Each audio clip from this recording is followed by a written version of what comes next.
"Sir, speak forthwith. We found some men, they are still alive. Lead me thither, perchance they can clarify this perplexing circumstance." Alphonse's voice dripped with disappointment as he surveyed the unfolding situation. As one of the knight commanders serving under Lord Theodore Valerian, he understood the necessity of less than honorable undertakings if they furthered his lord's ambitions. On this day, his task was to ensure the secrecy and profitability of their underground slave trade partner in this city.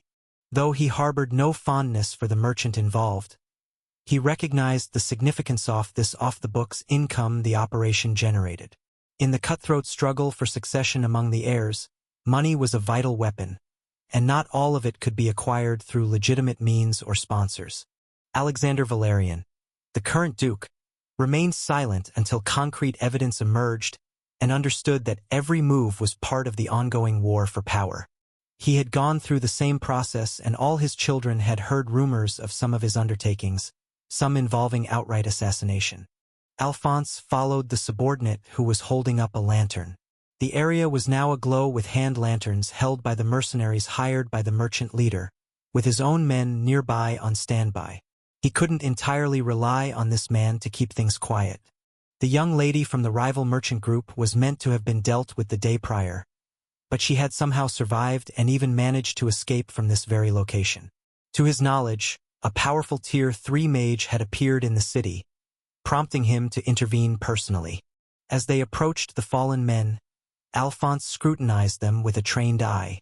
The three thugs were battered and bruised, but still conscious. Their clothes were singed and evidence of the magic was hanging in the air. It seemed plausible that this mage had been hired by someone, considering his previous interventions to save the young lady from the rival merchants. However, it was also conceivable that he belonged to a rival faction, aiming to disrupt their operation, an angle Alphonse needed to investigate further. "Pray, do clarify what events have unfolded in this vicinity?" The knight commander ordered, but before any of the men could answer, something caught his eye. It was only thanks to his senses he was made aware of a disturbance, a strange round object covered in glowing runes. His instincts screamed danger, and without hesitation, he darted in the opposite direction while pushing the mercenaries out of his way. "Ha! What?" The men were surprised, but almost instantly after, multiple explosions rocked the entire area. The force of the explosions sent shockwaves rippling through the ground, knocking down anyone and anything in their path. Debris flew through the air as flames erupted from the detonation points, casting an eerie glow over the chaos. Alphonse, propelled by instinct and years of combat experience, managed to evade the worst of the blasts and jumped to a safe distance as the fiery blasts engulfed the area where he had just stood. As the smoke cleared and the echoes of the explosions faded, Alphonse rose to his feet, his eyes scanning the surroundings. His armor was scorched, and his cloak singed in several places, but otherwise, he remained unharmed. The aftermath was quite devastating, with the ground having collapsed and the building he was just in reduced to rubble. The noise effectively woke up all the nearby residents, and quite a few of the mercenaries had been killed or injured. "Sir Alphonse, are you injured?" "I am unharmed." An armored man with the Valerian emblem arrived soon after. He was his second in command and only answered to his orders. "Sir, should we check for survivors?" "Leave them be. Our immediate concern lies elsewhere. The perpetrator of this act cannot have ventured far. We seek a mage garbed in dark garbs, likely endeavoring to flee the city. Secure the city perimeter. Permit no one to depart." The knight commander issued his order, displaying his indifference towards the mercenaries. Quickly, he donned his helmet, distinguished by a blue comb atop, then pivoted on his heel. "Yes, sir, as you command." His subordinate saluted once more before darting off towards the other knights. Many of them lingered outside in the streets, ready to assemble at a moment's notice. The city was in turmoil, with shouts and cries echoing through the streets as residents and guards alike scrambled to make sense of the explosions. The one responsible for this disaster, however, was making his way through one of the city gates, his escape seen by some guards who could only watch. "There goes my cover," But at least I've managed to leave the city, and it should take them a while to assemble their forces to pursue me, but when they do, they will eventually catch up. Roland breathed a sigh of relief as they passed through the city gates and entered the open road beyond. The chaos and confusion of the explosions had likely diverted attention away from their escape, at least for the time being. However, they were not out of danger yet, and the way this wagon was moving was concerning. It looked more like a train cart than a carriage. While it was robust, it was not created for speed. It required a large monster to pull it, and turning would also be a problem. He assumed that whoever would be after them would be on horseback and much faster. Eventually, they would catch up to them if they continued at this pace. Roland knew they needed to find a way to go around this problem, and there were a few choices. First choice, I drop off the kids somewhere and try luring away our pursuers. Probab, why not a good idea? Even the weakest monster they encounter will kill them all. There is no food here either, so letting them hide somewhere and then returning is also out of the question. What else can I do? Roland glanced back into the wagon where 10 individuals were resting. The farmer boy who asked him for help was trying to calm down his friends while also explaining to everyone that everything will be okay. The other 5 were of similar age as this group and for some reason had trusted him with their lives. Discarding them now would be a betrayal of that trust, and Roland had already made a decision. If we can't split up, then only one choice remains, pushing through to the border. Some luck was on their side as the settlement that they had left wasn't that far off from Albrook, and more importantly, the lands that were Arthur's territory. While in the past they were unable to halt Theodore's troops from trespassing, things had changed. If they gathered all of their soldiers and he was there to lead them, then this issue could be potentially resolved. With this in mind, the runes on his helmet lit up slightly as he tried reaching the most important person for this plan to work. Common pickup. He looked at a pulsating representation of his magical call not being answered and continued to wait. There were no phones in this world or culture built around them, so it was possible to wait hours for someone to answer, but luckily, after a few minutes he heard a familiar voice. Roland?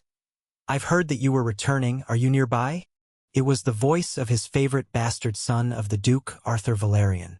The two hadn't really talked in a month since Roland's departure, and he just sent him some text messages or pre-recorded voice lines to just confirm that he was still alive.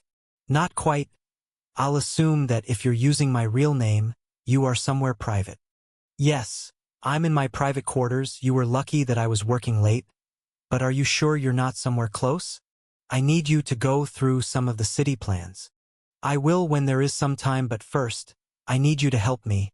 I'm in some trouble and I need you to assemble the soldiers from Albrook. Assemble them?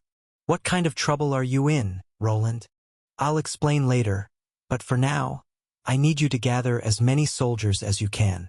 I'm heading towards the western border of your territory, towards Albrook. From the western side? Isn't that in Theodore's region? Arthur paused for a moment, but it didn't take him too long to figure out why Roland mentioned the border and the soldiers. It is. I've gotten myself in some trouble. It does sound very well. I'll gather everyone up, but it could take a while. How many do you exactly need, and do they have to be combat ready? Roland was a bit surprised that Arthur didn't inquire about the situation more. It seemed that just asking was enough to make this young city lord move his troops. I'd say everyone that's available, the more the better, even the new trainees. When they get there, just wait at the edge and don't cross through the border. Tell them to wait for a large carriage, one that slave traders use. I see the numbers count and a slave carriage. That's peculiar, but I understood. I'll send out the orders immediately. Hold tight, Roland. Help is on the way. Thank you, Arthur. I owe you one. You sure do, my friend, and I hope you know what you are doing. I hope so, and there is one last thing. Relief washed over Roland as Arthur accepted his plea for assistance. The soldiers en route from Albrook weren't solely dispatched to aid him against his pursuers. They served more as a contingency plan. Perhaps trouble could still be averted if his adversaries were sluggish, but there was a reason behind his worries. The presence of the Valerian knight near the city gate caught him off guard, and it indicated a potential threat that could be coming. All right, everyone listen up. Roland's voice rang out, drawing the attention of the wagon's occupants. who quickly turned towards him. He could see the fear in some of their eyes, but luckily Vico was there to calm them down. The boy seemed to trust him for some reason, and this helped immensely. "We have a long journey ahead of us, and it won't be an easy one. But I need you all to remain calm and trust me. We're going to make it through this together. I swear that I won't let any harm befall any of you. Our destination is to the east of here, near the city of Albrook." Some of the children didn't fully grasp his words, but at least they weren't crying. Roland spoke softly and slowly, hoping to reassure them and make his instructions clear. However, only time would tell if they would remain calm when trouble eventually arrived. With that, they continued their journey through the main road, which proved to be a bumpy ride. As they traveled along the winding roads, Roland kept watch for any signs of pursuit. The moon was starting to go down and the night was starting to draw to a close. However, before dawn arrived, he noticed signs of trouble in the distance. There were several men on horses, with lanterns strapped to their mounts, clearly chasing after them. It has to be a scouting party. They were quite a bit away from them, but their speed was above theirs. Vico, the boy tasked with keeping the others calm, sensed that something was wrong. Roland's repeated glances into seemingly empty space did not go unnoticed. "Sir, is everything all right? We might be in some trouble." Trouble? Their pursuers persisted in their advance, the monstrous lizard unable to shake them off. The deteriorating condition of the road only worsened their situation and allowed the pursuers to steadily close the distance. Finally, Roland instructed the young man to take the reins while he ascended onto the wagon with his hammer staff. Using his magic, he unleashed a homing missile spell and successfully drove them back. Their pursuit had been stalled, but it was not over yet. That was only the scouting party. There are a lot more coming from behind. It was clear that more enemies were coming, and now that he was spotted, they had a proper target. The road he was going through was uneven, but it was the only way for this large wagon to follow. If he attempted to stray away from this path, they would only be slower and their pursuers would catch up even faster. This left them in a predicament, as it was easy for their enemies to just follow the road. "Can't use the forests to lose them, we'll just get stuck, but I can make it a lot harder for them to catch up, and I don't need to reveal my identity quite yet." Roland was likely a known figure among the Valerian knights, making the use of his spider golems and revealing his runic armor a risky action. However, the major advantage of utilizing runes lay in their adaptability. They could mimic nearly every spell, including divine ones or those from other schools of magic. He spent time at the Institute learning various other types of magic, not only dimensional ones. "Vico, are you all right?" "Yes, sir. Leave it to me." The young farmer boy was surprisingly good at keeping the monster steady. It was as if he had some former training in the past, but this was not the time to ask for more questions. Roland took on his potion on top of the slaver wagon and started his plan of stalling their pursuers. There are a lot of them. In the distance, a swarm of lanterns illuminated the night, each one marking the presence of a mounted knight. It was clear that he had been unlucky, as such a large battalion of knights was nearby. Not just anyone could command such a force, so he had to assume a knight commander was among them. Alongside, there were likely other Tier 3 class holders present. Even for Roland, these numbers would be too much to handle, so there was only one way for him and the kids to come out of this unscathed. He raised his staff and directed it towards the ground, causing the earth beneath to soften. From within his spatial space emerged an array of runic objects, some circular, others simple scrolls or metallic implements. Quickly, they were scattered onto the softened ground, concealed from view. Once the approaching army passed over them, they would face a rude awakening. Placing runic mines from scrap metal wasn't his sole strategy, especially as this place was also populated by various other creatures. There was a reason merchants traveled with adventurer protection, and Roland intended to capitalize on it. With another wave of his staff, he conjured a pale ball of light that materialized and gently descended to the ground, even as the carriage pressed forward. Emitting a peculiar pulse, the pale light began to draw the attention of the monsters dwelling in these lands. Some of the more aggressive creatures detected the monster beaconing spell emitted by the strange orb. While it didn't affect all of them, those drawn out could serve as a brief distraction. Though natural monsters lacked the relentless drive of dungeon creatures, certain types were known to pose a threat even to fully armored charging knights. Soon, the charging battalion reached the first roadblock and Roland could hear some explosions echoing from the distance. It was like music to his ears as he heard the continuous explosions which indicated a successful delay in their pursuers' progress. However, he couldn't afford to become complacent. He continued to lay down traps and obstacles, utilizing his knowledge of magic and the terrain to his advantage. As the chaos ensued behind them, the sounds of hooves continued to intensify and the monster howls were dying down. His pursuers were slowly gaining on them, but he was unwilling to stop. The children inside the wagon were surprisingly calm and Vico continued to steer the lizard in the right direction. As hours passed, Roland found himself forced to resume casting. This time, he conjured delayed magic arrows that hovered in midair. Once an enemy was in range, they would spring into action. However, their success was short-lived. The knights skillfully used their shields for defense, and even targeting their mounts failed to slow their advance. Time was clearly running out and his options were dwindling. Would they reach their territory in time or would their relentless pursuer catch up? Sir. What is it now? This creature. I don't think it will last for much longer. It's been running for almost a whole day. Roland concentrated on the soldiers gaining ground behind them, casting spells and setting traps along their path. Despite his efforts to create distance, the pursuers consistently closed in. The primary obstacle was their wagon's speed.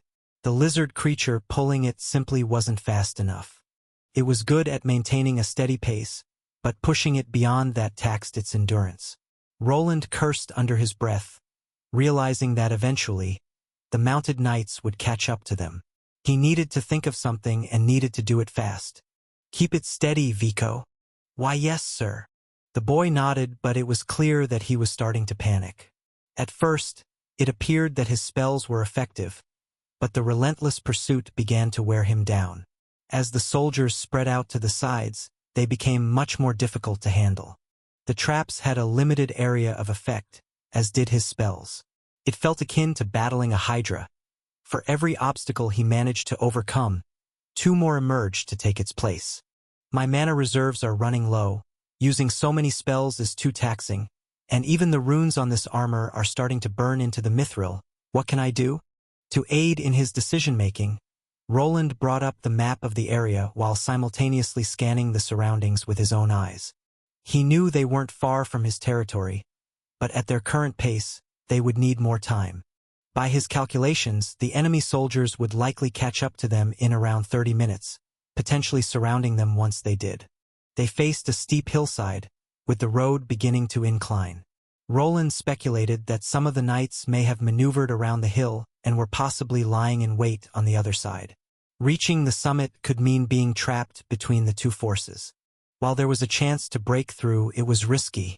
The wagon could falter, and once their momentum was stopped, they would be easy pickings for their pursuers. This isn't that far. If I could just go in a straight line and avoid the soldiers on the other side, then it could be possible. His mind raced at a superhuman rate as he made all the calculations. The plan formed in his head, and there was one way of them reaching the end of the road in one fell swoop. It was a problematic strategy, but after examining the wagon they were in, he was inclined to believe that it could work. This wagon was made from mostly metal to hold the slaves inside. It should theoretically last through the spell. At that moment, Roland stood atop the wagon, gripping his staff tightly in his right hand. The wagon boasted a somewhat rectangular shape, its roof arching overhead, creating a faint oval surface upon which he could stand or walk. It reminded him faintly of a train cart from his old world, and it seemed sturdy enough for what he was about to attempt. I'll probably need to use the shield as the conduit and a few of the golems, but it should work. Vico, hold it steady like before. Don't worry about the beast. We won't need it for much longer. When you are close to the top, tell me. Okay, sir. After a brief moment of deliberation, Roland made his decision. Vico, who still held the reins to the exhausted lizard beast, simply nodded in response. Though the boy appeared confused by Roland's statement, he seemed to trust in his judgment. Meanwhile, the other kids remained huddled inside the slave cart, occasionally peering out of small holes meant to allow some fresh air into the stuffy interior. A precaution probably only there to keep the captured people from suffocating. Roland maintained his silence, unsure of how to approach speaking to the frightened children. Thanks to Vico, however, they no longer seemed to fear him. To them, he was beginning to appear as a savior, and he was determined not to betray that trust. Thus, to start off his plan, he placed his shield on the floor and did it precisely in the center of the wagon. Some of the children looked puzzled as he retrieved another shield from beneath his robes, and their confusion only deepened as strange cube-shaped objects began to float out. "Let's get to work. I only have around half an hour to do this." First, Roland activated the enchantments on his robe, causing it to retract onto itself. The magic allowed it to transform into a belt and in turn revealed his fully armored form. Though he was reluctant to be seen like this by Theodore's men, inside the cart, he was shielded from unwelcome gazes. The children, however, could now see him clearly, and their young eyes were captivated by the glowing runes and magic before them. "Step back a bit. It will get warm in here for a moment, but bear with it." After holding his fingers together, Roland conjured something akin to a controlled blowtorch. Despite his efforts to shield the area, some heat still seeped through, but the children remained undeterred, their eyes fixed on him as he melted the corners of his shield into the floor. Once complete, the shield was fully connected to the lesser steel of the wagon, forming the central platform for his plan. Roland pressed on with his task, retrieving a spare runic hammer that would aid him in inscribing everything with traces. With time ticking away, he wasted no time in swiftly moving around the cart, hammering key areas. With each swing, he created more trace routes for the runes that needed to cover the entire structure of the cart for his plan to work. As Roland meticulously inscribed the runes onto the wagon's surface, he could feel the pressure mounting. Time was ticking away, and the enemy soldiers were drawing closer with each passing moment. Sweat beaded on his forehead as he worked with unmatched focus. The children watched in awe as the intricate patterns of the runes began to take shape, their young minds unable to comprehend the full extent of Roland's magical prowess. To them, he seemed like an archmage from the tales they had heard, who wielded powers beyond their wildest imaginations. After the last runic trace was forced into place, Roland took a step back to survey his handiwork. The wagon was now adorned with a complex network of runic traces that connected to the shield in the middle. It wasn't his best work, nor would the metal hold for long, but this would have to do. He nodded in satisfaction, and it was just in time as Vico called out to him. "Sir, we're almost at the top and we are slowing down." "That's fine, you did well, Vico. Now go back inside. I'll take it from here." The boy looked quite exhausted as he was forced to stay up all night. As Vico retreated into the wagon, Roland let the robe expand over his body once more. With his runic armor covered again, he moved to the coachman's seat. There he was able to see that his assumption was correct, and they were indeed facing a large group of knights. They were positioned at the foot of the hill, and their leader stood out by wearing a distinctive helmet adorned with a large comb. "It's that commander I've met. This explains why they were able to organize so quickly.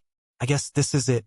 I really hope this thing lasts through it, otherwise this might get bloody." Roland did not wish to face these people out on the field.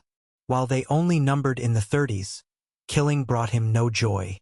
Moreover, even if he managed to defeat them all, the reinforcements approaching from behind would likely catch up, potentially exposing his true identity and causing trouble for Arthur.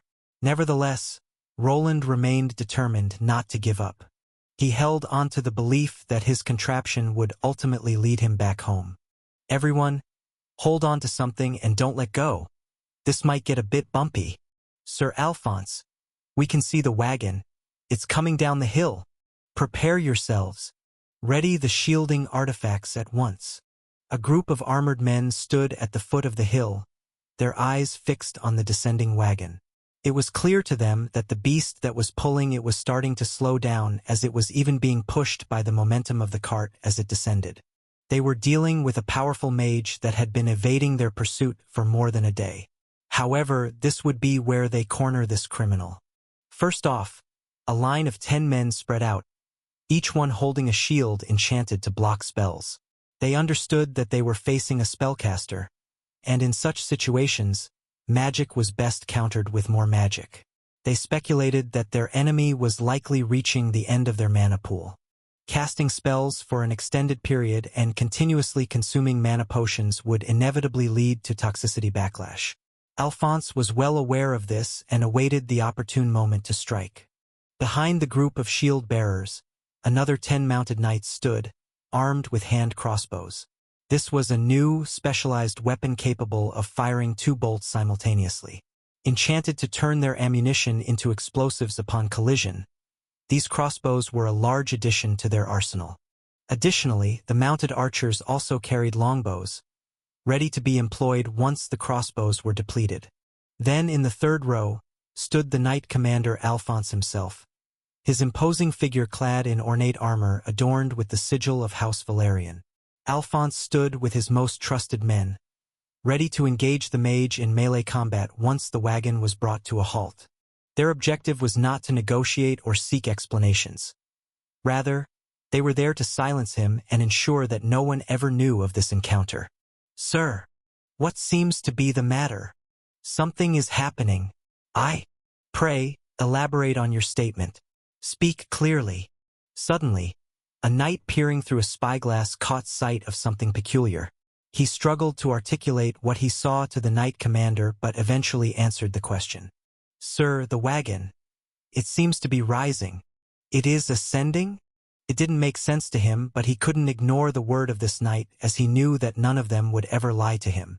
Instead, he moved his horse forward, to see with his own eyes if this wagon was indeed rising, or if it was just tumbling down the hill. As Alphonse approached, his eyes widened in disbelief at the sight before him. The wagon, instead of hurtling down the hillside as expected, was indeed rising into the air. It defied all logic and expectation, leaving the knight commander momentarily stunned. The man quickly recovered and started shouting out orders to his men. "Ready yourselves. It appears to be a levitation spell, likely of temporary duration. The mage must be in dire straits." Alphonse's voice rang out, commanding authority and instilling confidence in his men. They swiftly adjusted their positions, readying themselves for whatever was to come. The shield-bearers tightened their grips on their enchanted shields, while the mounted knights readied their crossbows and longbows, aiming at the airborne wagon. The knight commander observed a figure. A lone man stood at the front. With a raised hand, the man conjured a blade made of blue flames, its intense heat unmistakable even from a distance. With precision, he brought the blade down, severing the connections between the wagon and the beast pulling it. As the wagon started soaring, the lizard creature was momentarily dragged upward. However, once the connections were cut, the beast fell down to the ground where it now rested. Their target, on the other hand, now liberated from its restraints, started to soar at an increased pace. Initially, it appeared that the increase in speed wouldn't be much. A levitation spell merely removed the weight but didn't provide any additional forward momentum. Alphonse anticipated that the wagon wouldn't move much faster than its current pace, which wasn't much more than before. He presumed their enemy was attempting to gain some distance, possibly with the intention of crashing the wagon and making an escape. However, Alphonse soon realized this was not the case. It continued to rise into the air and increase in speed. To make things worse, the mage that was in the front produced a strange spell. A dense gray mist enveloped the flying cart, concealing it entirely beneath a cloud-like veil. The magical cloud's size far exceeded that of the wagon, and was clearly there to hide it from view. Alphonse quickly turned to his men and gave an order. It seemed that their target was going to push through. Before it could go past them, it needed to be shot down. "What on earth are you all waiting for, you imbeciles? Utilize your crossbows post-haste and bring it down." The mounted knights immediately obeyed their commander's command, raising their hand crossbows and taking aim at the obscured wagon. With expert precision, they fired their enchanted bolts toward the moving target, hoping to bring it crashing down to the ground. The bolts streaked through the air and approached the strange mist cloud before exploding inside of it. At first, it seemed that the target had been hit, but to their surprise, the cloud continued to streak through the air, its speed continuously increasing as if it was unaffected. The cloud persisted in its forward movement, unaffected by the barrage of enchanted bolts unleashed by Alphonse's men. Despite the sound of multiple magical collisions, it showed no signs of slowing down. Soon the knights prepared for another volley which, after being fired, was intercepted by a large shower of bolts of mana. These bolts homed in on each projectile with uncanny accuracy, colliding with them and triggering premature magical explosions. Sir, what do we do now?" one of the knights asked as the cloud containing the wagon streaked through the sky. They were not out of their range and their speed continued to increase. Alphonse gritted his teeth, his mind racing as he watched the scene unfold before him. Their target was getting away at a rapid pace that exceeded the capabilities of their horses, but in his mind, it was not over. "We gave chase. One of you shall remain and apprise the remainder of our company of our current location.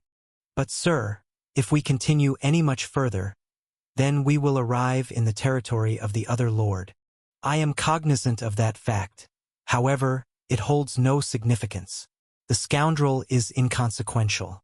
Let us depart ere he becomes aware of our presence." "Yes, sir." Alphonse urged his mount forward, leading his men in a swift pursuit of the airborne wagon that was rocketing into the distance. He knew that time was of the essence. If they allowed the mage to reach the territory of another lord, it would complicate matters greatly. While he didn't fear the man known as Arthur Valerian, he knew that his knight commander was strong. Their priority was to apprehend the rogue mage and to bring him back into their territory. As long as they weren't caught red-handed, the other party would be powerless to intervene. The pursuit continued, but unbeknownst to Alphonse, the young Valerian noble, whom he had no respect for, wasn't far away. A battalion of well over 100 armored soldiers was not far from here, and more seemed to be coming. They were all gathering at one specific location, which was on the path between Aldbourne and Albrook. "Lord Arthur, are you sure this is the correct spot?" "This should be it. We just need to wait and Wayland will arrive. He even gave me the map location. The coordinates should be correct." A man adorned in fashionable armor, distinguished by his silvery white hair, sat astride a regal-looking steed. Beside him stood a woman, standing firmly on her own 2 feet. Her most striking feature was her feline ears, which set her apart amidst the armored soldiers and knights. Despite her unusual appearance, she held an air of importance, evident in her ability to converse with their leader. Not long after, the two were alerted to something approaching from a distance. A strange blazing inferno hurtled toward them, streaking like a star from the direction their ally was supposed to arrive. The man named Arthur squinted with his eyes as he tried to ascertain what this thing was. "Is that the fabled meteor spell? Lord Arthur, it's coming right for us. Spread out. Take cover behind the rocks and trees. Protect yourselves." Their leader shouted at his soldiers and knights, quickly telling everyone to take cover. The meteor was hurling right for them, and if it was really the fabled spell of old, then the explosion would be devastating. "Damn. It's barely holding together, but we're not far from the meeting spot. Ah, we are going to die." Roland's thoughts were abruptly interrupted by the shouts of one of the children as the space around them began to unravel, causing the metallic wagon to tremble violently. After he had inscribed runes around them, the cart turned into an impromptu flying ship. His cube golems were used as propulsion and hidden within a magical mist he had conjured up to hide them. During their escape, they sustained several hits, which Roland countered by erecting a magical shield around them. However, the strain of maintaining the flying construct took its toll, resulting in more damage than he anticipated. Nonetheless, they continued flying until the runes began melting through the steel chassis. Now surrounded by flames, Roland urged the children to huddle around the tower shield he had melted to the ground. "Huh? No one is going to die, just gather around me. I promise you, no one will die. Roland shouted over the roar of the flames and the creaking of the metal. He focused his remaining mana into a large spherical mana shield. It enveloped the shield he was kneeling on along with the children that huddled around him. The runic structures have deteriorated too much. I can't control the flight path anymore and the levitation spell is coming undone. The landing will be rough. Without voicing his concerns to the group, Roland remained focused on maintaining his concentration. After over a day of being chased, he had depleted most of his mana and was suffering from a headache induced by mana potion consumption. Fortunately, his skills allowed him to persevere through the pain. Before long, the mana solidified around them, forming a thick sphere of watery energy that enveloped them all. The children, wide-eyed with fear, clung to Roland as the wagon shuddered and groaned under the strain. The heat was intense, but thanks to the water magic around them, they were shielded from the worst of it. Roland placed his arms around the children to add another layer of protection with his body, and the wagon continued to descend rapidly, hurtling toward the ground below. As they approached the earth, Roland braced himself for impact. The sphere of mana surrounding them absorbed much of the shock, but even so, the landing was rough. The wagon crashed down with a deafening roar, sending up a cloud of dust and debris. The metal groaned and protested under the strain, and eventually burst into a ball of flames around them. Once the dust settled, the children opened their eyes. They found themselves suspended in midair, surrounded by a watery shield that promptly dissipated.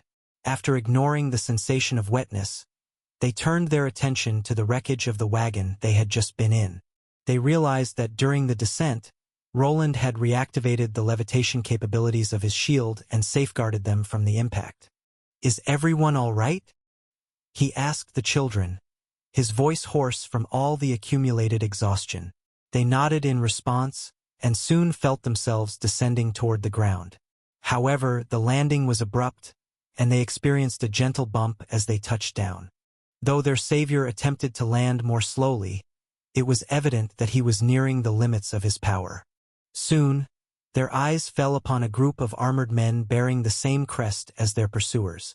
The children were startled by their sudden appearance, but Roland remained composed. He recognized their leader, someone he knew well. As the armored men approached, they too recognized Roland and quickly saluted him, who was their knight commander. "That was quite the entrance, Sir Wayland. Good to see you, Lord Arthur." Roland stood up straight and quickly performed a knightly salute to Arthur, who to everyone gathered here, was his lord. While he wanted to do nothing more than to get all of this behind him, there was still more left to do in this little scheme he cooked up. "I'm glad to see you also, and almost in one piece. However, we will catch up later. We have made the appropriate preparations." Arthur winked at Roland before glancing to the side, where a robed man stood, roughly Roland's height. Beneath the darkened robes, he wore armor similar to Roland's, giving him a striking resemblance to the individuals their pursuers were after. Now that he was among his allies, he could rearrange his robe to take on the form of a cape, adorned with a Valerian crest on the back. "You have my thanks." "Hey Wayland, what is this all about? Care to explain?" "Hey! Give him some space, you big idiot. Can't you see that he is tired?" "Hey! Why did you kick me?" Two familiar voices sounded out from the distance, and they belonged to his brother-in-law and his younger sister. Both Armand and Lobelia had gathered along with Sir Gareth and Morian. Lobelia was on horseback, while it seemed that Armand had used his own body to keep up with the mounted soldiers. All of them were now Tier 3 class holders and were just the backup he needed. Roland let out a weary chuckle as he spotted those two approach. Despite the dire circumstances, their presence brought him a sense of relief. He took a moment to compose himself before addressing them. "Armand, Lobelia, it's good to see you both. I'll explain everything, but first, let's get this over with. Troops from Aldbourne are approaching, and we need to deal with them first." "Aldbourne? That shithole?" Armand commented before receiving another kick to the shoulder from Lobelia. It was rather odd to see her kicking a man from horseback, but at least the sight brought the tension down. The soldiers didn't voice their opinions. but they wore strange expressions on their faces, clearly unused to seeing people behave in such a way around nobility. "How dare you behave in such a way in front of the Lord? Ha ha! It's fine, Mary, it's quite entertaining." Roland looked at the group that was assembled and wasn't sure what to think. Arthur seemed to be taking things quite lightly, but considering that he now had a proper Tier 3 entourage, he couldn't blame him. While his own horse was being prepared, he took a bit of time to look at Gareth and Morian, who were now a force to be reckoned with. Name: Gareth Astastal L153. Classes T3 Sword Champion L3 T2 Advanced Sword Knight L50 T2 Sword Knight L50 T1 Squire L25 T1 Warrior L25. Name: Morian Hartmand L152. Classes T3 Spear Champion L2 T2 Advanced Spear Knight L50 T2 Spear Knight L50 T1 Squire L25 T1 Warrior L25. Vico, don't worry. You can trust these people. Go with them until we deal with those people that were after us. Do you understand? Yes, sir. Time was of the essence, and he needed to play the role until the very end. Vico was on his side, so he didn't need any convincing. With his help, the other kids moved with some of the soldiers who were tasked with bringing them to a safe location. Troops of an opposing Valerian brother were approaching, and this place was far from safe. As the soldiers escorted the children to safety, Roland and his allies prepared themselves for the impending confrontation with the troops from Aldbourne. They positioned themselves strategically, taking advantage of the natural terrain to maximize their defensive capabilities. Their numbers were high and probably exceeded Theodore's troops. Their goal was to scare them off and not to engage, but things didn't always go as planned. "Sir Wayland, your friends are approaching. Did you have anything in mind for this event?" "My lord, it would be best to keep them from entering your territory. It would showcase your strength and send a message to you, brother." Dear Theo won't like this. Roland was now situated on his horse, right behind Arthur. His two knights didn't fully trust him yet, and the same went for Mary, who was responsible for their information network. Their leader appeared to be pondering this issue, his fists tightening around the reins he held. He might have been anxious about confronting the troops belonging to his brother, but if he wanted to be taken seriously, he needed to demonstrate that he would not back down from a fight. "Very well, move the troops. If they dare to enter these lands, you are free to intercept them. Show them the might of House Valerian." Arthur's voice carried authority as he gave the command, and Roland nodded in agreement. He relayed the orders to his men, who quickly sprang into action and right behind their commander. Theodore's troops that were pursuing them quickly arrived at this scene, and the comb of their knight commander became visible. The man was riding in the front and began to slow down the moment he saw the small army waiting for them. The border between Albrook and Aldbourne was marked by a rugged landscape of rolling hills and sparse vegetation. Nearby, dense patches of forests housed creatures that occasionally emerged to ambush merchants and travelers. Though the volcanic lands were fertile, the absence of farmlands was noticeable due to the persistent threat posed by the monsters. A rock formation delineated the boundary between Aldbourne and Theodore's lands, and their troops were assembled near it. Alphonse, one of Theodore's knight commanders, rode at the head of his troops. He had split off from them and appeared to be attempting a charge into enemy territory. However, upon realizing that he was facing a sizable force led by a fellow Valerian, he quickly brought himself to a halt. His steed trotted forward and stopped just short of crossing the border. Now he stood before Roland, surrounded by other knights, with Arthur visible in the distance. "Halt!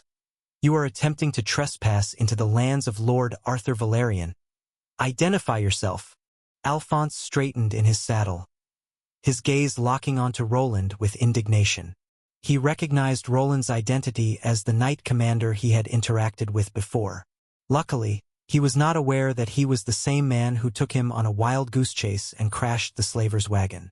"Sir Wayland, pray tell, how did you—" The man was clearly shaken by the appearance of the enemy troops. When Emerson visited Albrook, they hadn't been able to resist even one Tier 3 class holder. Now, on the other hand, he could discern the presence of at least 5 other such individuals here, along with over 100 mounted troops. Behind them stood archers and foot soldiers armed with shields and spears, ready to mobilize at a moment's notice. State your business. Are you trying to attack the lands of our lord? Why have you brought your knights here? We do not take kindly to such threats. Are you trying to start a conflict? Roland knew that it was forbidden for the Duke candidates to engage in such extreme conflicts and battle it out on the fields. They were still nobles from the same house, and the Duke did not want to risk losing his troops to his son's disputes. The intention was for them to expand their influence without resorting to militarized conflict, or at most only engaging in skirmishes under the guise of training exercises. However, Theodore's actions suggested otherwise, as his troops were invading his lands without going through the proper procedures. Sir Wayland, it doth appear a misconception hath arisen. We possess no inclination towards strife. Nay, our presence in this place is solely to ensure the protection of our lands and the welfare of our people. Alphonse replied quickly while also raising his hand up. This caused the men behind him to stop in their tracks and gather at a distance. It was clear that he didn't want to give Roland any excuses to attack him. At this moment, Alphonse found himself at a disadvantage, as most of his troops had not yet arrived. It would be impossible to prevail against hundreds of enemies with only 30 of his men, especially against someone who had defeated Emerson, a truly strong knight commander. Verily, I do assure thee, we harbored no intent to encroach upon thy lord's domain. Our sole aim was to conduct a vigilant patrol along the frontier, safeguarding the sanctity of our own estates. As thou art well aware, the locality hath witnessed a surge in the nefarious exploits of monsters and brigands in recent moons. We have diligently pursued one such miscreant. It doth appear that thou hast encountered this vagabond. Roland wasn't fond of the man's rhetoric, but it was evident he was attempting to buy time. He was at a large disadvantage with only 30 men here and waiting for reinforcements. The pursuers weren't elite forces, and their numbers didn't surpass his own. It would be unwise for them to encroach on their lands unchecked, and Roland needed to ensure they understood they couldn't trespass at will. Yes, as you can see, we have apprehended a peculiar mage, and a strange flying carriage has crashed into our territory. It doth indeed appear thus. Permit me to remind thee that this scoundrel hails from the domain of Lord Theodore Valerian, and hath purloined goods from within his domain. I beseech thee, do the honorable deed and surrender them unto us, and we shall forthwith take our leave. Is that so? Chem? I refuse. Surely thou jest. Roland had anticipated this reaction, which is why he had instructed Arthur to prepare a body double. As they conversed, Alphonse caught sight of a figure in a dark robe being escorted away and placed into a carriage. It seemed he was being taken to Albrook for further interrogation, and his side would examine the wreckage, something Theodore's faction strongly opposed. It was evident they didn't want the captured children to divulge information about the kidnappings and the illicit slave trade, as it could lead to consequences even for their lord. I am quite serious. If you attempt to cross into our territory, I will not hesitate to defend it. As a knight commander of House Valerian, it is my duty to protect these lands and their inhabitants. Your accusations against this mage may be valid, but the matter will be settled within our jurisdiction. If you wish to pursue justice, I suggest you do so through proper channels. However, I must warn you that any attempt to enter our territory without our consent will be met with force. Alphonse's expression darkened at Roland's words, his hand twitching as if itching to draw his sword. He clearly didn't expect such firm resistance, especially from someone he had previously underestimated. It was a risky move, but Roland knew he had the advantage here. His troops outnumbered Alphonse's, and they also had the law on their side. In theory, whatever ended up in Arthur's territory was his to examine. Roland also knew they wouldn't divulge the truth about the wagon's purpose or its passengers, which meant that they had nothing to stand on. Sir Wayland, thou shalt regret thy insolence. If you have nothing further to add, then leave. With a frustrated growl, Alphonse spurred his horse and turned back to his men, barking orders to regroup and return to Aldbourne. Though he seethed with anger, he knew better than to engage in a fruitless confrontation. The risk of provoking a conflict with Arthur Valerian was too great and would only risk the ire of his liege. He knew that he could just deny all the claims made by his enemies, and it was not worth risking his men's lives in a meaningless battle. As Alphonse and his men retreated, Roland breathed a sigh of relief. He had effectively thwarted any further confrontation from the man. Fortunately, Alphonse was intelligent enough to recognize that he wouldn't emerge victorious from this clash. Moreover, it would only reflect poorly on Theodore if his knight commander were to attack Arthur's troops while his brother was among them. Arthur's mere presence made it challenging for the knight commander to retaliate, and attempting to force their way in was futile given the presence of multiple Tier 3 class holders on their side. "Yeah, tell them, Sir Wayland." Such a knightly tone. "I'm impressed." "Shut up, you two." While gazing at the back of Alphonse's neatly combed helmet, Roland heard voices from behind. First came Armand with a quick one-liner, followed by Lobelia. After turning his head, he caught sight of Arthur attempting to suppress a laugh and Mary shaking her head. "I want to go home." Well, that went better than expected. For a moment I thought he was going to try something. That would be quite dumb if he did. Even if the rest of the troops arrived, their chances of winning were slim. More troops were coming? How many more were there? I'm not sure, it was hard to count. But probably around the same numbers we have here. Arthur looked at Roland with some concern in his eyes. "I see. Well, we've sent a clear message today, and it's one that Theodore will have to reckon with. His knight couldn't act with me around, but that's something you probably anticipated, right? But I'm unsure if I like being used in such a way. I'm supposed to be the lord here."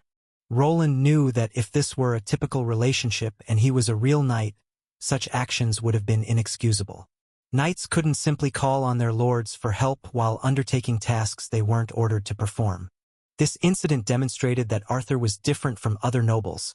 He didn't seem offended by Roland's tone or actions. In fact, it seemed Arthur even enjoyed being asked for help. Perhaps, as his influence grew, he was beginning to relish his newfound authority and usefulness. The dust had settled, and Alphonse had retreated with his troops. Roland finally released a sigh of relief as things began to calm down. He had used new technology to open a portal, landing in enemy territory. Though his return had been tough, with the help of his friends and allies, the ordeal was now over. With this additional data, he would likely avoid making the same mistake again. But first, he needed to get back home. "Thank you, my lord. Your presence here was crucial." "Oh, think nothing of it, Sir Wayland. It was quite invigorating, actually. My brother will probably be seething with anger once his knight makes the report. I wish I could see his face when he hears about this." Roland could sense a tinge of satisfaction in Arthur's words. It seemed Arthur relished the fact that his forces had made his brother look bad. Rumors were likely to spread about this confrontation, and Theodore might become the subject of ridicule at the next noble gathering. However, it was better not to poke a sleeping dragon, especially not while still being just a wyvern. "Nevertheless, I didn't think you were such a gallant man."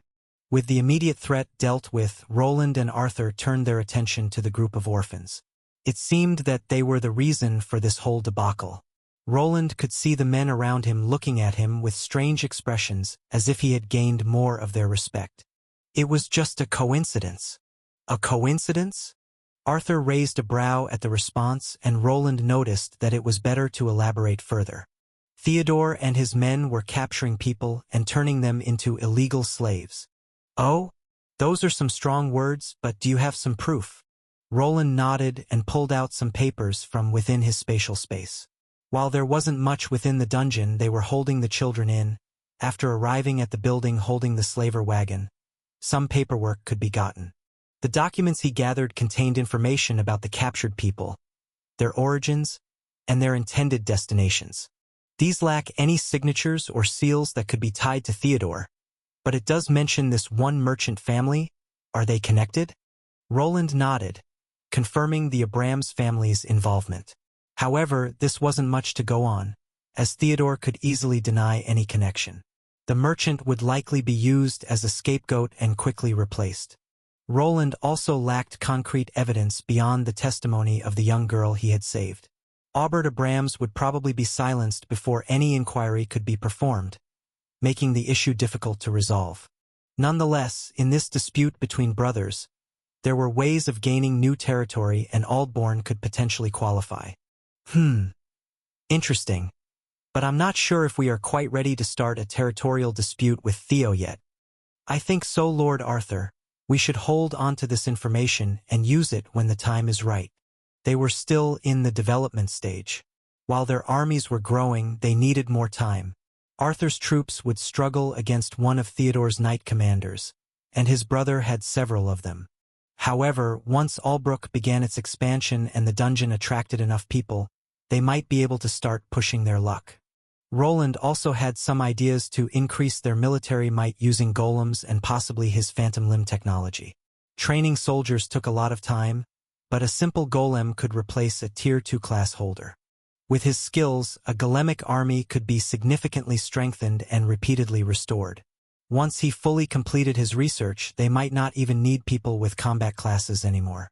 If he was right, then even farmers could do their part inside of an army.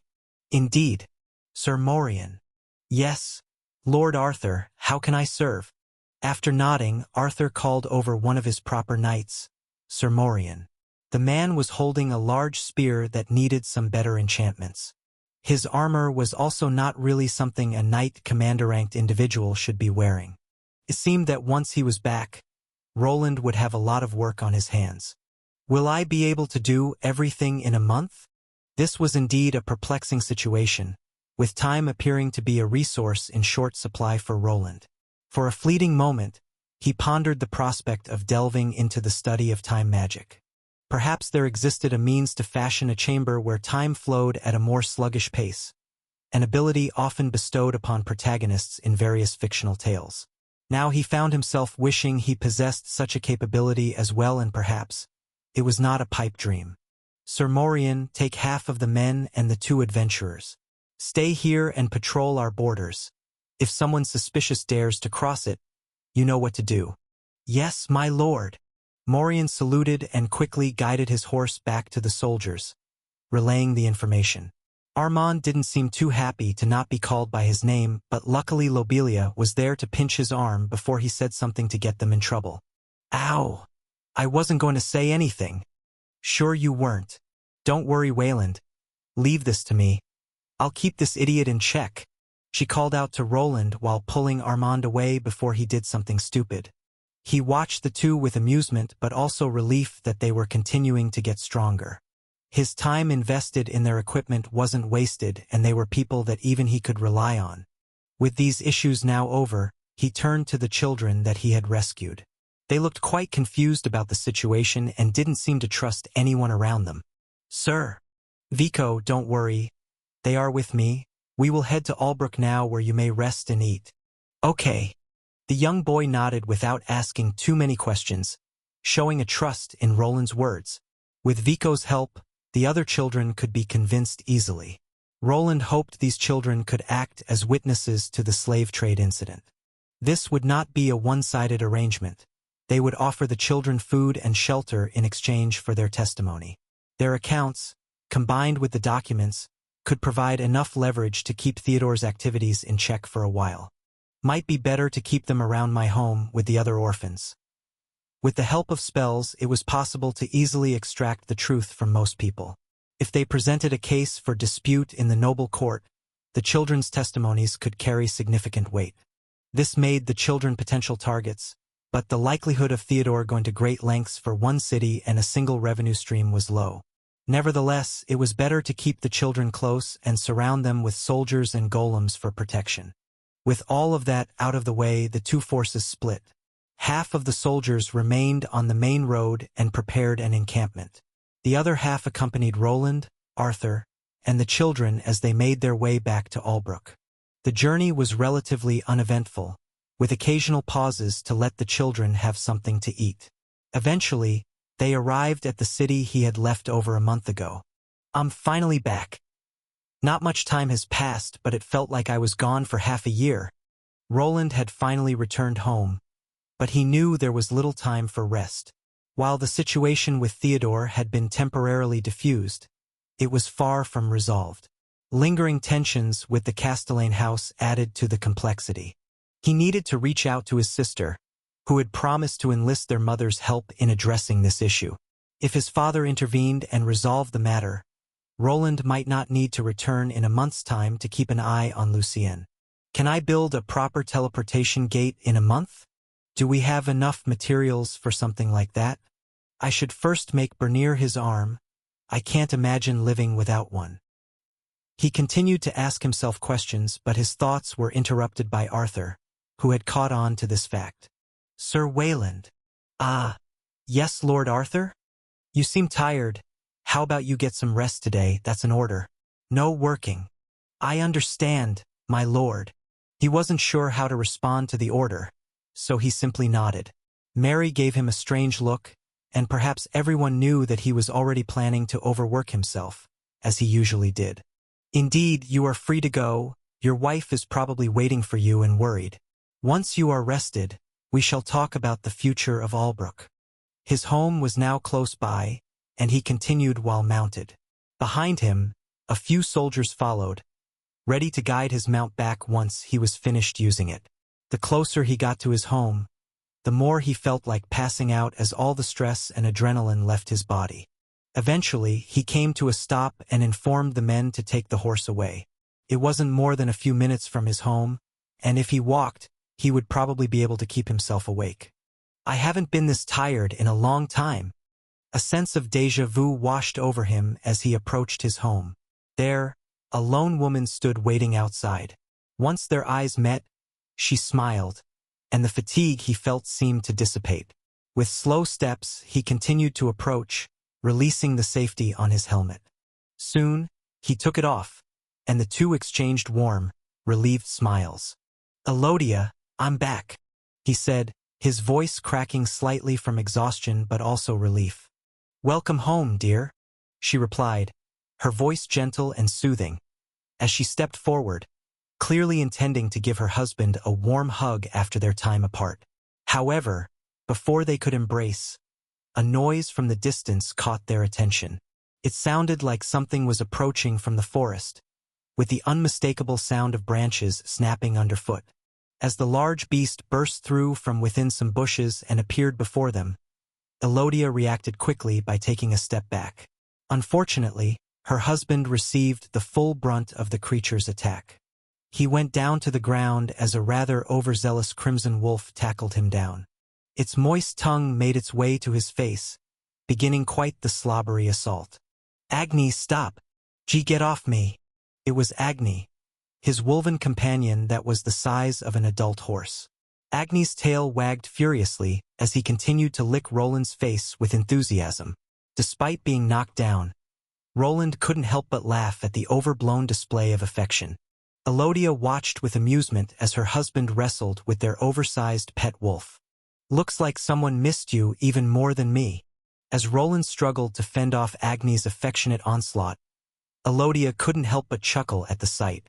She stepped forward and gently patted the wolf's head, causing him to pause momentarily in his enthusiastic display of affection.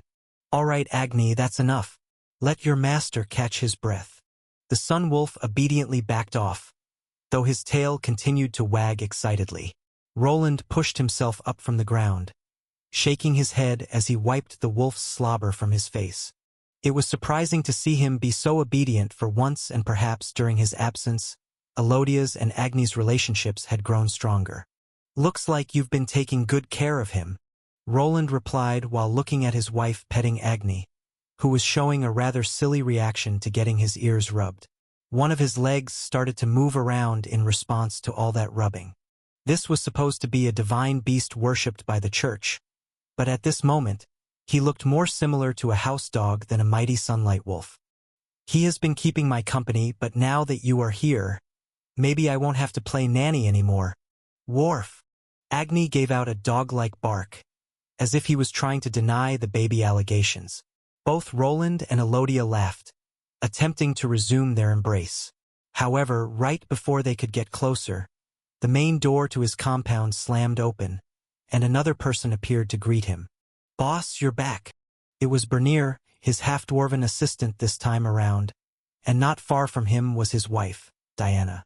But that wasn't all. Behind them were more people. Jorg, the half-dwarven stonemason, Marcy the scribe, and even Finn, who was training to be a knight, were all here too. And that wasn't the end of it. Many of the young orphans could be heard in the distance.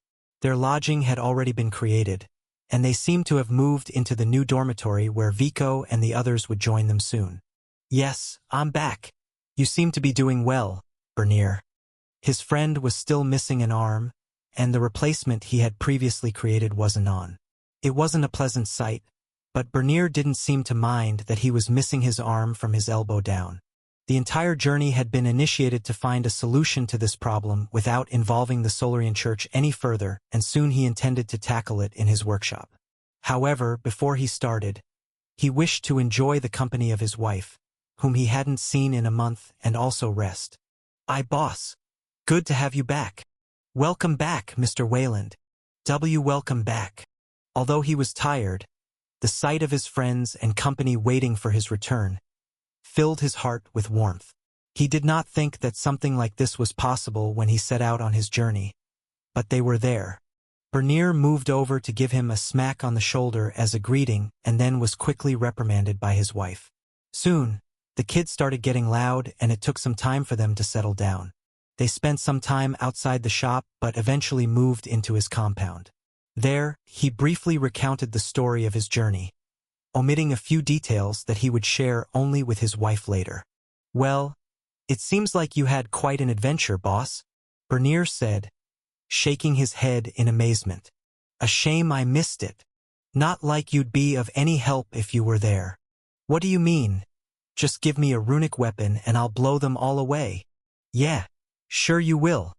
Diana seemed annoyed with her boasting husband and kept shaking her head at his wild claims, which grew wilder the more he drank. Eventually, he became so inebriated that his wife had to carry him out of Roland's home. As the day came to an end, Roland felt the need to finally rest.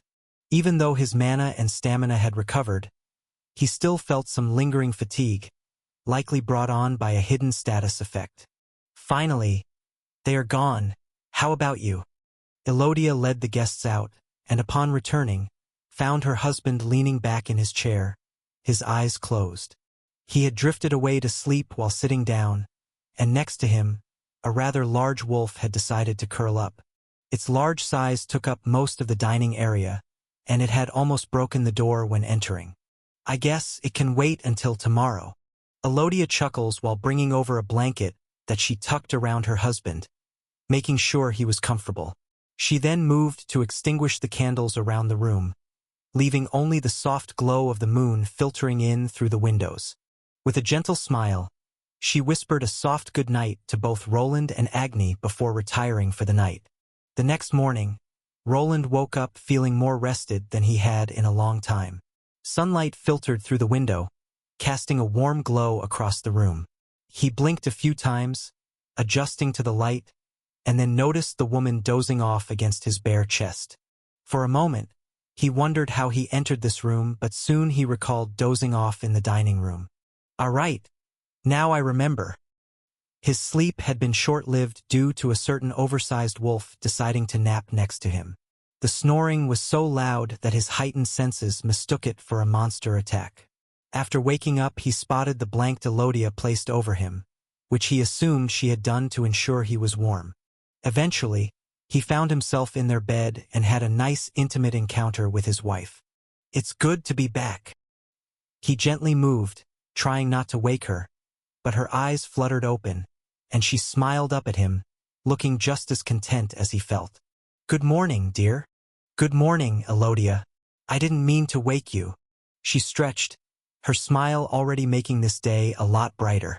Roland was still getting used to being married and having someone who cared for him so deeply. It was a feeling he was slowly embracing.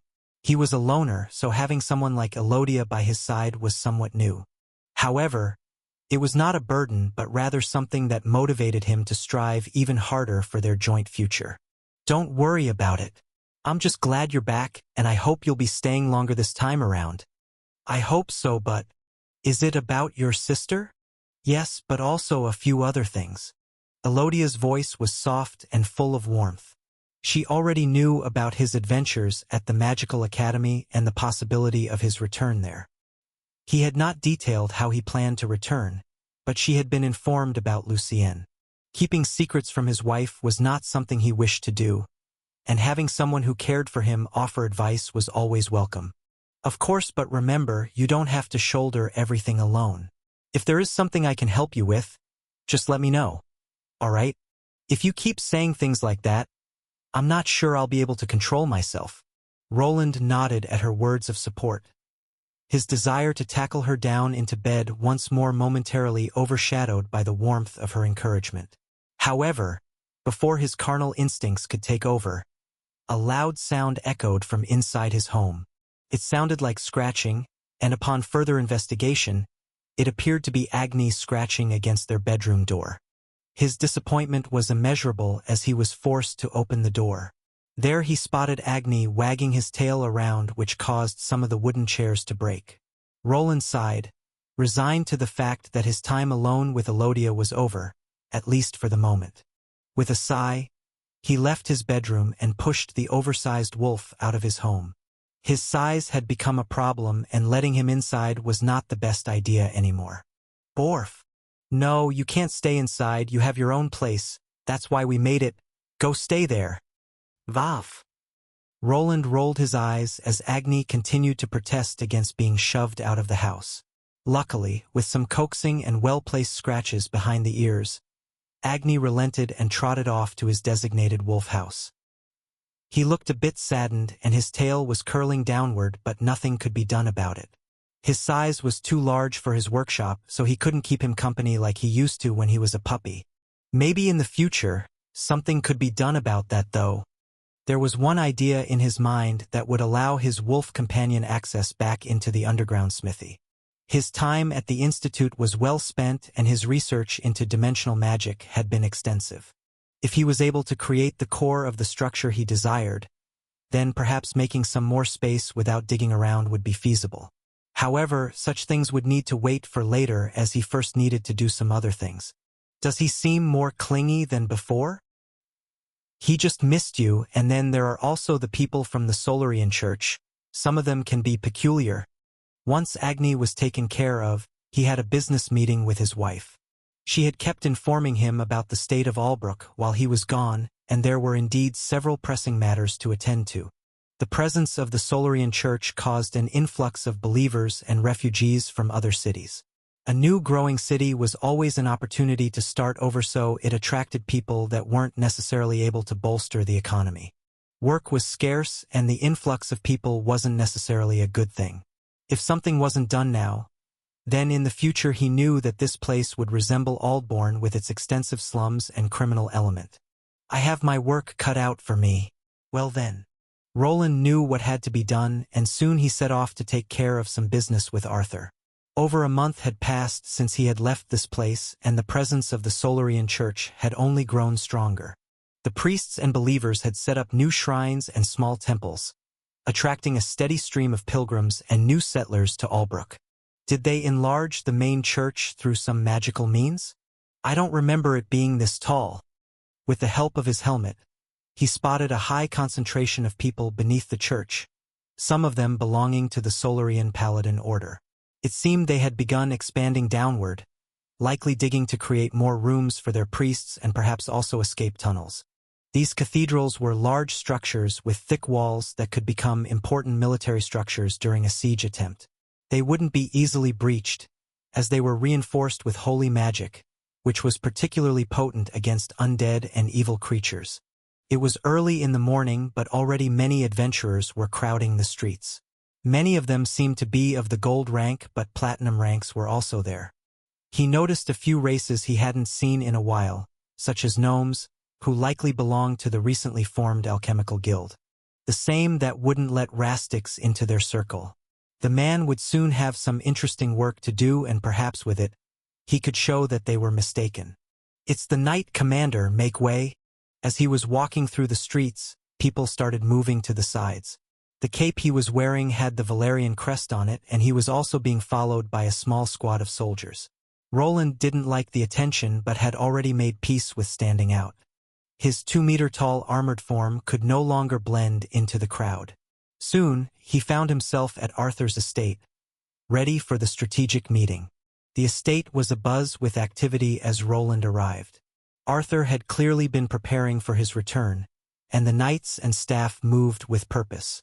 Roland made his way through the familiar halls, greeted by nods and salutes from those he passed. His presence commanded respect, something that took a while to earn. Arthur was waiting for him in his office where on his desk maps and documents were spread out. "Sir Wayland, good to see you. I trust you managed to get some rest." "Yes, Lord Arthur. Thank you. It was much needed." Good. We have a lot to discuss. Please, take a seat." Mary was here with them, but they had to keep up the appearance of Lord and Knight Commander. Spies could be anywhere, and if someone noticed that Roland wasn't a true knight, there could be some potential trouble. Roland settled into a chair opposite Arthur, and finally, they could start discussing the future of the city. "We've made significant progress while you were away. The power grid that you proposed is almost finished, and that generator for the dungeon is ready. The dwarven craftsmen are waiting for you to supervise the installation." It seemed that a large chunk of work had been finished and the city workers had laid out the bulk of the cables. What was left was to construct the main generator that would turn the dungeon's heat into power. For this purpose, he decided to go with geothermal energy, which consisted of tapping into the natural heat of the dungeon to generate electricity. The volcanic activity beneath the dungeon provided a consistent heat source, capable of boiling water and producing constant steam. It wasn't much different from the old steam generator he had once built. They just needed to create a water reservoir underground that would be heated by the dungeon's lava. Something like this could be easily achieved with the help of water magic. The heated water would produce steam at high pressure, which would then be pushed up into a turbine chamber. Once the turbine began spinning, it would start charging the generator to produce electrical energy. The cooled steam would turn back to water, which was then guided back to the water tank, and the process would repeat itself. "That's excellent news, Lord Arthur. I'll begin overseeing the installation as soon as possible. Once the power grid is fully operational, we can start improving changes to the infrastructure, and we'll have enough energy to bolster our defenses." Yes, the new golems and turrets. The dwarven craftsmen have been creating runic batteries. Once they are charged, Roland nodded, as not only would the generator provide energy to the whole city, it would also be responsible for powering a regiment of their blossoming army. As it stood now, their forces were outnumbered. One knight commander from Theodore's side could call up troops that were equal to theirs, and this didn't account for mercenaries or adventurers that they could always hire. While golems couldn't truly replace real soldiers, they had one major advantage. They were cheaper in the long run and didn't require sleep or be paid. With the dungeon being a gold mine, gathering resources for their production wasn't hard either. "Things are looking great, but we need to be vigilant. I'm not sure my brothers will just stand idle and let this city grow." "Probably not." He nodded, recognizing that with time, Arthur was becoming a thorn in Theodore's side. It was wise to address a problem early on, as allowing it to fester could lead to much larger issues down the line. They anticipated sabotage attempts and efforts to hinder the city's growth. A direct assault was unlikely, but even nobles had their hidden organizations that functioned similarly to the Thieves' Guild, or even hired them directly. Fortunately, the Thieves' Guild master was their ally, so they had one less problem to worry about. If a mission were directed against them, they expected her to inform them or handle the issue at her leisure. "Have you managed to recruit any members to your group?" "There are a few promising recruits, but we are still looking," replied Mary as Roland inquired about the ninja organization that she was responsible for. It was best to fight fire with fire, and having a group of assassins was part of being a high noble. With his technology, Arthur's compound was quite safe, but the runic devices weren't perfect. The scanners he used worked on mana pattern recognition that could be fooled by skilled individuals. Having a group of trained assassins would serve as a deterrent and also allow them to gather intelligence and perform covert operations when necessary. Well then, about the other issues. They continued discussing the city and its challenges. With 2 competent Tier 3 knights present, his responsibilities as a knight commander could be delegated to them. They could handle training the new recruit and maintaining the command structure. Meanwhile, he could focus on his strengths, designing innovative runic devices and crafting armor. Well then, Sir Wayland, I won't detain you for too long. I understand your eagerness to continue your research, but we must prioritize getting the generator in order first. I agree. However, once it's assembled, I'd like to proceed with my other project, if that's fine with you, my lord. Certainly, that's acceptable. The decision had been made, and the geothermal power plant needed to be constructed first. Although he was eager to begin crafting the prosthesis immediately, the generator parts had already been completed. He could also enlist the aid of his dwarven allies to fashion a suitable replica for Bernier's arm, one that wouldn't necessitate a backpack with batteries for operation. Once both of these tasks were completed, he would also need to refurbish his own battle armor. The runes on it had been used up repeatedly and fallen in rank.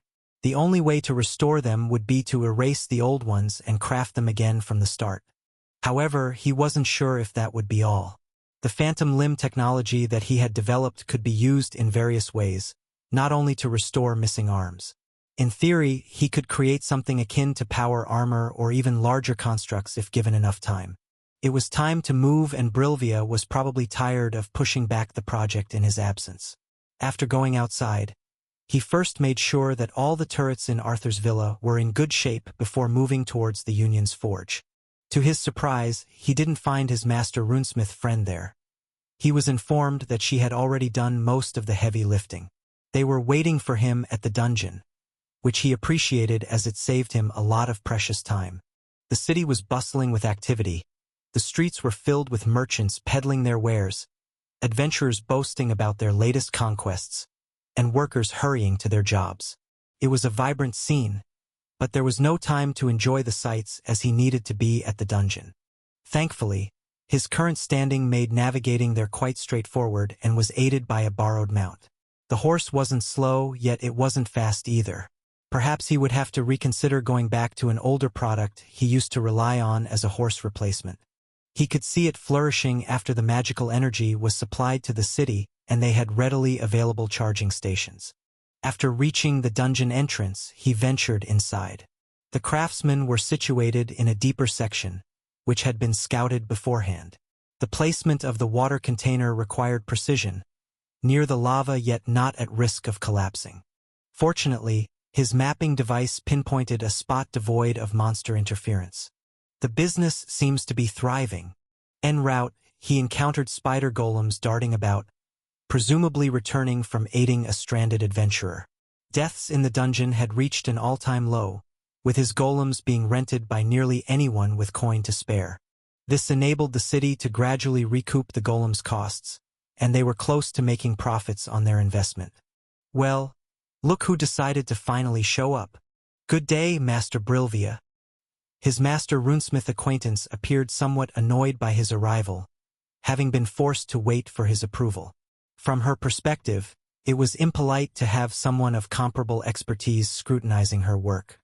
Nonetheless, the technology was his invention, and spotting errors in runes was his forte. The debugging skill that had helped him to get this far was activated, and he began to quickly go over the large metallic container that would become part of their new geothermal power plant. While the runic structures weren't all of the highest order, the craftsmanship wasn't bad. What impressed him most wasn't the runic work but the meticulous structuring of the cave.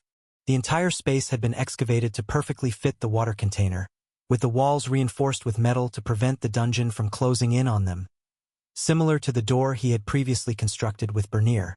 Overall, this looks good, Master Brilvia. I don't see any major issues with the runes or the structural integrity. Of course it does, I made sure of that, she replied, her tone sharp as she bristled at his inspection. Despite her gruff demeanor, Roland knew she took pride in her work, and rightfully so. Brilvia quickly nodded at her people and they began with the assembling process, which would take a while. The heat here was quite immense, but with some runic magic, a barrier of cold was created around the workers. Roland watched closely as the dwarves deftly maneuvered the heavy metal components into place, securing them with enchanted bolts that ensured both stability and durability. The container was positioned perfectly over a magma vent, which was a critical aspect of their geothermal energy system. Everything is progressing smoothly. At this pace, I'll be free to make that limb. But that might not even be the most tiresome task. While looking over the installation, Roland's thoughts drifted to the upcoming challenges beyond the generator. Constructing the prosthesis for Bernier was a complex task, but his mind kept returning to a different issue. His time here might have been limited, but to connect himself back to the mainland, he would need to begin building a structure similar to a mage tower. So, did you or did you not do it? Well, I'll take that as a no. You promised me you would tell your mother about what happened. This isn't a game. Your life could be in danger. I know, I'll bring it up soon. Will you? Roland frowned at the young girl on the projection before him. He wasn't using a crystal ball but one of his runic devices that used illusion magic to produce an image resembling a hologram. The projection was in shades of blue, similar to old grayscale television sets from his original world. Yes, I promise, I'll do it this time. Oh, and about Robert. His sister Lucienne quickly changed the subject, as she was reluctant to contact their mother about the incident. Roland had anticipated this and called her as soon as he had some free time. It seemed she had started writing a letter but had only finished half of it. Nevertheless, she was taking steps in the right direction and had already asked their mother about Robert, though she hadn't disclosed everything. Yeah, what about him? I'm not sure. Mother said she would look into it and that I shouldn't worry, but she was acting strange. Strange? Do you think she was keeping something from you? I don't know.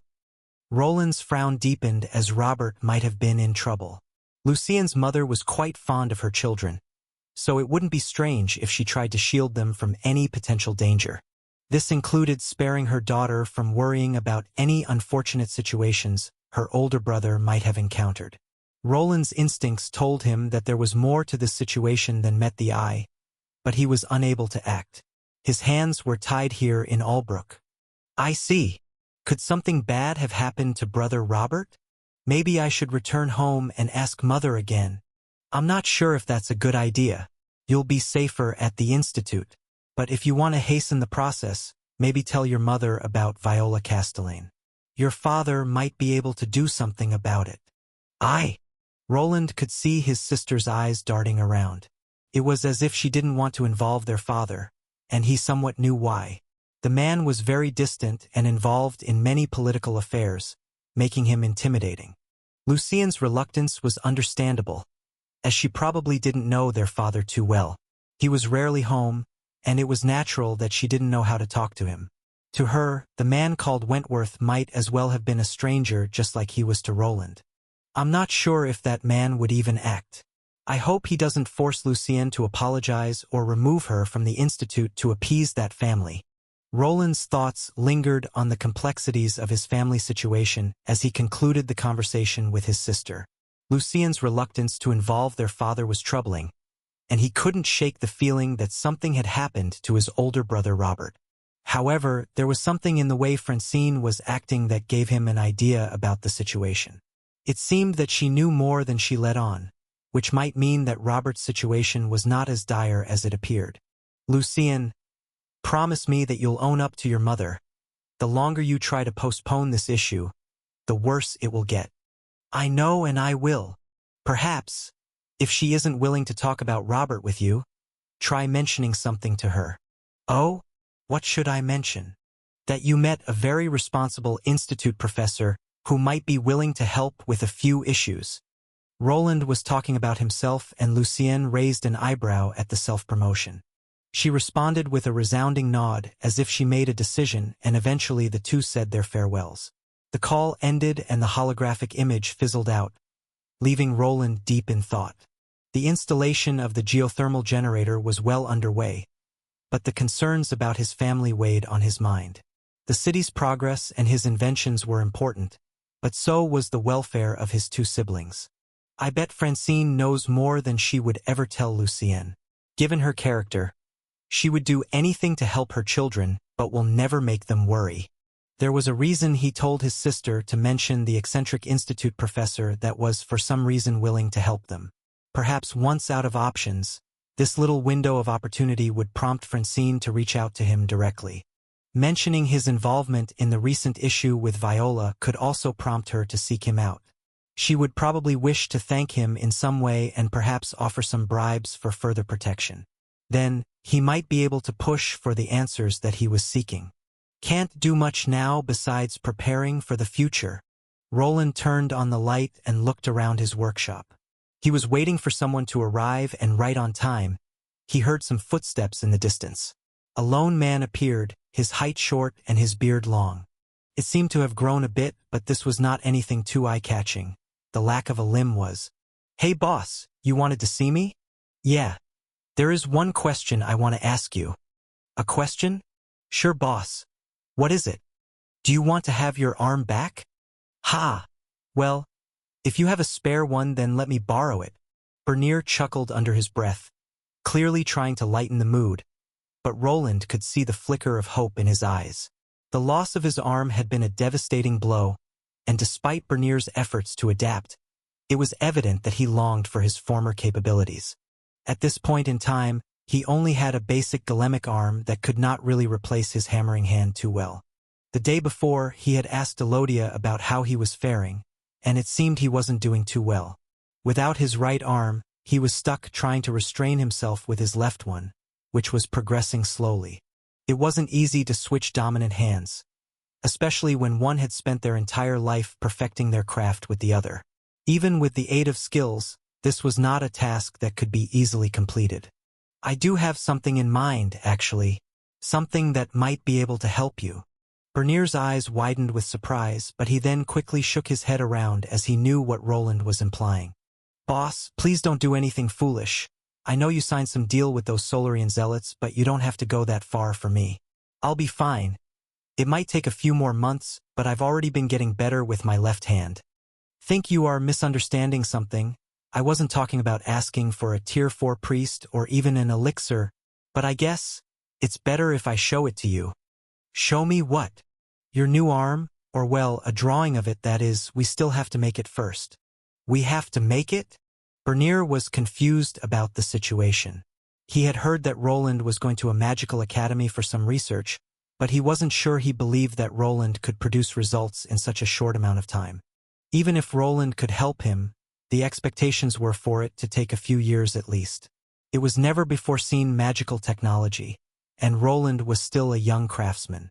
However, when he saw a large board with an intricate diagram of a forearm, his mind went blank.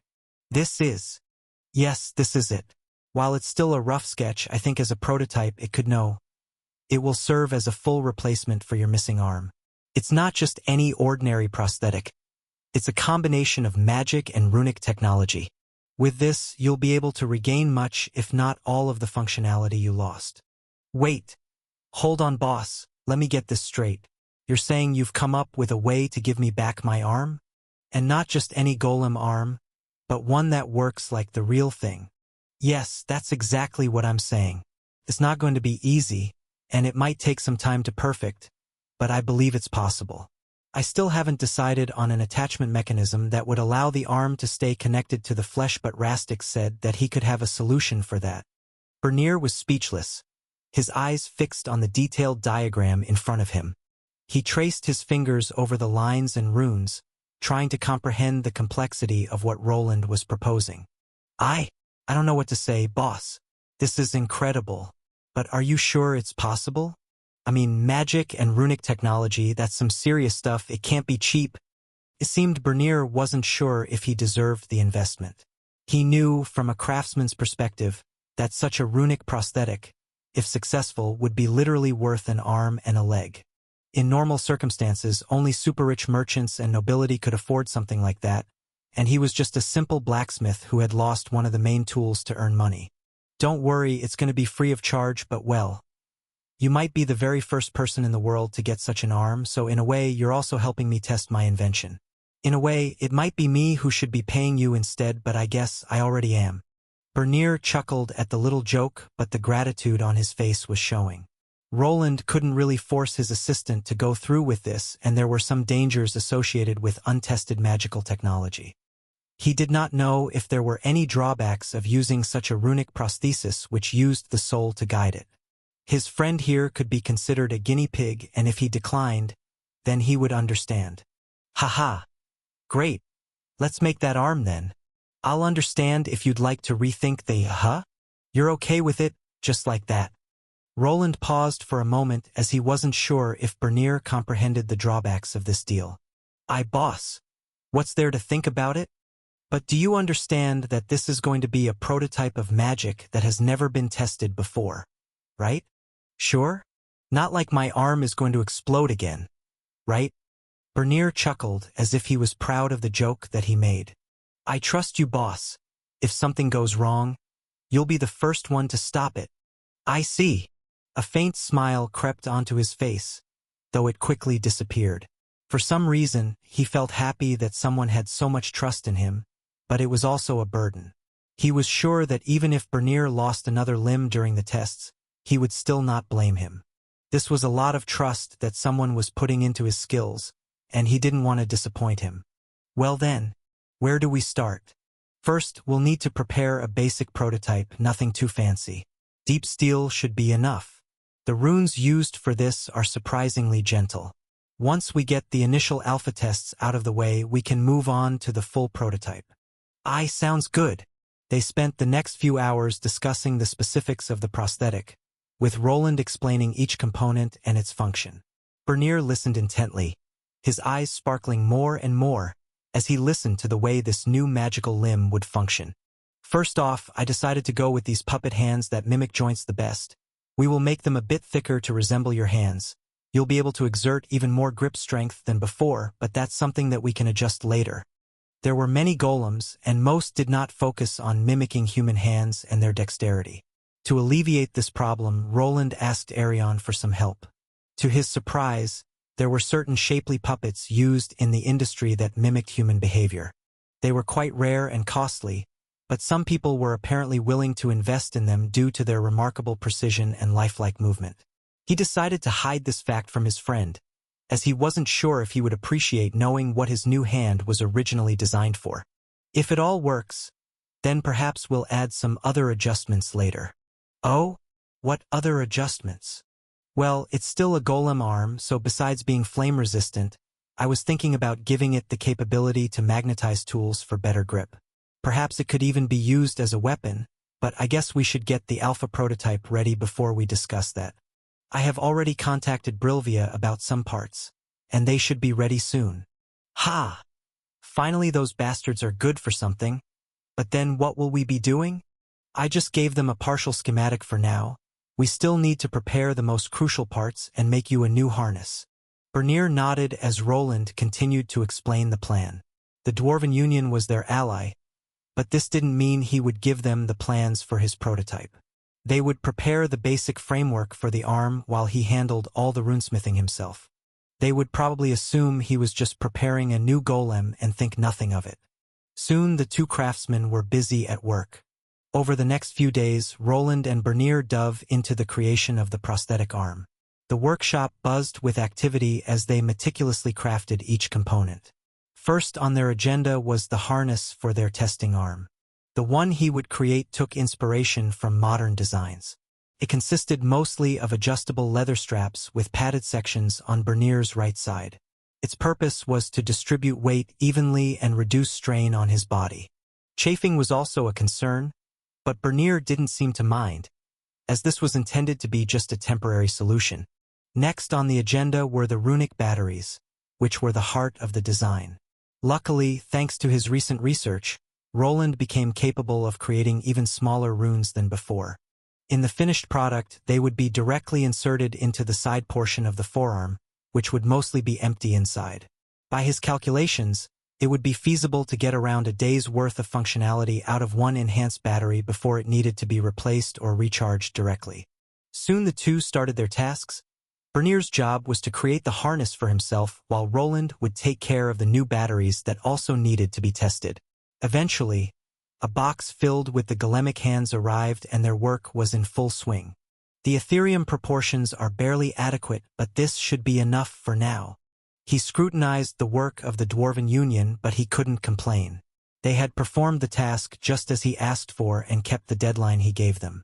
Roland couldn't shake off the feeling of excitement mixed with anxiety. This project was a leap into the unknown, and he wasn't sure what to expect. Each rune etched into the arm had to be precise, each magical conduit and trace perfectly aligned. One mistake could lead to catastrophic failure, not just for the arm but potentially for this underground workshop. He had already blown up one workshop in the Institute and he didn't want to repeat the failure from that day. With his debugging skills, he was able to identify and address all possible weak spots in the design, continuing to iron them out. The two men found themselves working overtime into the night, much to the dissatisfaction of both their wives. However, their spouses were understanding enough to allow them to continue, recognizing that the project was something truly special. After about a week, the alpha prototype was finally ready, and it was time to see if Bernier would regain the use of his arm. "All right, this is the moment of truth," Roland said, his voice tinged with both anticipation and concern as he held up the newly forged prosthetic arm. The intricate runes glowed faintly, casting a soft blue light in the dimly lit workshop. Bernier sat nearby, wearing a strange bowl-shaped helmet over his head. Cables attached to the chair gave the setup an eerie resemblance to the electric chairs used for executions. Additionally, a panel with some writing was to the side with what looked to be a silhouette of a person presented on a graphical interface. Boss, what is all of this for?" Bernier's nervous chuckle echoed in the workshop as he glanced around at the unfamiliar equipment. Roland was engrossed in making final adjustments for the runic limb and didn't immediately respond. He was focused on ensuring everything was in place for the first test. "It's something like a monitoring system but will also allow you to alter the settings even when I'm not here. We need something to track your body's responses to the artificial limb." His battle armor could do many things, but it wasn't meant to be a diagnostic device for runic limbs. For this reason, he decided to assemble a chair that would monitor a patient's vital signs. Its main purpose was to record the spiritual mana pattern along with the regular kind. There was a certain attunement needed for the limbs to work, and there was a possibility of misalignment over time. This chair was designed so that, even in Roland's absence, Bernier could fix any issues by himself. "I see." Bernier nodded slowly, trying to suppress his anxiety. The idea of being the first person to test a never-before-seen magical prosthetic was quite terrifying but also thrilling. Roland's confidence was reassuring, but the half-dwarf could not help but feel stressed. He trusted Roland, but there was always a chance of things going wrong, and he certainly did not want to explode while testing new runic equipment. "Are you ready? First, we'll connect the arm to the harness. Once it's secure, I'll activate the runes, and we'll see how it responds to your spiritual mana." "Aye, boss."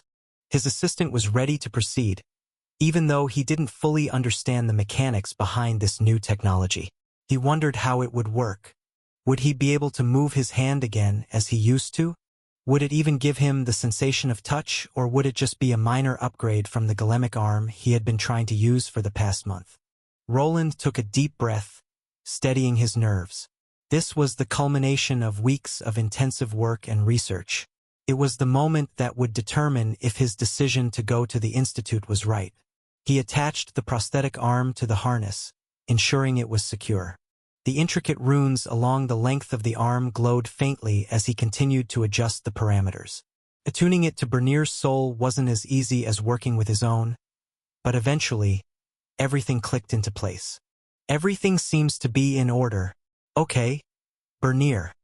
"Yes, boss. I'm going to boot it up. I'm not sure how you will feel during the activation process, but there might be a slight tingling sensation at the start." "Ah, all right." Bernier nodded, gripping the arms of the chair tightly. Roland began to chant softly, his voice resonating with the magical frequencies embedded in the runes.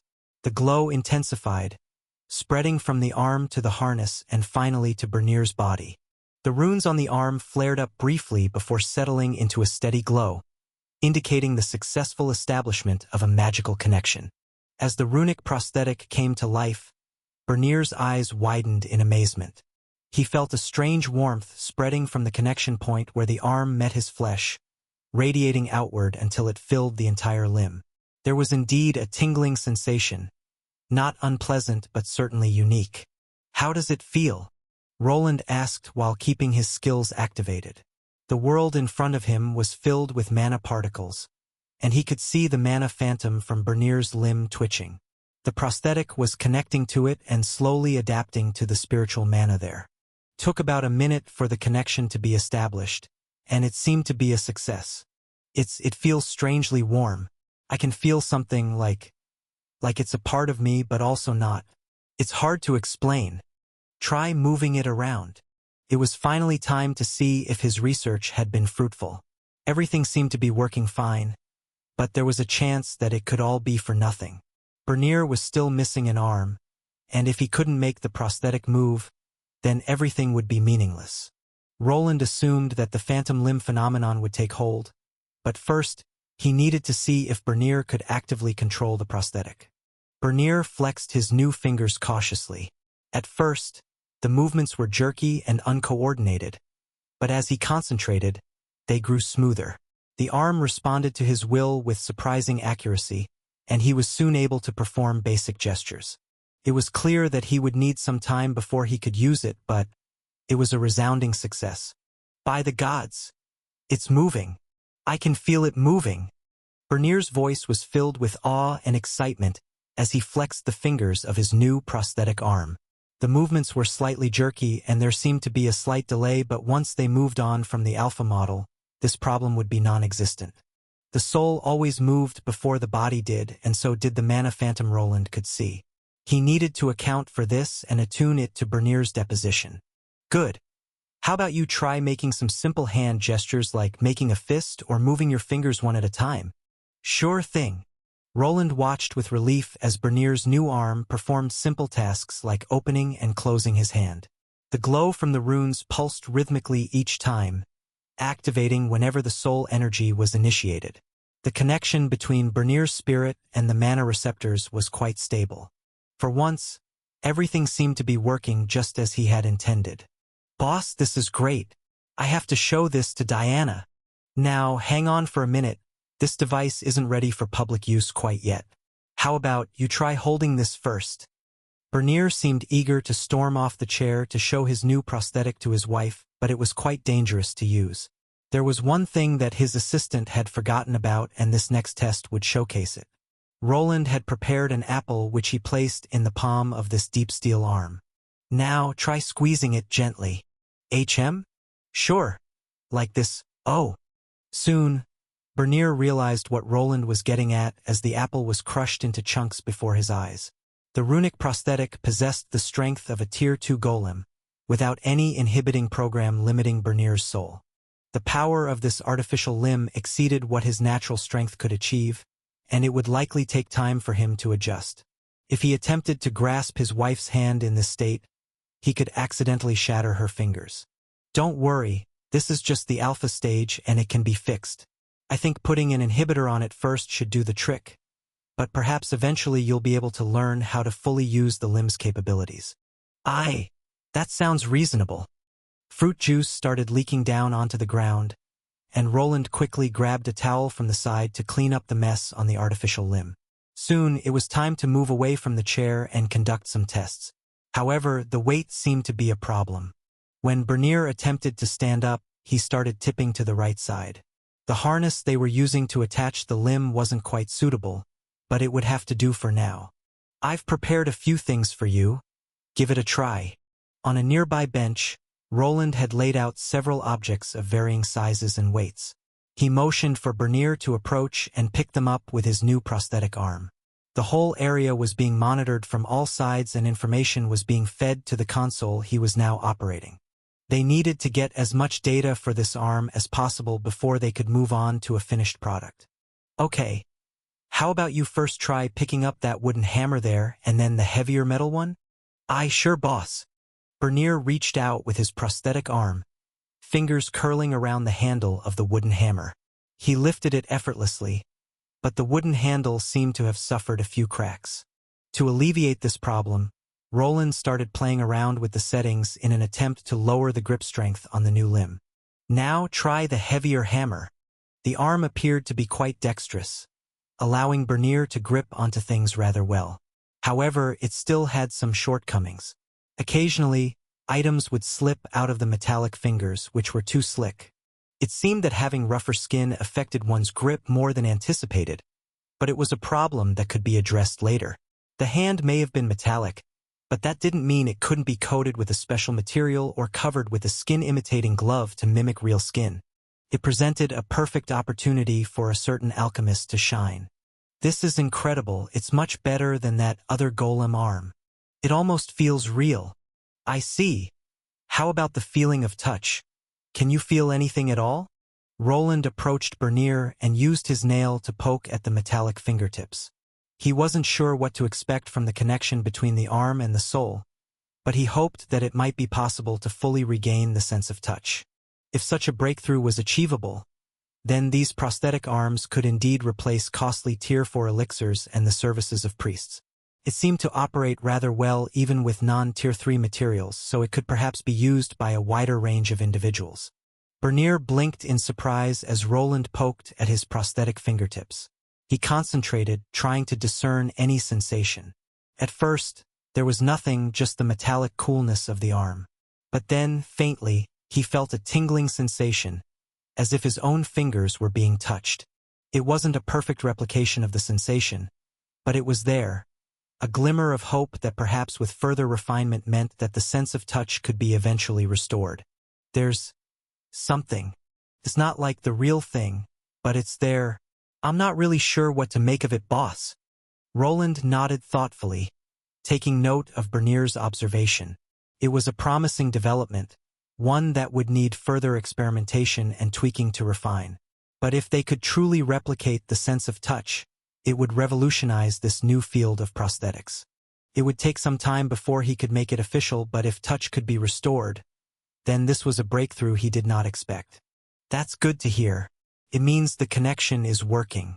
With more fine-tuning, I believe we can enhance the sensitivity and make it feel more natural. Bernier flexed his fingers again, a smile forming on his face as he started to get used to the new sensations. Boss, this is incredible. I don't know how to thank you. No need for thanks, Bernier. This is just the beginning. We still have a lot of work ahead to perfect this. But if you want to thank me, then get ready for more tests. The craftsmen nodded at each other as it was time to perform the usual stress tests for new products. All sensors were on Bernier, and his job was to use the new prosthetic as much as possible throughout the day. The battery life needed to be tested, as well as the usage of the runes. In the future, Roland planned to introduce a power-saving mode that the limb would enter automatically, but for now, more tests were needed. I'm up for it. Let's keep at it, boss. With the initial tests showing promise, Roland and Bernier delved deeper into the calibration and fine-tuning of the prosthetic arm. Roland made notes on Bernier's feedback, adjusting the runes to refine the sensory input and finger control. The process was grueling and involved countless adjustments, but Bernier's enthusiasm never waned. Eventually night arrived and it was time for a break, but his assistant didn't seem to want to part with his new arm. I don't think it would be a good idea to take it home with you. It's still experimental technology. That's true, but what if I just stay here for the night? What about your wife? Will she be fine with you staying at the workshop? Probably not, you're right. It's probably not safe around the little one either. With a heavy heart, Bernier gave up on showing the new arm to his wife and child.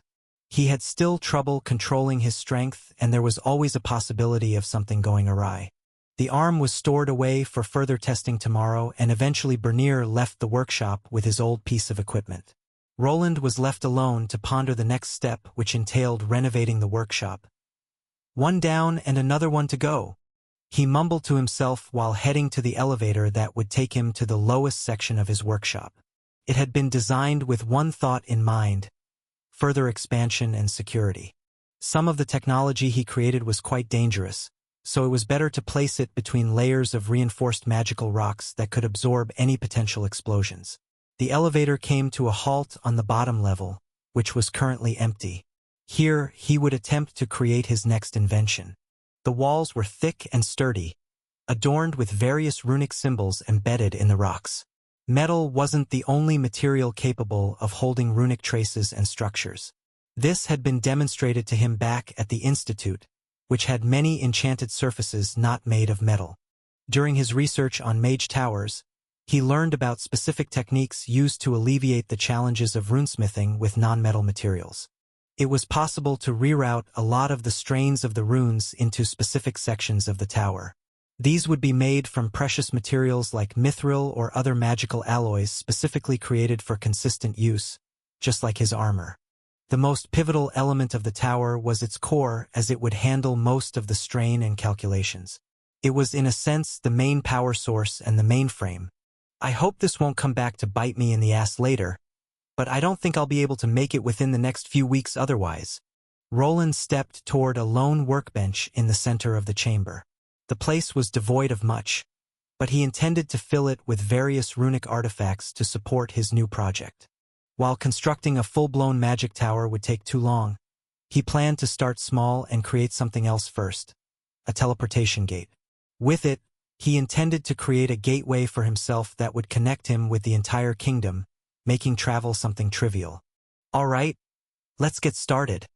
To begin, he needed to create the core to funnel everything into and the artificial spirit that would function as a supercomputer. For this task, he chose an old enemy, or, to be exact, its remains. He produced a cracked orb and placed it on the workbench. It would serve as the blueprint for his runic version of a tower spirit.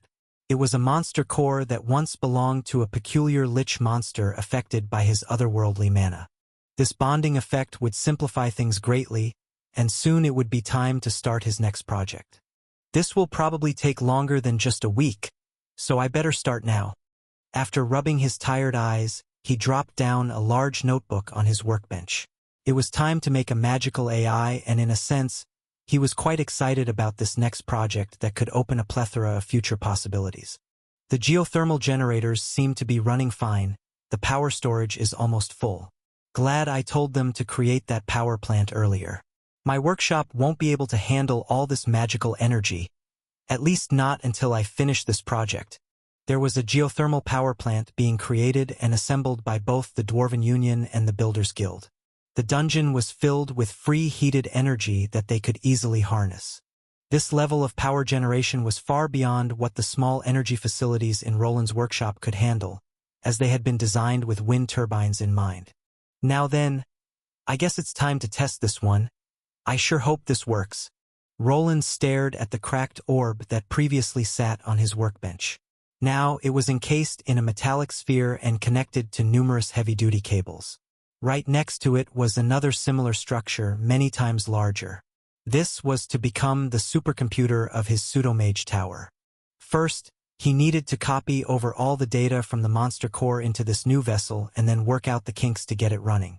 It had already taken him a whole week just to assemble this runic contraption, and he hadn't even started the main task. The sphere that would become the pseudo-mage tower core looked like a complex network of interconnected runes and metallic filaments, arranged in a honeycomb structure. This tower core was quite different from his previous, bulkier creations. Its interior was filled with a lot of empty space, and the filaments were rather thin and fashioned mainly from Ethereum. There was a main reason for this design choice. The thinner metal lining allowed for significantly faster functionality. The delicate filaments and the open structure were crucial for optimizing the speed and efficiency of magical energy transfer and data processing. This design would enable the supercomputer to perform at unprecedented speeds that were essential for the complex calculations and magical operations Roland had planned. It somewhat went against his old knowledge, where it was unfeasible to make something that his runes wouldn't burn and deteriorate. However, this was only true for artifacts that were meant for battle. Something like this runic core was not meant for combat or to be moved around. Thanks to its stationary use, it was possible to create a sort of resonance between the runic components and traces. This resonance would keep them from burning through the metal and allow it to reach a certain magical wavelength. As long as it remained inside of the core, it could in theory work indefinitely, even for tens or hundreds of years, without corroding the Ethereum alloy. At least that's the theory. It doesn't always work out. Roland glanced to the side of the room where a few melted through honeycomb shapes could be seen. He had spent a few days trying to assemble theory into practice, resulting in several failures. Yet, each failure brought him closer to the optimal design. Roland sighed and wiped his brow. The room was stifling hot, partially from the nearby power unit that was assembled to directly power the workshop core. Roland took a deep breath, calming his mind. This was the most crucial part of the process. If the transfer failed, he would lose a valuable source of data and be set back by weeks, something he couldn't allow. He carefully connected the main conduit between the cracked orb and the new core, ensuring the alignment was perfect.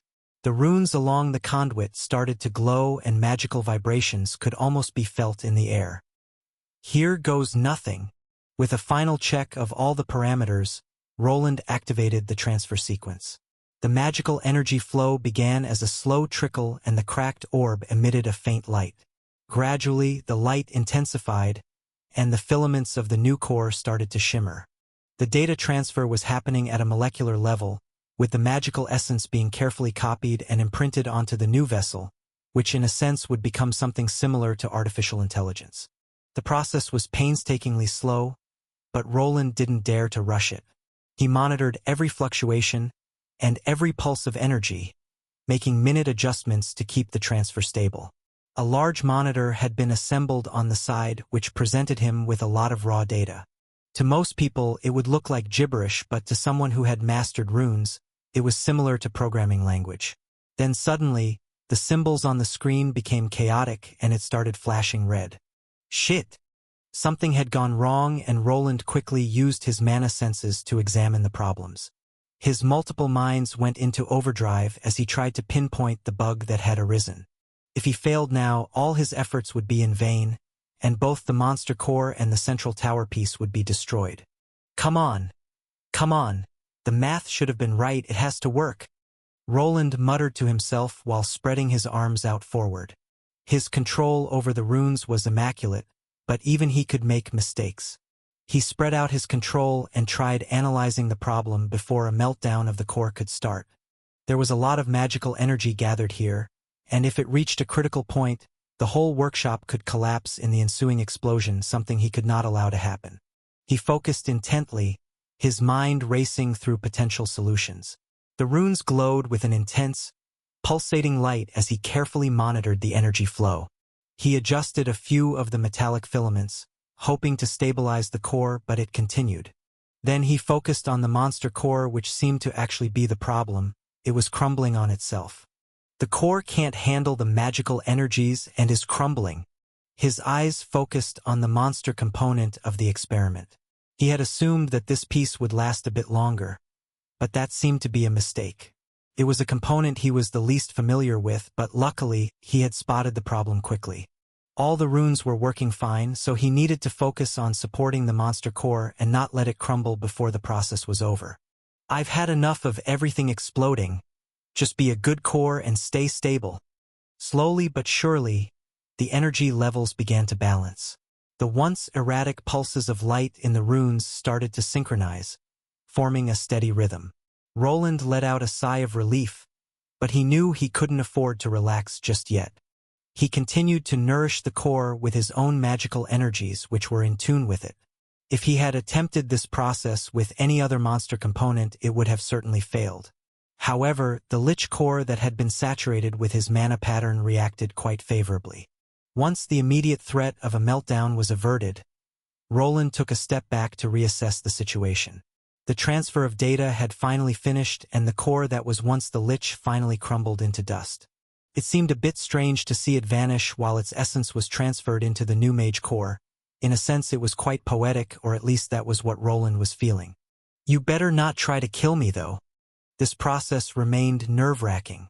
The monster, known as the Purgatory Lich, had once tried to kill him, making his current endeavor of copying its core into the mage tower system quite reckless. It would have been safer to create the tower spirit from scratch, but that would entail fully programming it himself, a task he wasn't entirely familiar with. Perhaps with Arion's help, the project was feasible, but it would likely take him several months to achieve the same effect. Fortunately, he wasn't restoring the monster to its former self. All the data was merely a copy, and the core that made up the monster would remain unused. Many parts of the monster's core were left untouched, deemed potentially dangerous. What he sought were not the Lich's personality traits, but its capacity to reason and follow commands.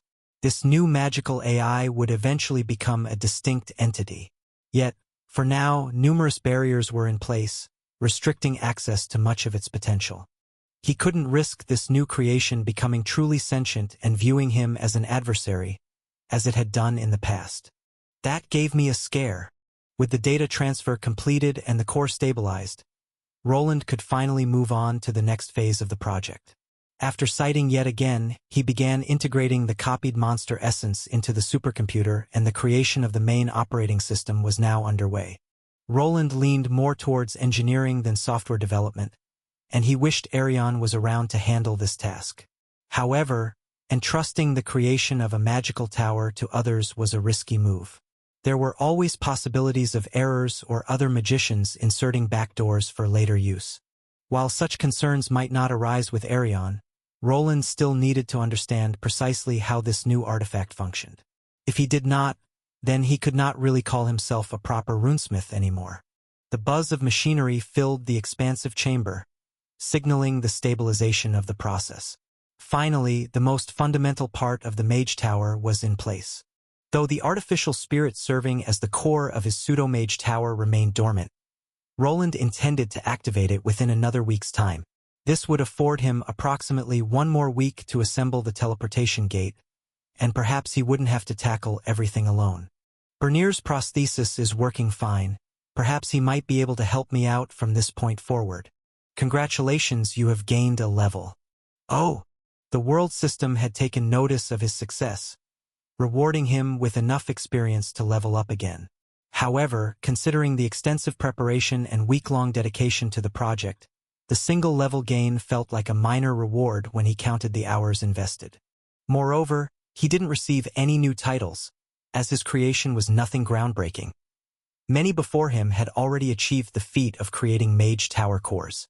Another possibility dawned on him. His existing title of Rune Savant might already surpass any benefits he could gain from creating a Mage Tower. Typically, titles had to be earned in order like his Runic Scholar one, but occasionally superior titles could overwrite lesser ones that offered similar rewards. This achievement brought him one step closer to mastering his craft.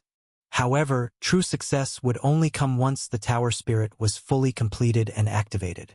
With the successful completion of the initial phase of his Mage Tower project, it was possible to move along with his schedule. For the time being, he decided to run a few tests and programs to see if everything was stable. However, just as he was ready to give the operating system a go, a little tremor shook the place. What was that?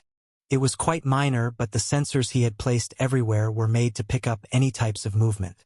From the readings he was getting, it seemed that something had exploded outside of the workshop and in an area where a certain individual had their laboratory. Maybe I shouldn't have hired that guy. This is already the third time since he got here. The large screen that he intended to use to monitor the tower core also had access to every camera in the compound. Through it, he could bring up the live feed of what was happening outside. There he saw a slightly burnt gnome running around with his head on fire. Luckily, others were outside to help him. If this continues, the repairs to his laboratory will cost me more than the potions he produces. It wasn't the repairs of the building that cost the most, but rather the replacement of the various crafting materials he used. With each explosion, valuable herbs would go up in flames, and all the vials and utensils would need replacing. It was a costly endeavor, perhaps the main reason he had been expelled from the alchemical guild. Likely, after a series of failures, they found themselves rapidly depleting their resources and decided to sever ties with him. Why does he look so happy, though? There is something in his hand.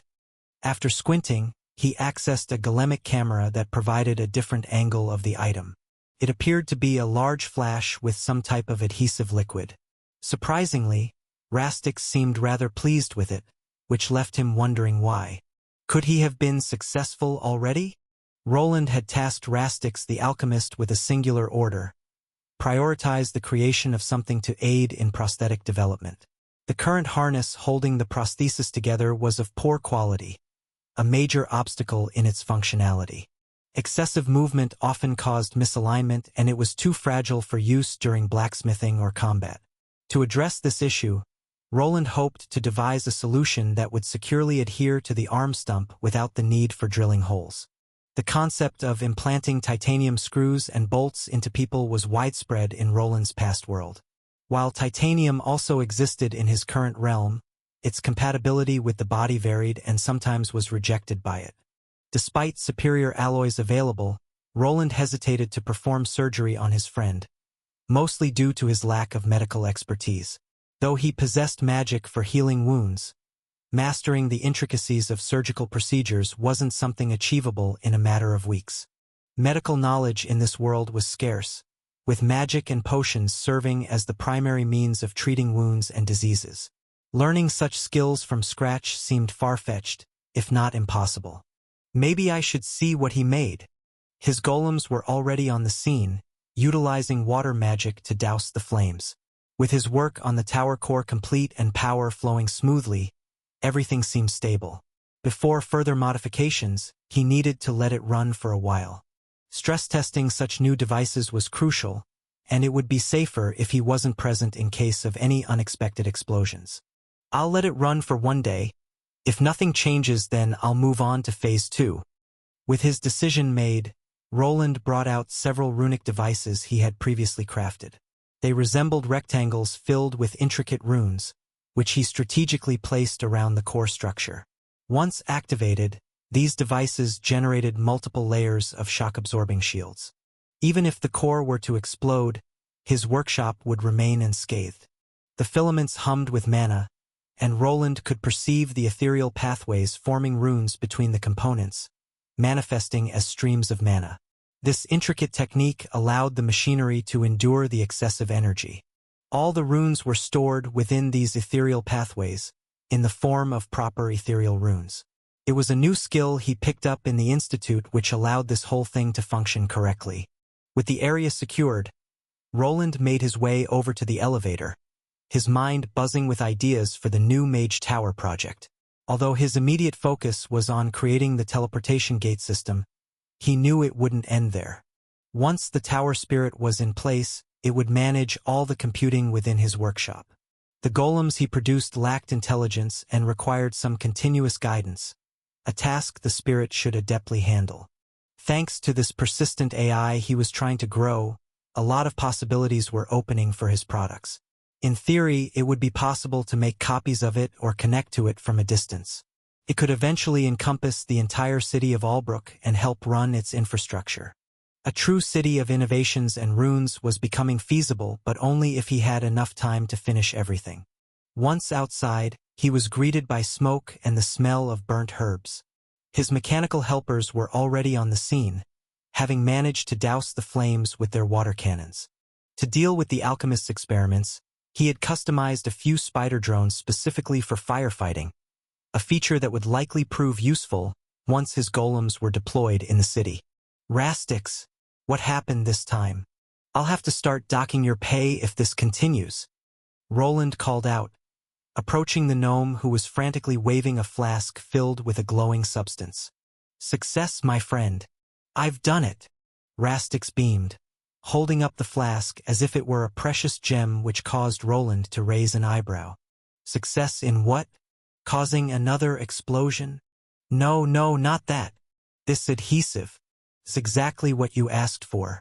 Strong enough to bond metal to flesh without causing any irritation or rejection. It even withstands high temperatures and pressure. It's truly perfection. Is it? Roland glanced at the flask with the liquid. If it was what Rastix was claiming it to be, then it would truly complete this prosthesis project of his. Are you sure about this? Have you tested it properly? Rastix nodded vigorously at the question, almost dropping his prized new creation. Roland raised an eyebrow at the concoction as he was unable to confirm the short man's claim.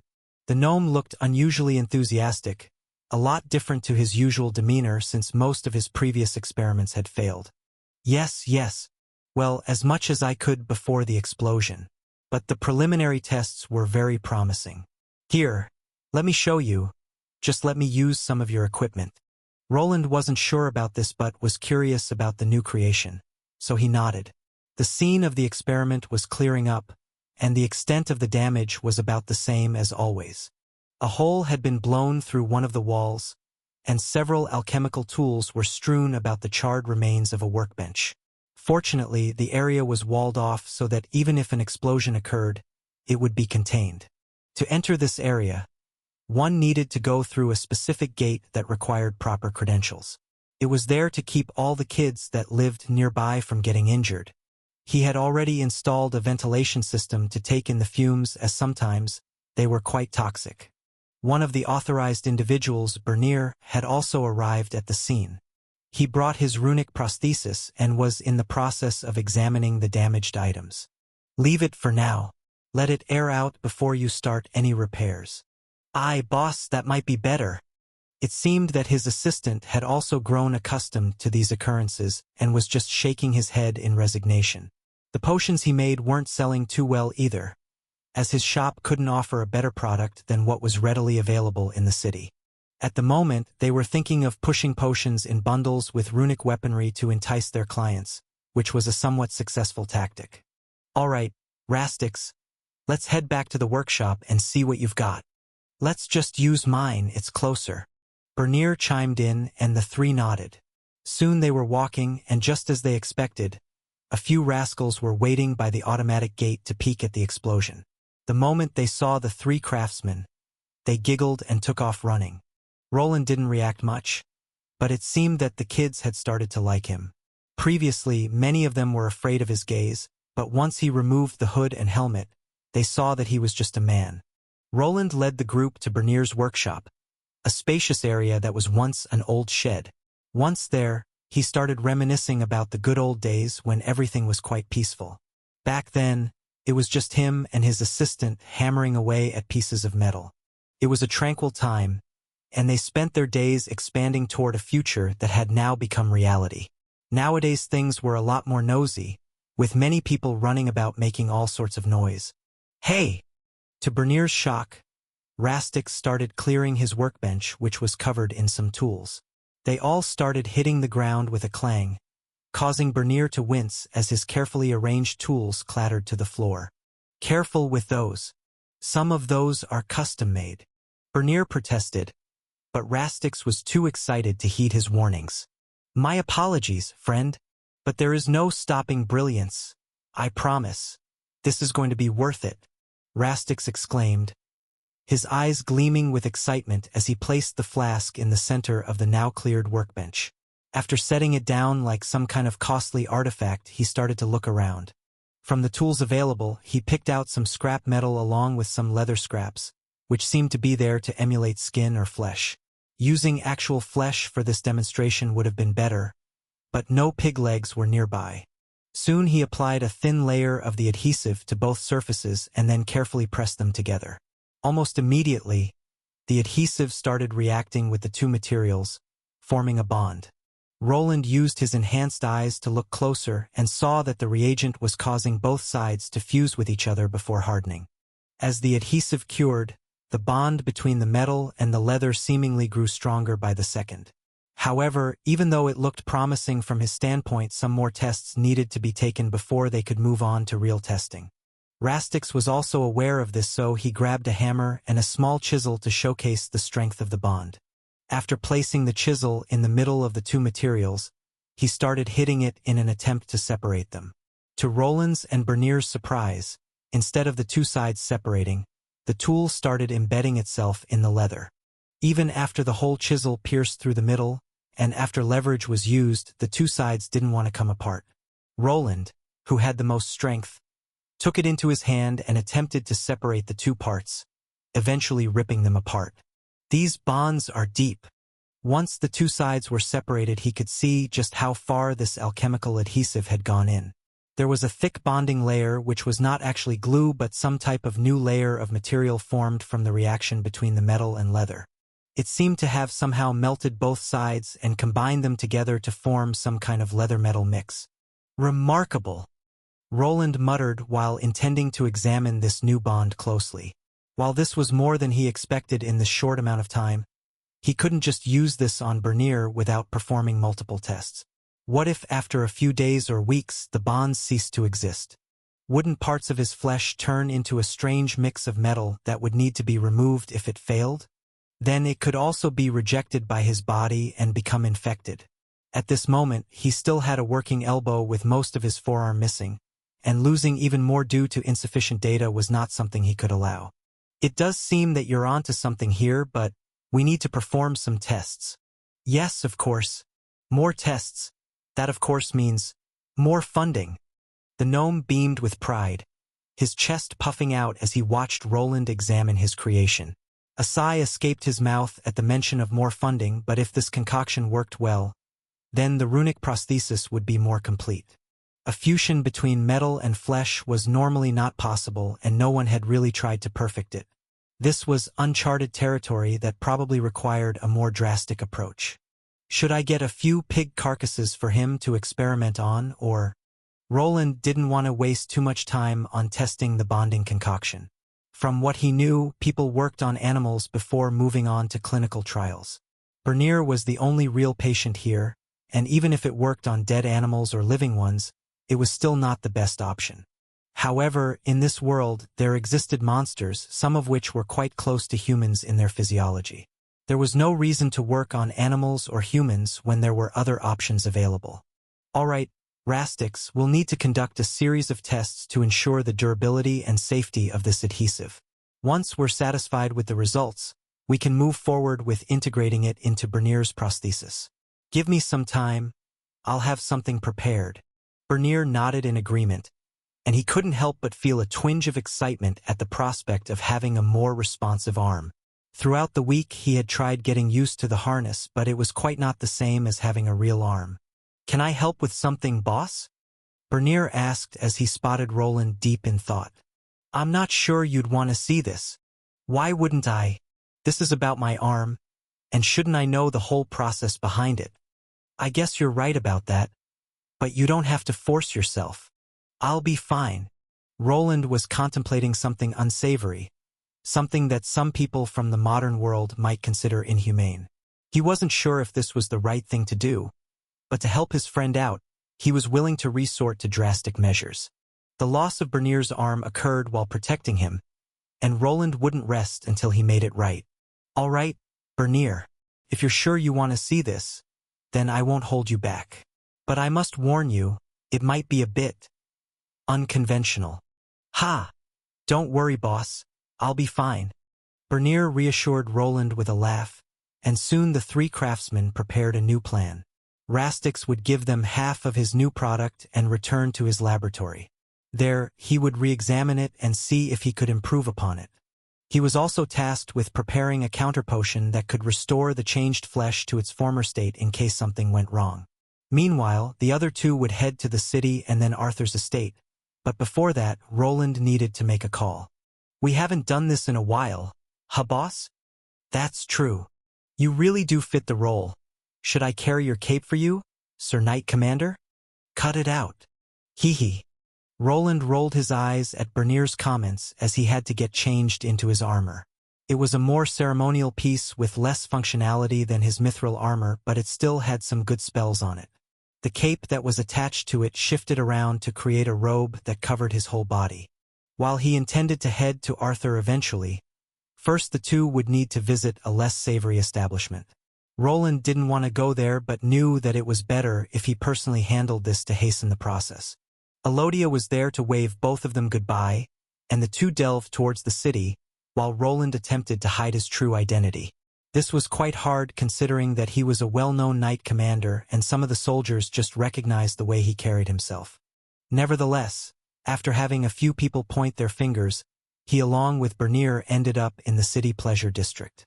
"Boss, why are we here? If Mrs. finds out, I'll be in a heap of trouble." "We're not here for that. Just keep on walking and try not to stare." Bernier seemed to have trouble keeping his gaze away from some of the working ladies. Even though it was the middle of the day, many establishments were trying to entice new customers. It was working, as his assistant was easily drawn by the gazes of half-dressed women and the allure of cheap alcohol. On several occasions, Roland had to pull him back as he was about to walk into an establishment that Armand frequented. Luckily, his idiot brother-in-law wasn't around to ruin everything this time, and the two disappeared through a series of narrow alleyways. They ended up at a nondescript building at the end of a side alley. The sign above the door was faded, but Roland knew it was one of the thieves' guild-run places he had called earlier. He was here to seal the deal for a few unconventional goods needed for the next trial on the artificial limb. He knocked on the door in a specific pattern, and after a moment, a small hatch slid open. A pair of sharp eyes peered out at them. "Who seeks entrance?" "An old weary friend in need of a favor." The eyes scrutinized them for a moment longer before the hatch slid shut. There was the sound of heavy bolts being drawn back, and the door creaked open. A tall, lean man with a scar across his cheek stood in the doorway, eyeing Roland and Bernier suspiciously. "Come in, good friend." The man grinned widely at Roland, who had just pronounced the thief's password for this specific location. The man seemed rather docile, thanks to the type of password Roland had offered, one reserved for VIP members, which he was. Once inside, Bernier started fidgeting, as he was not used to seedy places filled with intense-looking individuals. "Just ignore them and follow after me." "Ah, sure, boss. We won't be staying long. Don't worry, and whatever you do, try not to stare for too long." "What will happen if I stare for too long?" "Not much, you just might get stabbed." "What?" Bernier started sweating and moved closer to Roland as they ventured further into the strange building. They went through another secret entrance that led them to a winding corridor. While people like Bernier were aware of the existence of the Thieves' Guild, most never had the pleasure of wandering through their underground tunnels. This particular tunnel led to a loud place where Roland would retrieve something important. "Yeah, get him." "New. What are you doing?" "I'm going to kill you if you lose." "Haha. I'm going to be rich." Roland tried to ignore the shouts of the people, but they were quite loud. This place looked like some kind of underground arena. People were holding up strange pieces of paper used for betting. In the center was a small ring about 15 meters wide. Inside it, a lone man was fighting against a green monster commonly known as an orc. This place was an illegal fighting ring where betting was allowed, and Roland, as the Knight Commander, was well aware of it. After the last incident with the crime lords from the city, a few agreements with the Thieves' Guild were made. He, along with Arthur, made the decision to allow certain establishments that operated in a gray zone. They were required to pay a fee to continue existing, and as long as they didn't engage in activities like killing, slavery, or selling people's organs, it was deemed acceptable. This compromise was seen as one of the lesser evils for the city. Arthur realized that he couldn't keep expending resources battling the Thieves' Guild and all the criminals. Thus, they decided to work together to a certain degree. As long as they didn't cross certain lines, Arthur and the Knights wouldn't intervene, but this didn't mean they wouldn't step in if the Thieves' Guild made things too obvious. If someone was getting robbed or reported something, they would follow through to clear up the issue. However, if people wanted to waste their money on betting and the pleasure district, then no one would stop them. This might have seemed quite hypocritical considering his recent clash in the Theodore Valerian-run city. However, they ensured that certain thresholds were not crossed, and the Thieves' Guild master was on board with everything. She had promised to keep her guild orderly and would not go out of her way to protect any killers that might wander in from outside. It was somewhat of a necessarily evil, and it was better to keep them in check than risk another guild forming with a guild master that wasn't willing to cooperate. "If it isn't the honored guest, please come." A man greeted them, appearing a bit out of place with his large belly and fancy attire. He seemed to be the owner of the establishment Roland sought goods from. Alongside Bernier, Roland followed him into a dimly lit room, presumably his office. Two intimidating guards stood behind, though their prowess paled in comparison to Roland's, which they were certainly aware of. The man showed a lot of decorum, and his body language was quite submissive. "What brings you to our humble abode, esteemed guest?" "I wish to procure a few monsters from your collection. Do you happen to have any goblins or hobgoblins available?" The man's eyes lit up with interest, and he leaned back in his chair, stroking his chin in contemplation. "Goblins, you say? Interesting choice. We do have a few in stock, though they're not the easiest creatures to come by. How many are you looking to purchase? I'll take 2 each to be on the safer side. The man nodded thoughtfully and swiftly agreed to the deal. Roland sensed he might be under pressure from the Thieves' Guild leader he had contacted earlier. With the goblins and hobgoblins now in their possession, the tests could continue further. It took Bernier a moment to realize the purpose of the goblins, but he remained steadfast in seeing the plan through to its conclusion. Good. There will be a few men waiting outside to guide you. Follow their instructions while transporting the monsters. Do I make myself clear? Of course, good sir. The man smiled content with their agreement, and bid them farewell with a wave. Roland's status exempted them from payment, and soon he was escorted out of the fighting establishment. The monsters would be packed up and transported to the hidden skill training facility at Arthur's estate since, for the time being, Roland lacked a similar place to house them. Once they were delivered and secured, they could proceed with the final adjustments on the runic prosthesis. Quite the interesting gift you've brought me. I apologize, but there wasn't really another facility to use at short notice, Lord Arthur. It's fine, and you can call me Arthur down here. I'm not sure I should, Roland remarked while glancing at a certain angry-looking cat-eared maid. The 3 of them were watching a group of soldiers transporting goblins and hobgoblins into holding cells. This place was created to hold Tier 3 undead monsters from the dungeon, so managing a few lesser creatures wouldn't be that hard. At this moment they were disabled by a sleeping spell and bound, making it easy for the soldiers to handle them. Bernier was also here, waiting in another room for Roland to come and get him. This place was a secret from most, but his assistant had proven himself trustworthy enough for even Arthur to agree to this. Bernier was already aware of almost all of Roland's secrets, and granting him access to this underground area wasn't really a big security risk. He had not planned this, but there was no similar place to hold monsters in his underground workshop. Roland was planning to create something similar, as improving his skills was important, but he just didn't have the time. Moreover, having Tier 3 undead under his own home, where many young children and his wife lived, would be quite irresponsible. At this location, they had built an extensive underground holding facility that looked like a dungeon, which was perfect for his current experiment.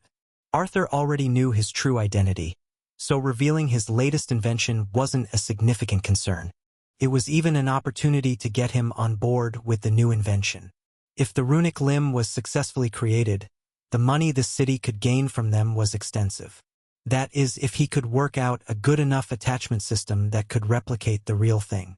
If I understood correctly, this research of yours will be quite unsavory? Roland remained quiet and only nodded as Arthur posed the question. He was about to do some inhuman things to these goblins, and he was having some second thoughts about the ethical implications. However, his determination to help Bernier regain full functionality in his arm overshadowed his reservations. Arthur observed Roland's struggle by reading his facial expression, which was more tense than usual. Well, they are just goblins. The little buggers would slit our throats without thinking twice. That's true. There was a reason he chose goblins and hobgoblins, as these creatures were considered pure evil. In the past, people had attempted to reason with these creatures or domesticate them, but every attempt had ended in bloodshed. Goblins were notorious for their cunning and cruelty, making them a constant threat to humans and other peaceful races. They liked to torture and play with their prey. To some adventurers, being captured by goblins was a fate worse than death. I understand your dilemma, but you should not look at these creatures as part of the intelligent races. They are nothing more than evil monsters, their minds corrupted by something truly vile. He noticed Arthur trying to give him a pep talk about what was about to happen. It seemed that his noble friend had caught onto his internal dilemma. Roland appreciated the emotional support Arthur was offering and took it to heart. Thank you, Arthur. I'll be fine. All right then, I'll leave you to it. While I'm intrigued by the idea of artificial limbs, I'd rather not stick around. I'm sure you understand. While Arthur was fine with lending the area for his research, he was unwilling to stay and watch. Mary felt the same, and soon only Bernier, Roland, and a few guards stationed here were left. These guards were bound by strenuous magical contracts that would cost them their lives if they leaked any information. All right, let's get this over with. Bernier, are you sure about this? You don't really need to be here for this. I'll be fine, boss. Stop worrying, and not like we'll be doing all that stuff, right? Yeah. The two walked towards the holding area, where one goblin awaited them. While Roland intended to perform some tests with the creature's help, he would not be the one inflicting the pain.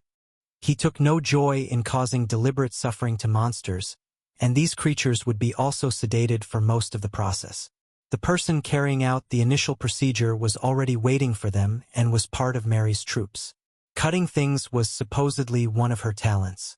Well met, Knight Commander. The woman greeted him with a bow, her large black cat ears twitching slightly. Her eyes, brown with a golden tint, peered out from beneath her neck-length black hair, which draped over one of her eyes. This woman was supposedly Mary's right-hand woman, part of a small unit of shadowy maids that roamed this noble estate. They were responsible for Arthur's protection and information gathering.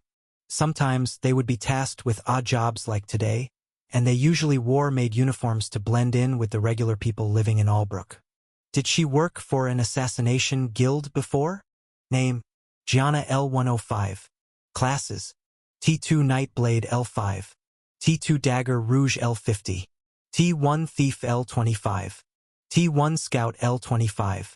Roland took a glance at her true stats, which could not be hidden from his runic eyes. The woman seemed to be treading the path of an assassin.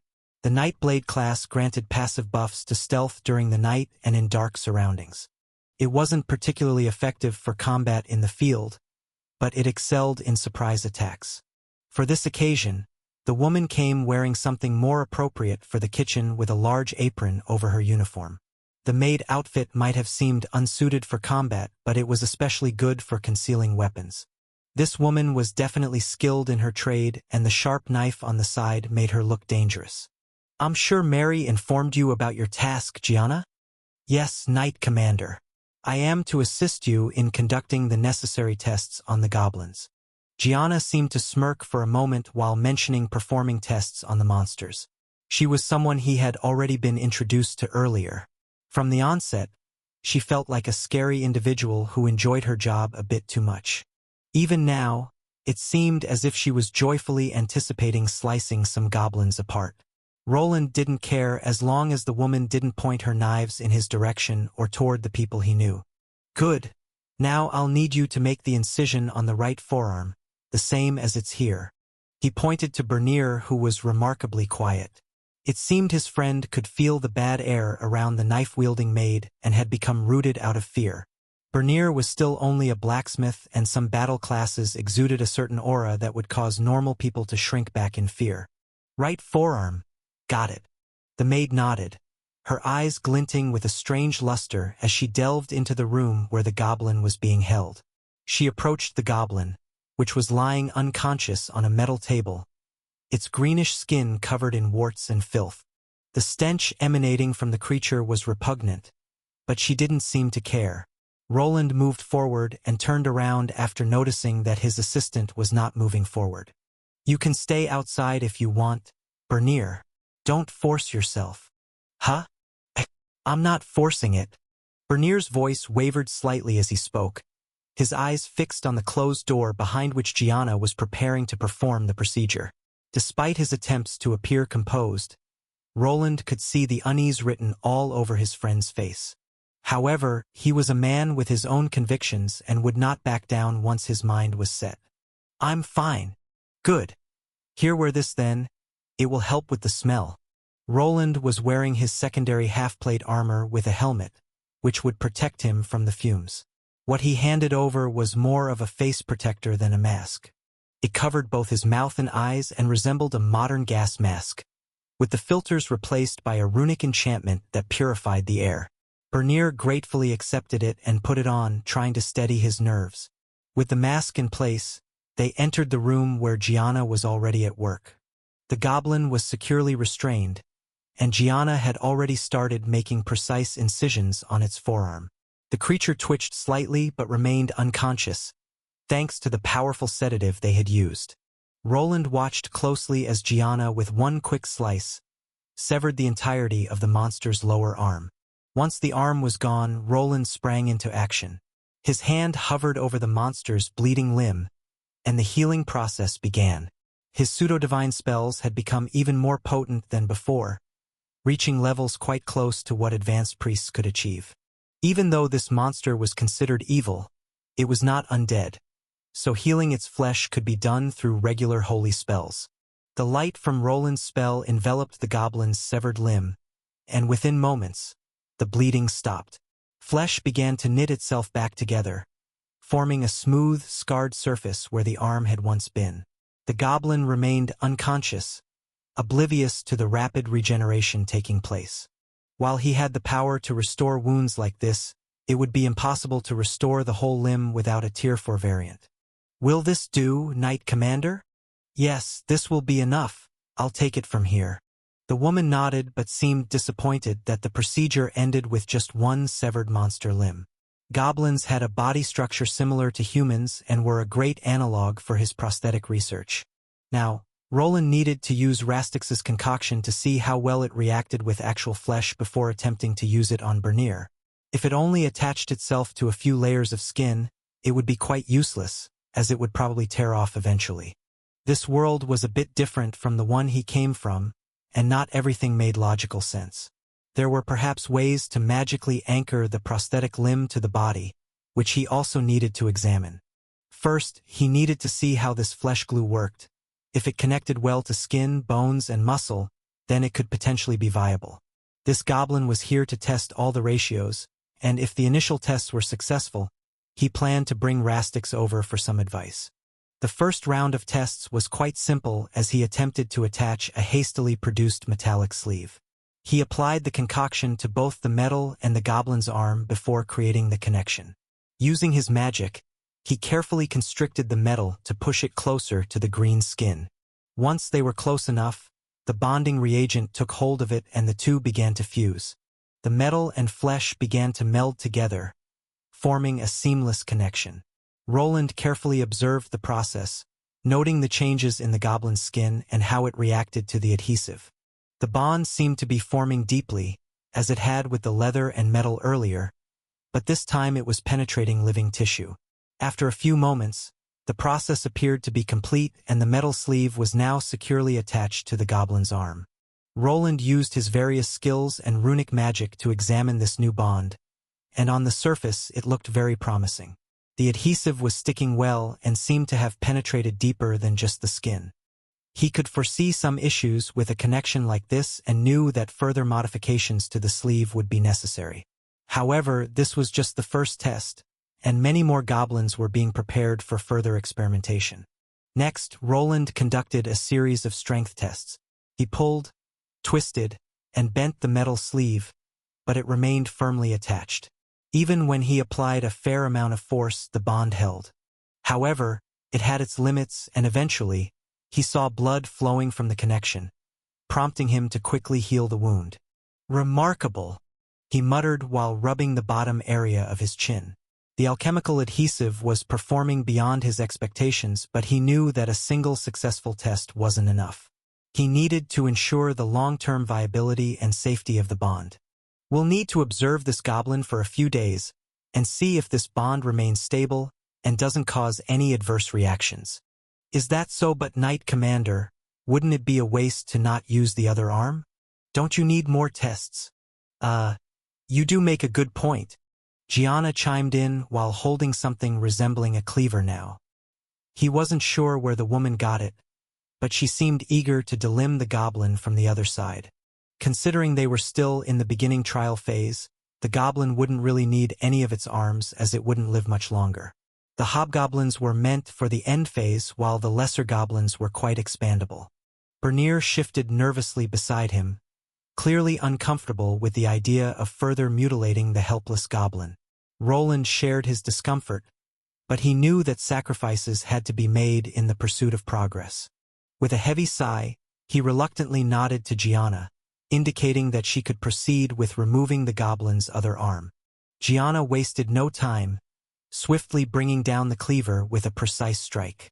The goblin's other arm was cleanly severed, and once again, Roland sprang into action to heal the wound.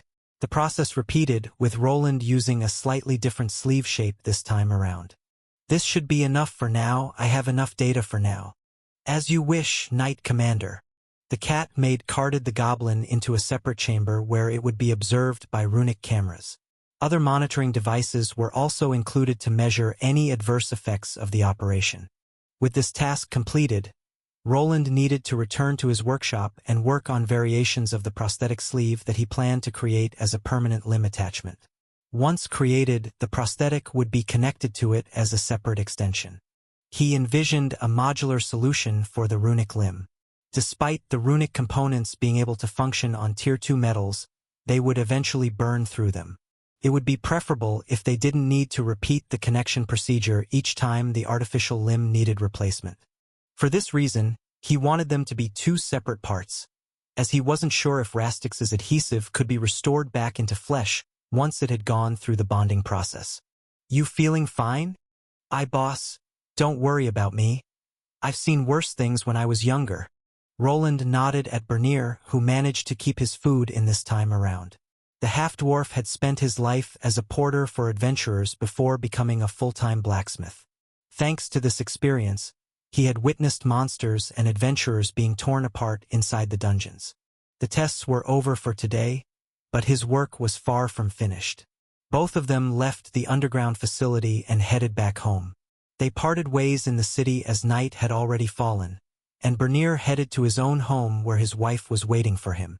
Roland did the same, knowing that the process of moving the orphans had been fully completed during his stay at the Institute and Elodia was probably waiting.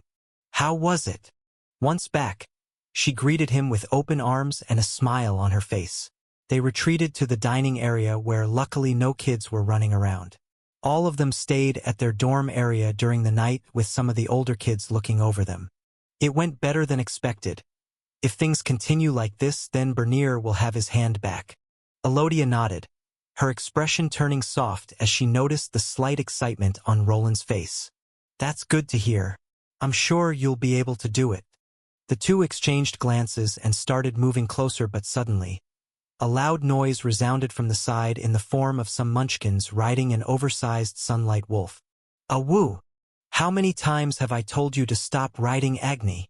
But he likes it. Worf. Two boys, around the age of 6, were clinging to Agni's mane and being loud outside. Elodia leaned out of one of the windows and started shouting at them. Roland just chuckled and took this as a chance to slip away to his workshop.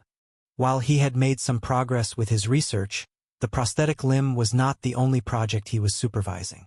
He needed to check up on his tower spirit and perhaps start tinkering with some of its features. I suppose having friends in high places has its merits. Two craftsmen were attaching some heavy cables to a large platform. One was quite tall with a height of 193, something he had achieved after his Tier 3 rank trial. It was a phenomenon known as post-ascension growth and sometimes occurred to accommodate drastic changes to one's body. Luckily, this growth had already stopped, and now Roland could focus on the task at hand. What's that, boss? What do you think it is? Roland asked while holding something that resembled a mana crystal, something they used in bulk to treat alloys to get higher quality products. Bernier eyes this peculiar-looking crystal that was strangely pink and elongated. Soon, the crystal made its way into a special container that had been prepared on top of a workbench. The container looked quite advanced, with a glassy outer case that allowed them to see the floating crystal inside. It was shaped like a tube with various runes inscribed on the bottom and top of the cylinder. The glass, on the other hand, was covered in traces that pulsated from time to time. Inside, an intricate gridwork of thin mana threads connected to the crystal through ethereal pathways. Is it some kind of magic crystal? Maybe a compressed one? But there is no smelter here, so probably not. Not even close. Roland replied with a small chuckle, knowing it wasn't something his assistant would recognize. It was an item gifted to him by Arion, his friend at the Institute. While it looked like an elongated crystal, it was actually more akin to a storage device for data. Though it appeared semi-transparent, Slicing it apart would reveal many tiny runic traces and compact runes inside.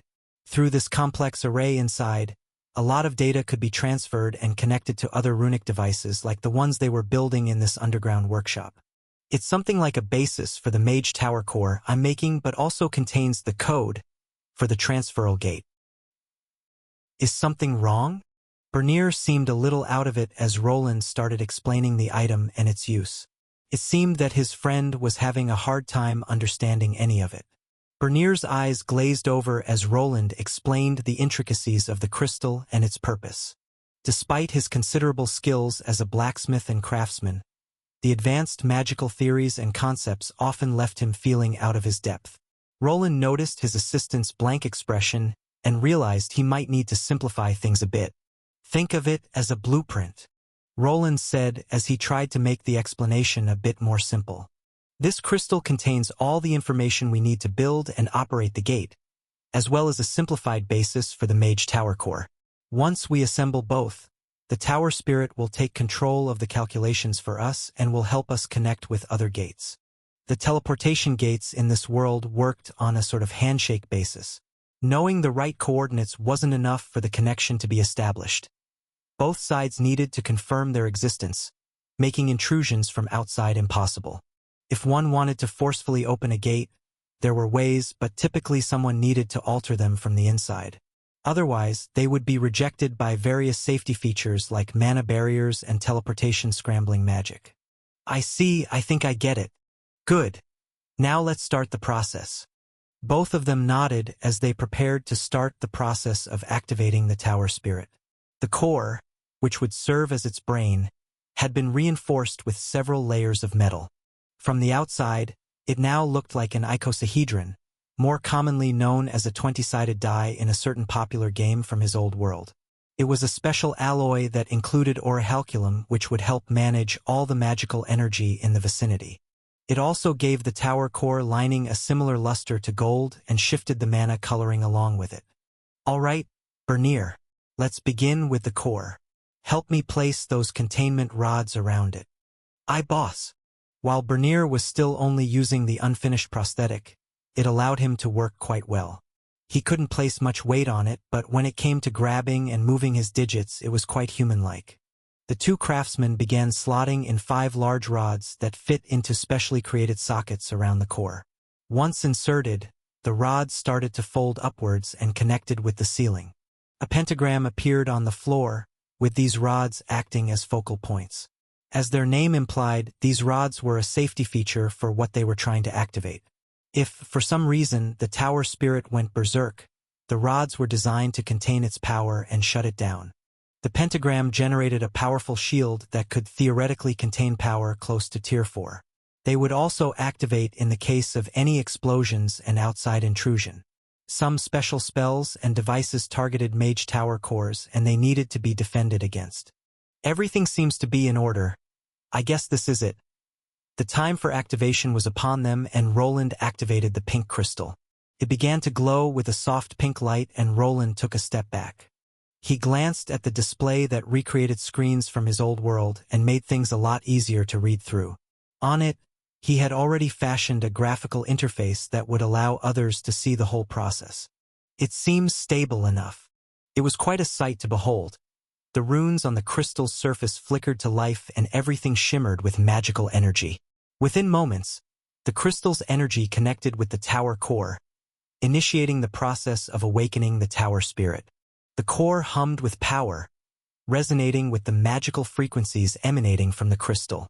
Slowly but steadily, the workshop began to vibrate as the data transfer took place and the Tower Spirit was being created. There were many types of Tower Spirits that could be created, ranging from simple constructs with basic intelligence to complex magical beings capable of interacting with their surroundings. Roland had chosen to create a more advanced spirit, one that could assist him in his research and help manage the various magical devices in his workshop. However, he did not want it to have an ego of its own, as it was a variable that could complicate matters. The more complex the spirit was, the bigger the probability of it developing an ego of its own. Sometimes, these beings were just monsters made of energy that could run wild. He was not making a conversation partner but a machine to manage his underground workshop and for calculation. He wanted something more similar to an AI assistant and not a magical beast with its own mind and feelings. As the process continued, Roland monitored the energy levels carefully, ensuring that everything remained stable. The runes on the core's casing continued to pulsate, and eventually, the process reached its conclusion. For a moment, the air crackled with power, and a strange burst of energy erupted from within the tower core. Quickly, the containment array reacted to block this surge of energy, causing Bernier to jump back in fright. "Whoa! It's fine, the mana can't get through the shield, you'll be fine." "Phew! That gave me a scare."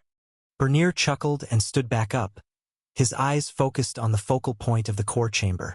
Meanwhile, Roland, able to see through the casing, observed the magical reaction taking place within it. He witnessed the birth of the tower spirit and the formation of its shape. Soon, it floated forward, depicted as an orb of light slightly larger than a tennis ball.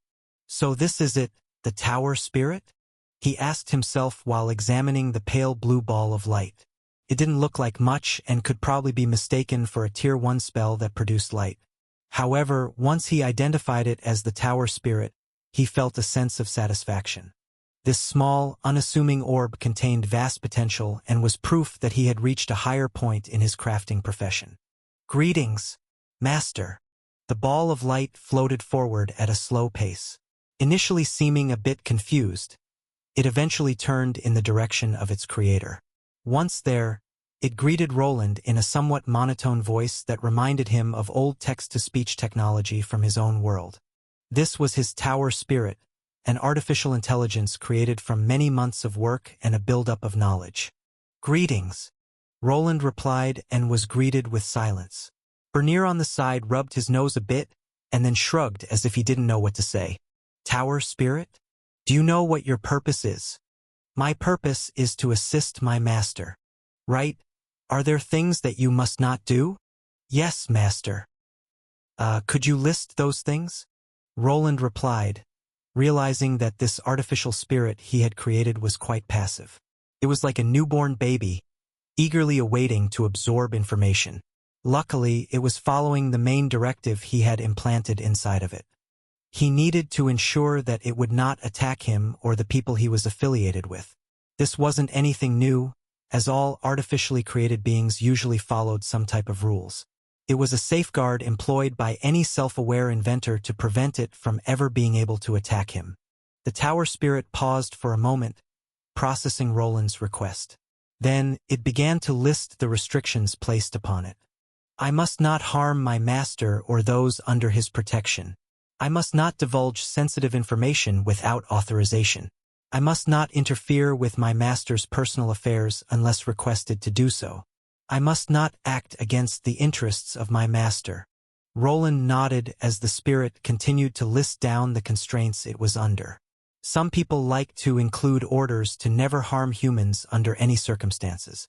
However, this AI spirit would be allowed to control many of his battle golems and tower defensive systems in his workshop. Could not operate without being able to use deadly force in this world of strife. What he already created was a database with people's names and mana fingerprints that his creation would not be able to harm instead. "I should give it a scan. Name? None. Species? Artificial spirit." Roland examined his new creation, but his identification didn't reveal too much. But it made one thing clear. The world saw this orb of light as its own species. It was an artificial spirit that he had created, and it still lacked a name to be considered a full-fledged tower spirit. Roland's naming sense wasn't too great, and he had already given his armor the runic naming scheme. He strained his brain for a moment and then came up with the genius idea to give this new assistant of his a name fit for a butler. "I suppose we need to give you a name. Artificial spirit or tower spirit won't do. How about Sebastian? Registering a new name. This spirit will be known as Sebastian. You have gained a new title, Arcane Craftsman. You have gained a new title, Spirit Bond." Once the name was given, a sudden system window appeared before him, rewarding him with not one new title but two. It seemed that creating a mage tower core alone was not enough. Fashioning an actual artificial spirit was required for a new title. To make things even better, he received an additional title for naming his AI butler. Arcane Craftsman. Title. A title gained by craftsmen who have reached the pinnacle of arcane artistry. Mana usage inside any arcane structures will be lessened and affect all magical devices within range of the arcane structure. Spirit Bond. Title. Given to people who have created a bond with a spirit. Arcane structure? I guess it means the Mage Tower core in this case. Roland would be able to lower his own mana usage even further when near the Mage Tower core. This title meant that whenever he was there, he would have a home advantage against other casters. He wondered if it would affect things like his golemic army and his armor. The other title was typically given to summoners who contracted actual spirits, but it appeared to be something that could also be gained with an artificial spirit. I wonder if I'll be able to gain a summoner class with that title. For a moment, he imagined casting a spell during combat and his workshop appearing to aid him. Summoning typically involved using other creatures and even magical constructs, which could be called from the spirit realm.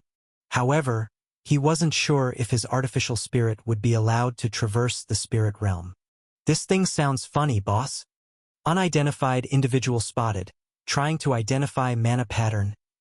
Individual identified as Master Bernier, clearance level 4. Master Bernier? Bernier was confused by the terminology that the artificial spirit named Sebastian was using, but Roland was here to explain. I've included you in the Artie, Sebastian's database. He should listen to your orders, and with your clearance being 4, it's going to be only one notch below mine. Just below yours, boss? Roland nodded as Bernier was taken aback by the level of trust he was given. The 5th level was the highest and only he could access it.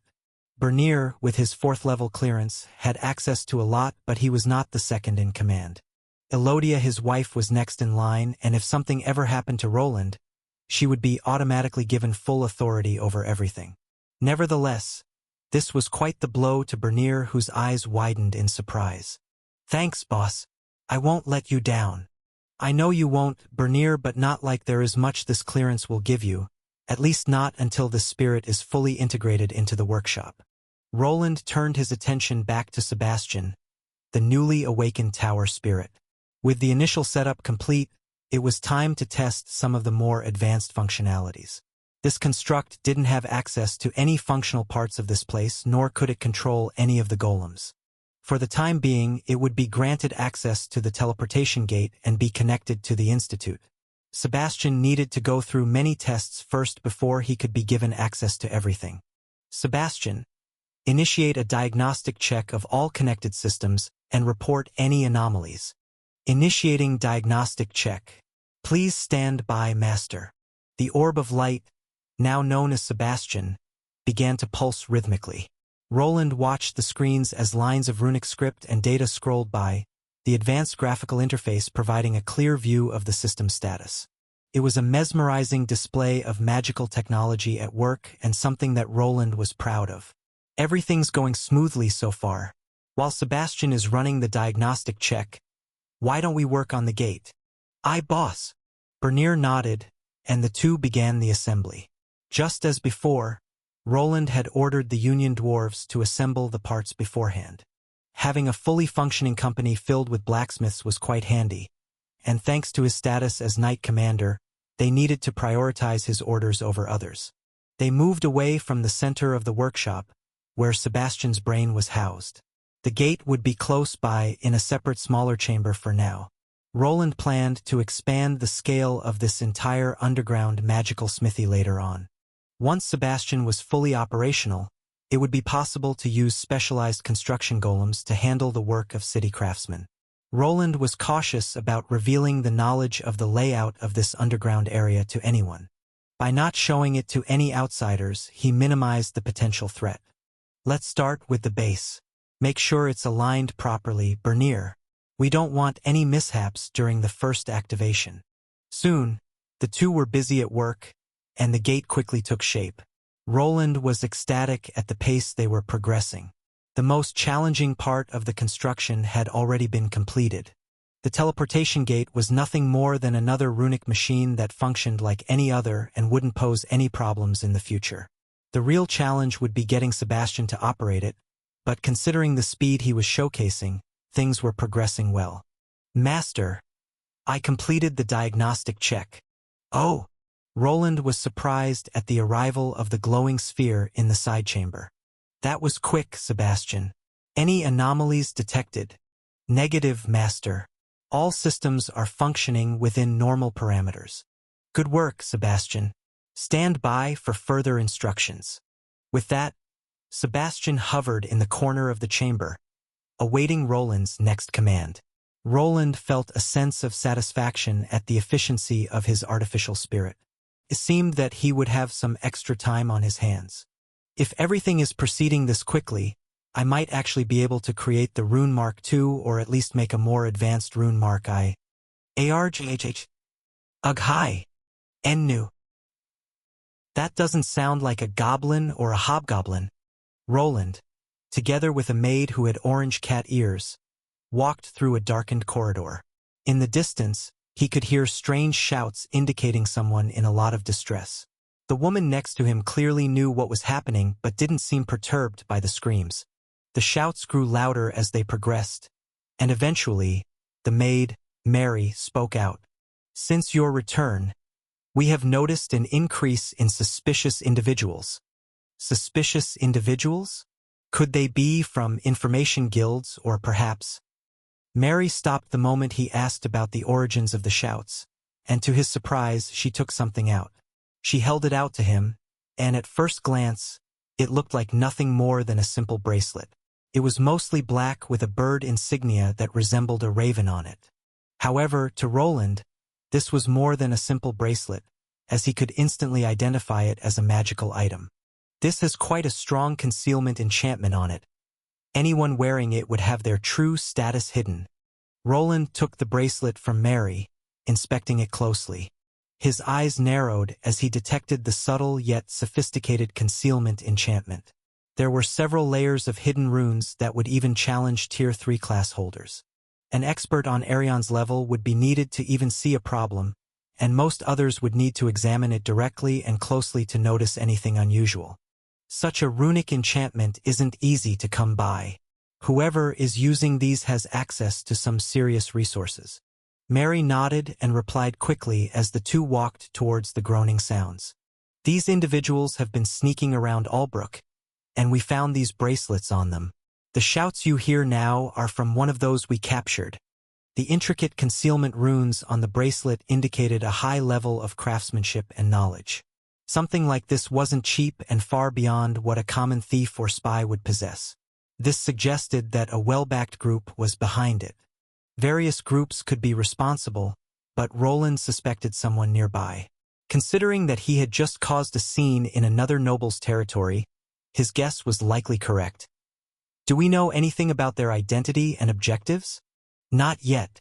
The interrogation is ongoing, but they're tight-lipped. Whoever they are, they've been trained to resist questioning.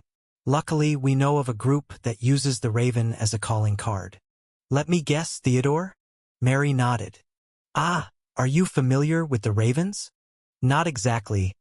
I heard a few rumors here and there, but nothing too specific. Mary nodded again, and they continued forward without her going into much detail about these so-called ravens. Roland had been given all the information Arthur possessed and had also used information guilds through the Thieves' Guild. This organization was similar to what Mary's maids were turning into, the eyes and ears of the noble. This wasn't anything new.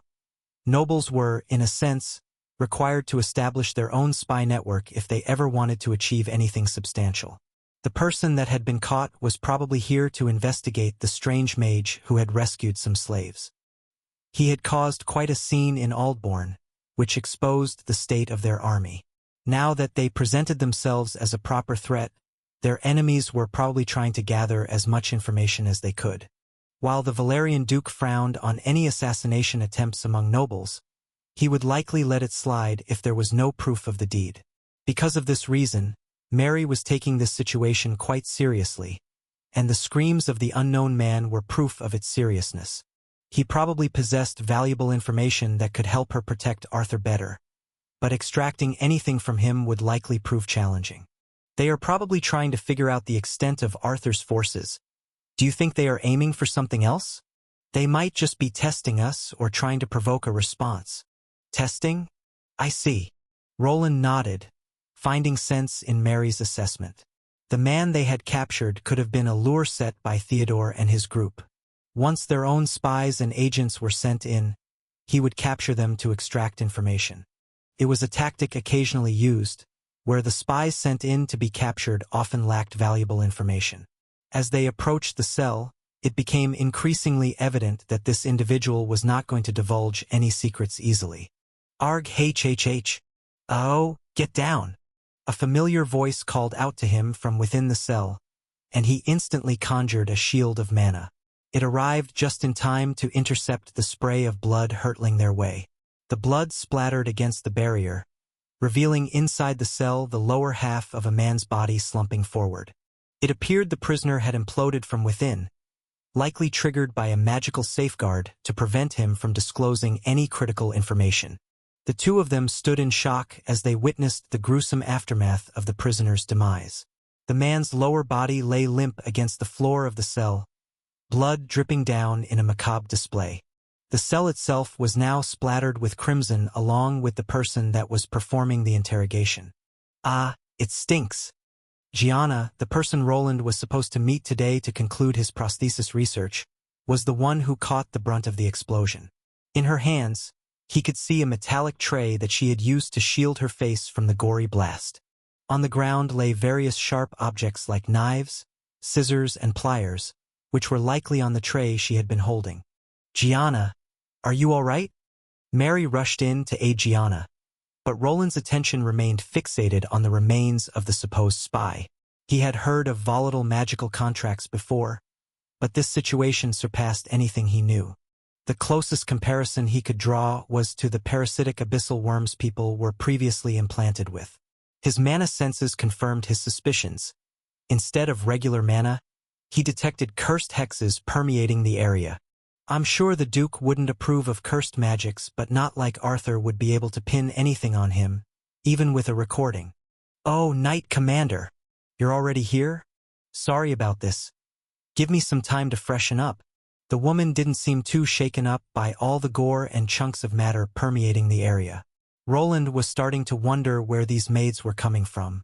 Was there some hidden ninja-made village where young girls were being trained in the ways of assassination and espionage? It's fine. Take your time. I'm just here to examine the last few specimens and how they reacted to the transplantation effort, he replied while turning towards Mary, who was examining the remains. This looks like a blast worm. Blast worm? Roland inquired while many poked something that looked like a leg from some type of insect. They are used by witch doctors or warlocks and can be implanted into people's bodies. It's quite a common practice in assassination guilds. I see. I assume once the host attempts to disclose restricted information, the worm is triggered. Oh, have you heard of them? Not this one in particular, but I've heard of others like it. They weren't supposed to be this flashy. It seems as if Theodore is trying to send us a message.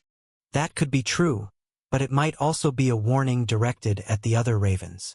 Failure is not accepted, huh? Mary nodded as the two tried to assess the situation. Either Theodore was trying to make a flashy entrance to warn Arthur about visiting his lands further, or it was just to remind the other assassins that they would die a miserable death if they failed like this person. Nevertheless, now they needed to focus on bolstering their city defenses and increasing the security measures, which in Roland's opinion, wouldn't be that hard. First mind-controlling parasites and now exploding worms. Roland looked at the remains and performed an examination with the help of his armor. He hoped to identify the worms by their mana pattern, but it seemed to have vanished along with their host. His gear was attuned to the mana patterns of both people and monsters. In theory, it would be possible to build a detection device for these small beings, but there would be some constraints. Could you lend me this for now? The bracelet? Yes, if I can study it, I should be able to pinpoint similar ones within the city. Instead of focusing on the small monster, he changed his target. These worms were tiny, and their mana signature would be extremely hard to detect once inside a human body. It was the same with the abyssal worms, which were only detected due to their adverse reaction to holy mana. On the other hand, the bracelet was a runic artifact, something he specialized in. It wouldn't take long for him to unearth all its intricacies. Just like the abyssal cult, it was likely that the runesmith creating these bracelets was merely copying designs, which would make them easier to crack. How about the blasting worms? I could try looking into it, but I can't promise anything. It will probably require the target to be quite close, maybe even in direct skin contact or more. That's fine. We'll just relocate them into a private room for a more thorough examination if someone acts suspiciously. Mary nodded seriously, and Roland returned the gesture. He was responsible for controlling the monitoring system around the city. With Sebastian now operational, his plan was to eventually delegate this task to the tower spirit. Sebastian had ample processing power and could probably eventually scan the entire city for abnormalities. Covering the entire area would be improbable, but setting up critical checkpoints was feasible. If they could get spies to pass through these checkpoints without realizing they were being scanned, it would suffice. "Excuse me, Knight Commander. I was not expecting you so soon. Now where were we?" "Ah yes, the hobgoblins." Once the issue with the enemy infiltrator was resolved, Gianna returned in a fresh-made uniform. This underground area was becoming akin to a peculiar noble's dungeon, which Roland found ironic. Arthur appeared to be someone who didn't entirely embrace noble traditions, yet any respectable aristocrat maintained one of these hidden lairs. In this case, suspicious tests on monsters were already underway, and people were being held hostage without the city's knowledge, leaving Roland uncertain about how to feel. How are the test subjects performing? Are the goblins still acting the same? Well, yes, they don't seem to like their new limbs and eventually just gnaw through them. But the hobgoblins are a bit smarter. Roland peeked into one of the holding cells where several regular green goblins were housed. They had been outfitted with replacement golemic arms, which were now discarded on the ground with the flesh they were attached to bitten through. The small green monsters seemed unwilling to accept the artificial limbs as their own. Despite the failure, this data was valuable. It allowed him to examine how well the arms integrated with the monsters. The fact that they needed to use their teeth to remove the limbs hinted at a promising aspect of the experiment. Moving on to another cell, Roland was introduced to the hobgoblin specimen. This one was actively trying to use its magical hand, which had been attuned to its spiritual mana pattern. The process was relatively smooth, but despite being attuned, the arm was quite jittery. This was due to its limited functionality as the hobgoblin's original arm had superior stats and capabilities. The magical arm clearly lagged behind the hobgoblin's intentions, resulting in noticeable delays. Once this delay was in place, the signal was interrupted and resulted in a faulty movement output. "This one looks promising. Guide it to the test chamber. I'll wait for it there." "As you wish, Commander." The monster's replacement arm looked promising, and Roland decided it was ready for one last test. This test would be conducted in a small chamber with sturdy walls and 2 entrances. Roland entered through one entrance while the hobgoblin was pushed in through the other. Instantly, the monster identified Roland as an enemy and charged toward him with its new metallic arm raised. The hobgoblin swung its arm at him, and Roland swiftly dodged the wide swing to the side.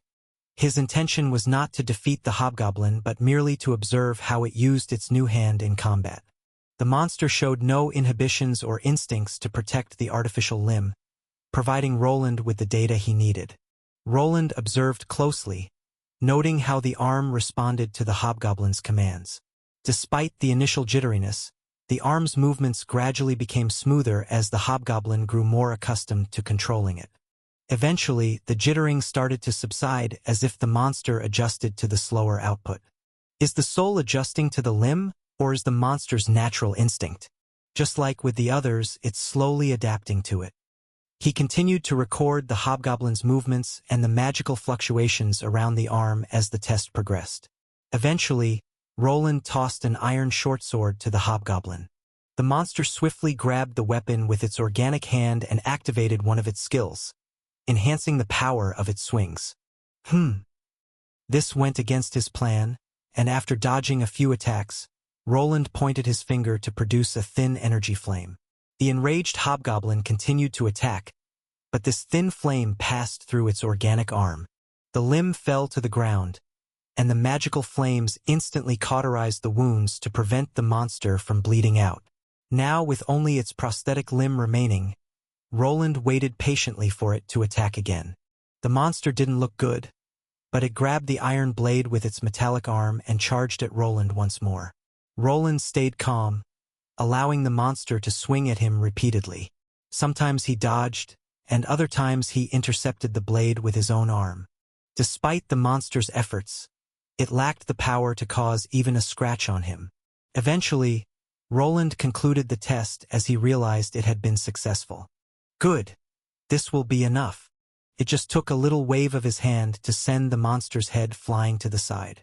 The monster was dead, and he approached its motionless body to retrieve the prosthetic limb for later study. With this, he had all that he needed to complete Bernier's arm.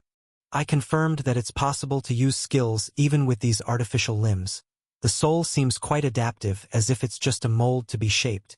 After a momentary pause, Roland retreated from the chamber, leaving it to the maid to care for the monsters.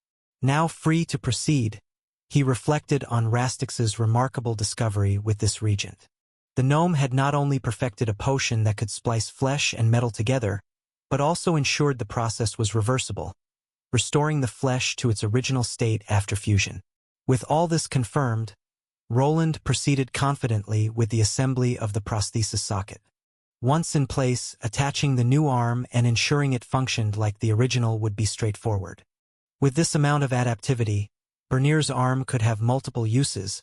It wouldn't just need to be an arm but an actual artifact tool. While walking home to share the good news with his assistant, Roland began contemplating the possibilities of this new invention. Restoring the arm meant it could be configured to match a person's natural body output, but it could also go further. There was potential to install simple spells for everyday tasks as well as combat enhancements. Since the arm attachment was the only permanent addition, the possibilities seemed boundless. Making multiple separate prosthetic arms could be costly. Perhaps it would be better to make them more modular? An inside plate that holds various spell types could eliminate the need to replace the entire hand. Those puppet golem digits aren't that easy to recreate. Let's put the emitting rune on the palm or perhaps on the upper hand portion. As Roland approached his home, he pondered that with everything almost settled, it was time to complete this project which held boundless future possibilities, not just for those who had lost their limbs, but potentially for many others as well. It was something that could very well change the whole kingdom or perhaps the world. My lord. Enter. A man wearing a butler uniform stepped into the opulent office of Theodore Valerian. The room was adorned with rich, dark wood paneling and deep, crimson drapes that framed tall, narrow windows. The air was thick with the scent of aged books and polished leather. Theodore sat behind a grand mahogany desk, cluttered with various documents and arcane artifacts. The butler slowly approached the desk with measured steps, carrying a silver tray with a lone letter on it. Reginald, did you bring the report? Yes, my lord. Reginald nodded respectfully and presented a sealed letter resting on the tray. The seal bore a dark crimson raven insignia. This seal was magical in nature and could only be opened when Theodore brought his ring, which had a matching bird, to it. Both magical artifacts began to flash, and the wax started to melt. Once the wax had dissolved, the noble quickly scanned through the letter, a frown adorning his face. Interesting, Theodore murmured, setting the letter down and tapping his fingers thoughtfully on the desk. He looked up at Reginald, who stood waiting with the disciplined patience of a seasoned retainer. What is that bastard planning? He is starting to become a thorn in my side. The man continued to tap his finger while contemplating the matter at hand. His brother had begun growing in power recently, but it was not to the point of him becoming a valid threat. In Theodore's opinion, even Ivan was still a much bigger threat than an upstart bastard with one city. However, it was best to tackle issues before they had time to fester and rot. He knew this truth but could not act hasty as he was not just going against a singular opponent. Reginald, what do we know about this so-called Knight Commander Wayland? The butler bowed slightly, his expression revealing nothing but a calm efficiency. I must apologize, but not much is known about this man. We have done extensive background checks on this individual, but no one by this name seemed to have existed. A fake name, then? That is what we can assume, my lord. Theodore's eyes narrowed as he considered the implications. A man with such expertise and unknown origins could become a threat, especially if he was aligned with one of his brothers. It's possible that he is just a diversion. Could Julius be pulling the strings? Or could he be someone else's man? The tapping on the desk continued to intensify as the noble contemplated the issue. The idea that Arthur was capable of handling such a competent retainer was far-fetched. It was more likely that one of his 3 other brothers was trying to divert his focus from other matters. The man called Wayland was probably hired to quickly raise Albrook up and force him to relegate manpower there. If this was true, then attempting to bribe the man would be pointless. Either they would need to kill him or avoid partaking in this game his other brothers were trying to play. Knight Commander Wayland appears to be highly skilled in magical combat. His skills and classes are unknown, but we can assume that it's a profession involving runes and artifacts. Something akin to a rune mage is most probable. However, we can't discount him having a rare special class. Theodore leaned back and continued to listen to all the information about Knight Commander Wayland. He knew well about rune mages, and considering the increase in runic artifacts within Albrook, it made sense. However, they didn't have enough information, and the appearance of a strange magician in one of the border cities complicated things further. Not enough. My lord, there is just not enough information, but we can't keep ignoring this upstart. We will send the 3rd Raven unit. The 1st and 2nd will continue with their tasks. I want to know what that brother of mine is doing and who is truly behind this. My lord, the 3rd Raven unit will be deployed immediately. Reginald acknowledged with a bow. He turned on his heel, departing swiftly to relay Theodore's orders. The sound of the heavy wooden door closing behind him seemed to echo Theodore's thoughts. He leaned back in his chair, eyes fixed on the flickering candlelight that cast dancing shadows across the room. He couldn't afford to underestimate any potential threats, but he also couldn't let something like this distract him. This was clearly a ruse created by one of his other brothers, and he couldn't let himself fall into their trap. He would do the bare minimum to contain this problem but still focus on his true opponents. Back in Albrook, Roland was putting the final touches on Bernier's prosthetic arm. His workshop was buzzing with noise as there was a new addition to it. The finished prosthetic arm lay on a wooden workbench, gleaming under runic light hanging from the above ceiling. The arm had a silvery luster to it, and the intricate runes were quite noticeable but focused mainly on the forearm portion. Is it getting hot in here, boss? Not really. Just relax and take a seat. We will start the procedure soon, Roland proclaimed and pointed to a large metallic chair with various straps. Bernier was visibly nervous but trusting in Roland's expertise. He hesitated for a moment, but right before making up his mind, someone smacked him on the back. What are you dilly-dallying for, young man? Just get on the chair. Do you not trust in my genius? Bernier looked back to where the strike came from and spotted a shorter man with a long beard. It was Rastix the alchemist, who had not been working here for long. He had been given access to the underground workshop to help with the procedure. It was this gnome who had created the concoction, and he constantly liked to remind everyone of it. After chuckling nervously, Bernier eventually moved over to the chair. He had previously used a different prosthesis, which had been held in place by an exterior harness. This procedure would fuse his flesh with a metallic frame that would securely hold the arm in place. The procedure had been tested on monsters, and he had been present during the initial round of testing. However, despite the promising data, it didn't change the fact that this was uncharted territory for all of them. Bernier would be the first person to undergo it, and the lack of experience on their part was what made him nervous. All right, Bernier, we are going to start soon. Are you ready? Let's do it, boss. Okay. Drink the potion and let's do it. Once Bernier had drunk a vial and taken a seat, Roland started strapping his arm into a previously prepared frame. This part would cover the partial forearm stump completely. Bernier's arm needed to be secured to a nearby bench next to the chair he was sitting on. The procedure was delicate, and any movement could disrupt the alignment of the prosthesis frame. Once he was secured to both the chair and the side bench, the process could then continue. Rastix. I'm on it. The gnome alchemist wasn't here just to watch. He had a role to play as well. Above the secured arm, a bucket-sized crucible was hanging, containing the alchemical concoction that needed just one last ingredient. During their research, they discovered that this reagent would lose most of its adhesive properties within a few hours of being made, and within the first few minutes its effects were magnified. It was best to produce it directly during the operation for the best possible outcome. The arm frame, which also contained a mold for the adhesive, would be lowered down, and through specially prepared needles, it would flow into the arm more thoroughly.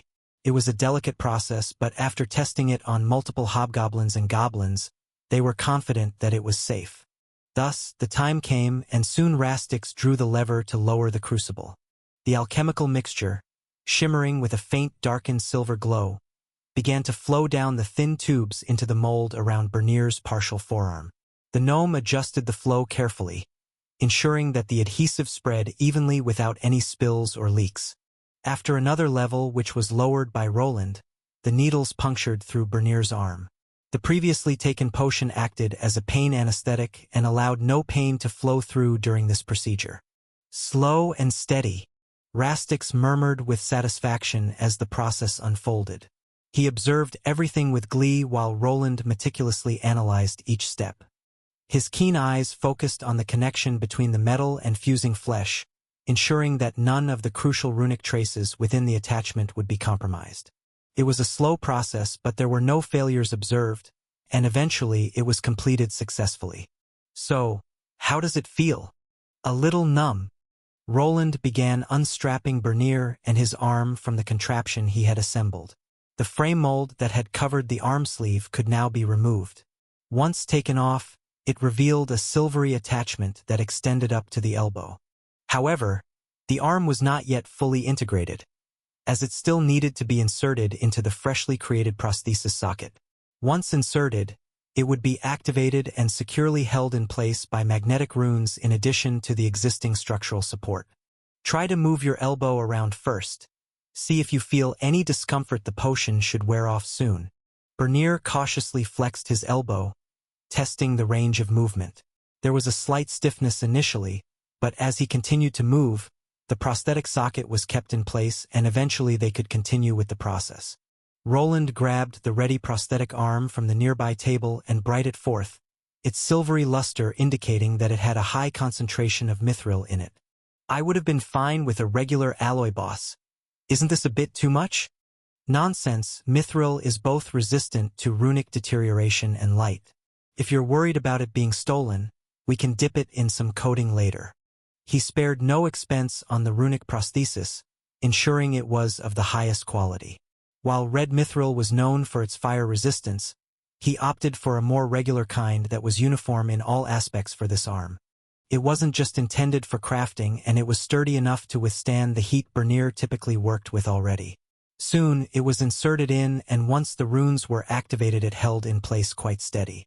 Try activating it with your mana just like any other runic appliance. Bernier focused his mana into the prosthetic arm, concentrating on his intent to move it. Slowly, the fingers twitched, responding to his mental commands. He continued to test each finger's movement, feeling the delicate precision allowed by the intricate runes embedded within the arm. Roland observed closely, noting everything and making sure that the spiritual mana flowed without any issues. Looks like it's working smoothly. How does it feel? Is this really a fake arm? Bernier replied, stunned. He could see the plethora of glowing runes along with the intricate patterns over the forearm. Once the potion wore off and he regained the feeling of touch, the real shock set in. The replacement he had been given felt as if it belonged to his own body, much more so than the other runic arm he had previously used. It's a bit tingly and faint, but I can feel it again. Boss, I can feel my fingers. Congratulations. The use of the previous prosthesis must have attuned your spiritual mana to this one faster. If I'm not mistaken, you should eventually regain full sensation in the arm over time. Just take it easy for now, don't try to overexert yourself. The integration process will continue for a while as your body gets used to the new limb. You will probably continue to feel this strange tingling sensation for a while, but it should subside eventually. If it doesn't, we'll have to perform some more tests. Bernier nodded enthusiastically, his eyes fixed on the marvel before him. He flexed the fingers again, marveling at the dexterity and responsiveness of the prosthetic arm. Thank you, boss. This is beyond anything I expected. Ahem. Just as Bernier was having a moment with Roland, someone interrupted them by clearing his throat behind them. Once they looked at Rastix that was there, he raised his nose up, as if he was waiting for something. Aren't you forgetting something? Thank you, Mr. Rastix. This wouldn't have been possible without your help.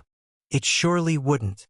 The gnome started chuckling, as if he were the main reason for the success, while Bernier nodded awkwardly. Roland, on the other hand, focused on the gathered data, listening to his tower spirit, Sebastian, who was communicating with him through his helmet. His AI was tasked with analyzing the data and, perhaps in the future, replicating this process without Roland's direct involvement. Now that Roland's understanding of runic technology had reached this level, it wouldn't be far-fetched for him to begin automating some of the processes he had been forced to perform manually. As long as Sebastian was given the data and a tool or golemic body to control, he would probably be able to recreate the same process. The tough part was still a way to recreate the runecrafting process that was locked behind skills, but he had an idea to tackle it. Bernier, take the rest of the day off. Cover your arm with this sleeve for now until we can make something better. Bernier was handed a long leather glove to cover the silvery prosthesis. He didn't need to be seen walking around with it in the city. The glove wasn't quite form-fitting and needed to be strapped on at the upper arm portion. But for now, it was fine. In the future, he planned on replacing it with something similar to the silver-gray suit he used for his armor. Boss, and thank you again. No need to thank me. Once you're done recovering, you'll have a lot more work to do. Roland removed his helmet, revealing a big grin. Bernier flinched at the sight, realizing that soon he would need to increase his productivity. Eventually, he and Rastix left, but the gnome continued to act smugly about the new invention. He didn't wish to ruin the man's mood now, but eventually, he would need to remind Rastix about the contents of their contract. The gnome probably wouldn't be this happy when he realized that the rights to the prosthesis and the adhesive all belonged to Roland. Finally, that's over. I just hope that there won't be any complications.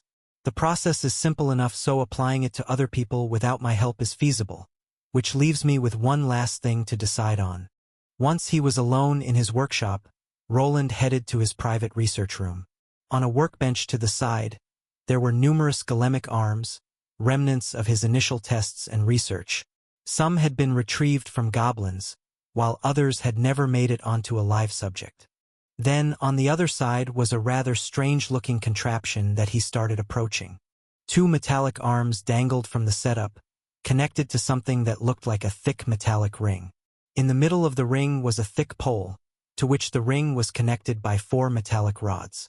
These arms included both the upper arm and forearm areas, and they sprang to life as Roland approached. Once the strange limb creation was activated, it started to mimic its creator's posture. When he raised one of his arms, the metallic arm moved up as well. If he turned around, the ring moved with his motions. After a moment, he sent a few punches flying forward, and the machine mirrored his movements at almost the same speed. What should I do with this technology? And how big can I make this? Not far from this apparatus with arms stood a recently repaired runic machine. It was the large harness golem with clawed hands that Bernier had used when the abyssal cultists appeared. This golem also began to mirror Roland's movements and could even move forward in tandem with his steps. With something like this, even a farmer could start killing monsters. The golem was deactivated and soon he moved over to a schematic. There a few detailed drawings of runic armors and armaments were present. There was still a week left for him, and perhaps there was some time to make some upgrades.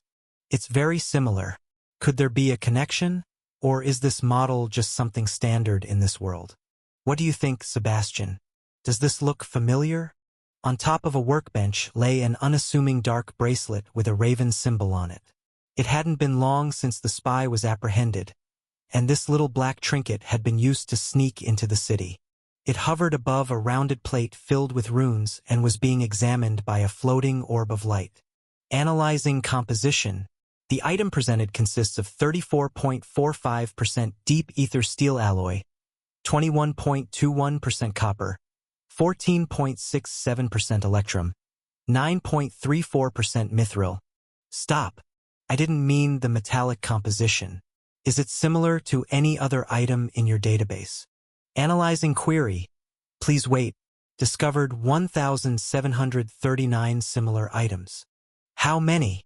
Roland frowned at the sheer number his AI spirit presented him with. His new creation was working to some extent, but there were some problems. If he didn't precisely define the question, Sebastian wouldn't really know what he was talking about. He wanted a list of items with similar spell effects that could conceal a person's status, but Sebastian had probably listed items with runic structures or just ones with enchantments in bulk. It would take a while to train him to recognize the intent of the question. Maybe I should make him ask some follow-up questions before giving the answer.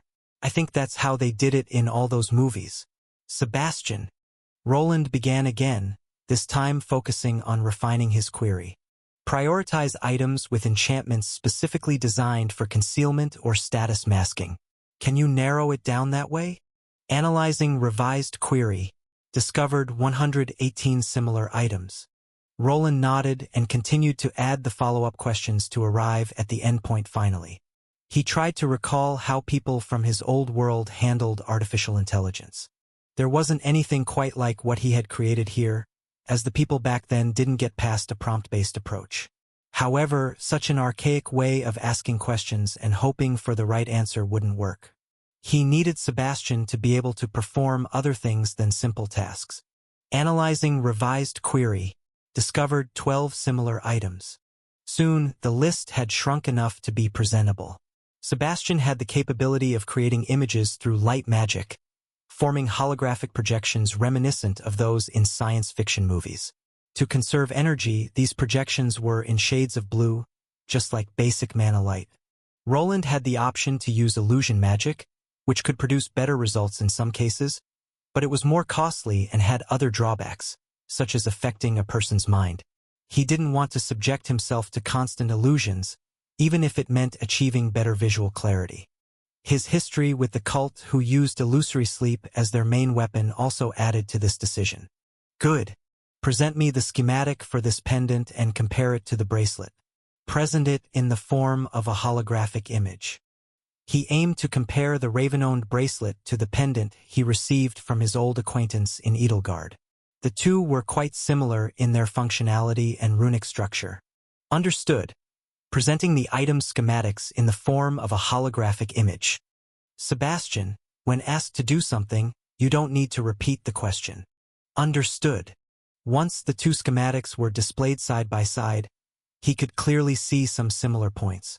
Sebastian was capable of superimposing the two schematics over one another to make Roland's work easier.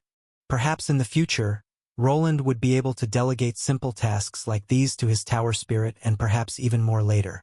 Sebastian held all of Roland's knowledge, at least regarding his runic research. When a tower spirit was created, the literature stated that it would absorb the knowledge of its master. It would be capable of casting the mage's spells and could be given more information to continue growing with its master. With time, Roland hoped to turn Sebastian into an extension of himself that could handle more complex tasks, even involving equipment assembly. I haven't heard of mages using their tower spirits to assemble artifacts. They seem to be able to handle magical spells well, but not direct creation, and the reason is probably that. There was one main reason that the Industrial Revolution had not started in this world, and that was due to how skills worked. Crafting magical items required specialized skills like rune crafting or enchanting. It was not something that spells could mimic, or at least this was the common belief. Roland wasn't sure if this was true and had already made a few discoveries that broke this world system, one of them being creating electricity. It wouldn't be hard to design a golem or any other golemic machine to etch runic components into place. Roland could use magic to create a machine that engraved things onto metals with actual lasers. Runesmithing allowed him to compact runes significantly, and it would probably be possible to achieve similar results through mechanization. However, even if they recreated something physically, it lacked something essential, and the rune would not be activated. A component is missing, but I'm sure there has to be a way to jumpstart the process. In his mind, this was similar to divine magic that he was emulating. Even if he tried running magic through the empty engravings, the mana would just not stick to the metal. He assumed that runesmithing tied magic to the piece of metal in some way. It was possible that the runic traces that he could see with his naked eyes weren't real. Perhaps the magic was stored in some kind of separate space or dimension. When he considered that ethereal pathways existed, his research was pointing him in that direction. It might be another wavelength that needs to be found or something entirely different. Luckily, I don't need to do all this research alone anymore. Sebastian, the ball of light that represented the tower spirit, hovered close to him. This artificial spirit possessed all the knowledge and data Roland had accumulated over 10 years of study. It could assist him in solving this problem while he focused on other tasks. Experimenting with various wavelengths would be tedious. Previously, he had used his eye skill to examine divine mana, but it did not work on runes. He would need to tackle this issue through theoretical research alone, but if it was possible, he would find a way. It would be great if I got data on some other runesmiths. There could be interference from mana patterns or mana quality. It probably won't be cracked that fast. I also don't really need to recreate the skill fully. I just need it to work on pre-made rune engravings. His aim was not to have his runic machines hammer away at pieces of metal to recreate the runesmithing skill. Instead, he just needed a tiny spark to jumpstart the process, but it was still debatable if something like that was even possible. There was a possibility that the skills were locked behind living beings or at least required spiritual energy. Undead monsters could also use skills, and with his current knowledge about souls, his new industrial project seemed perhaps feasible. There was a possibility that it wouldn't work. This world was quite mysterious and sometimes lacked the logic of his old world. However, even if he couldn't automate the runecrafting process, he could still establish a factory. He envisioned creating golems capable of quickly producing parts or complete weapons. Afterwards, he could personally enchant them with runes. Though this method would take longer, it would reduce his dependence on the Dwarven Union. I won't reach the industrial age in a week, though. I should get this over with and resume my work. After Roland finished contemplating some future projects, he turned his attention to the current problems in detail. The spy unit with the raven symbol attached to them seemed like a test. Theodore Valerian was likely testing the waters before committing actual resources to this city. They needed to use this lapse of judgment to their advantage and perhaps even lean into it. Using this bracelet to find the other spies spread throughout the city would be possible, but they wouldn't need to apprehend them immediately. If we can identify the spies and track their movements, we might gather valuable intelligence on their operations and plans. We can exploit this situation by feeding them misinformation and observing their reactions. This way, we stay one step ahead and maintain control of the situation. The city was becoming his territory, and his runic sensors had already been placed everywhere. At Arthur's estate, a comprehensive map of the entire area would be created, mimicking the display inside his armor. Once they identified the mana patterns of the spies and cracked their bracelets, the spies would have nowhere to hide. At that point, Mary and her people could commence their information warfare. It will be better to appear incompetent now, as we can't handle Theodore and his resources just yet. After Roland was finished, the whole city would turn into his territory. No one would be able to enter without his knowledge. With Sebastian's capabilities, it would be easy to create a profile for every person within the city. They could track movements and record any incidents that occurred. Undertaking this would require a lot of energy, computing power, and storage. The first two parts had already been fashioned, leaving the creation of some type of runic server room as the last step. I can use monster cores as data storage, and there are some other ways, so it should be fine, but I wonder. As he worked on the bracelet, Roland contemplated the ethics of his undertaking. His plan to monitor the entire city would inevitably intrude on the privacy of its residents. Establishing checkpoints inside the city and forcing anyone who wished to enter or exit to go through them raised some ethical concerns. The Thieves' Guild, with its hidden tunnels, would likely resist the placement of any sensors, but Roland believed it was only a matter of time before he could plant them there as well. Some hidden points could also be established. I could even rig any of the runic devices that will be in the city, even the lanterns. He realized that his plan mirrored the actions of a cartoon villain, using surveillance to gain control and spread influence. It wasn't much different from what other nobles were doing to retain control. Yet, he saw it as the only way to protect himself and the people he cared about. In a world full of dangers and hidden enemies, maintaining control is necessary, but I just can't let it get to my head. Roland knew that if he let all this power get to his head, he could turn into something he despised. Once he started seeing people as nothing but numbers on a screen, rather than beings with minds of their own, it would be over. However, he had no plans to attain any positions of power. Having Arthur remain the decision-maker was fine with him. His goals hadn't changed much, as he still just wished to lead a simple life with his wife. Well then, Sebastian, record the process. I want you to identify how I solve the problem of this bracelet. Understood. Sebastian replied in a cold robotic voice that Roland had a preference for. It was technically possible to imbue his AI with a more eloquent tone, but he chose to maintain a distance. He wanted to ensure it remained a tool of his making, devoid of real thoughts and feelings. Roland wasn't seeking new companionship, as he preferred the artificial spirit to stay cold and purely calculative. The bracelet wasn't difficult to decipher, and he had studied its enchantment extensively. Thanks to constantly exploring similar artifacts, he quickly developed a functional program within a few hours. Once integrated into the city's checkpoints and connected to his runic network, the bracelet would become easily detectable. Individuals wearing it would be marked on the map, and their movements recorded. Then, whenever they approached another sensor, a warning would be triggered. That should do it. I can leave the implementation of the runes to the Union. Now then, what's next? Would you like to hear the priority list again? Ah yeah. Sure, go ahead, Sebastian. As Roland was contemplating his next move, Sebastian interrupted. He had previously made a list of things to do and given them some weight. His spirit butler was capable of taking down his notes and reminding him of what he should do next quite well. First, test the teleportation connection with the Institute. Second, decipher the bracelet tied to the spy. Third, contact Lucien again. Fourth, restore runic armor to full functionality or assemble an upgraded variant.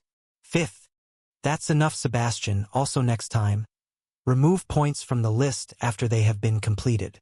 Understood. After Roland replied, the second point vanished from the list since he had already completed it. He still needed to test the teleporting gate, but all tests indicated it wouldn't be a problem. Contacting Lucien at this time seemed pointless, as she likely had no further updates to report, leaving him to focus on his armor. His Rune Mark I armor set had sustained damage during his journey to the Institute and back. It needed to be either restored or replaced, and he wasn't sure how to tackle this problem. Besides spatial rune improvements, there isn't that much more I can do to this suit. He examined the armor parts lying on the bench. There were a few minor upgrades he could make, but nothing too extensive.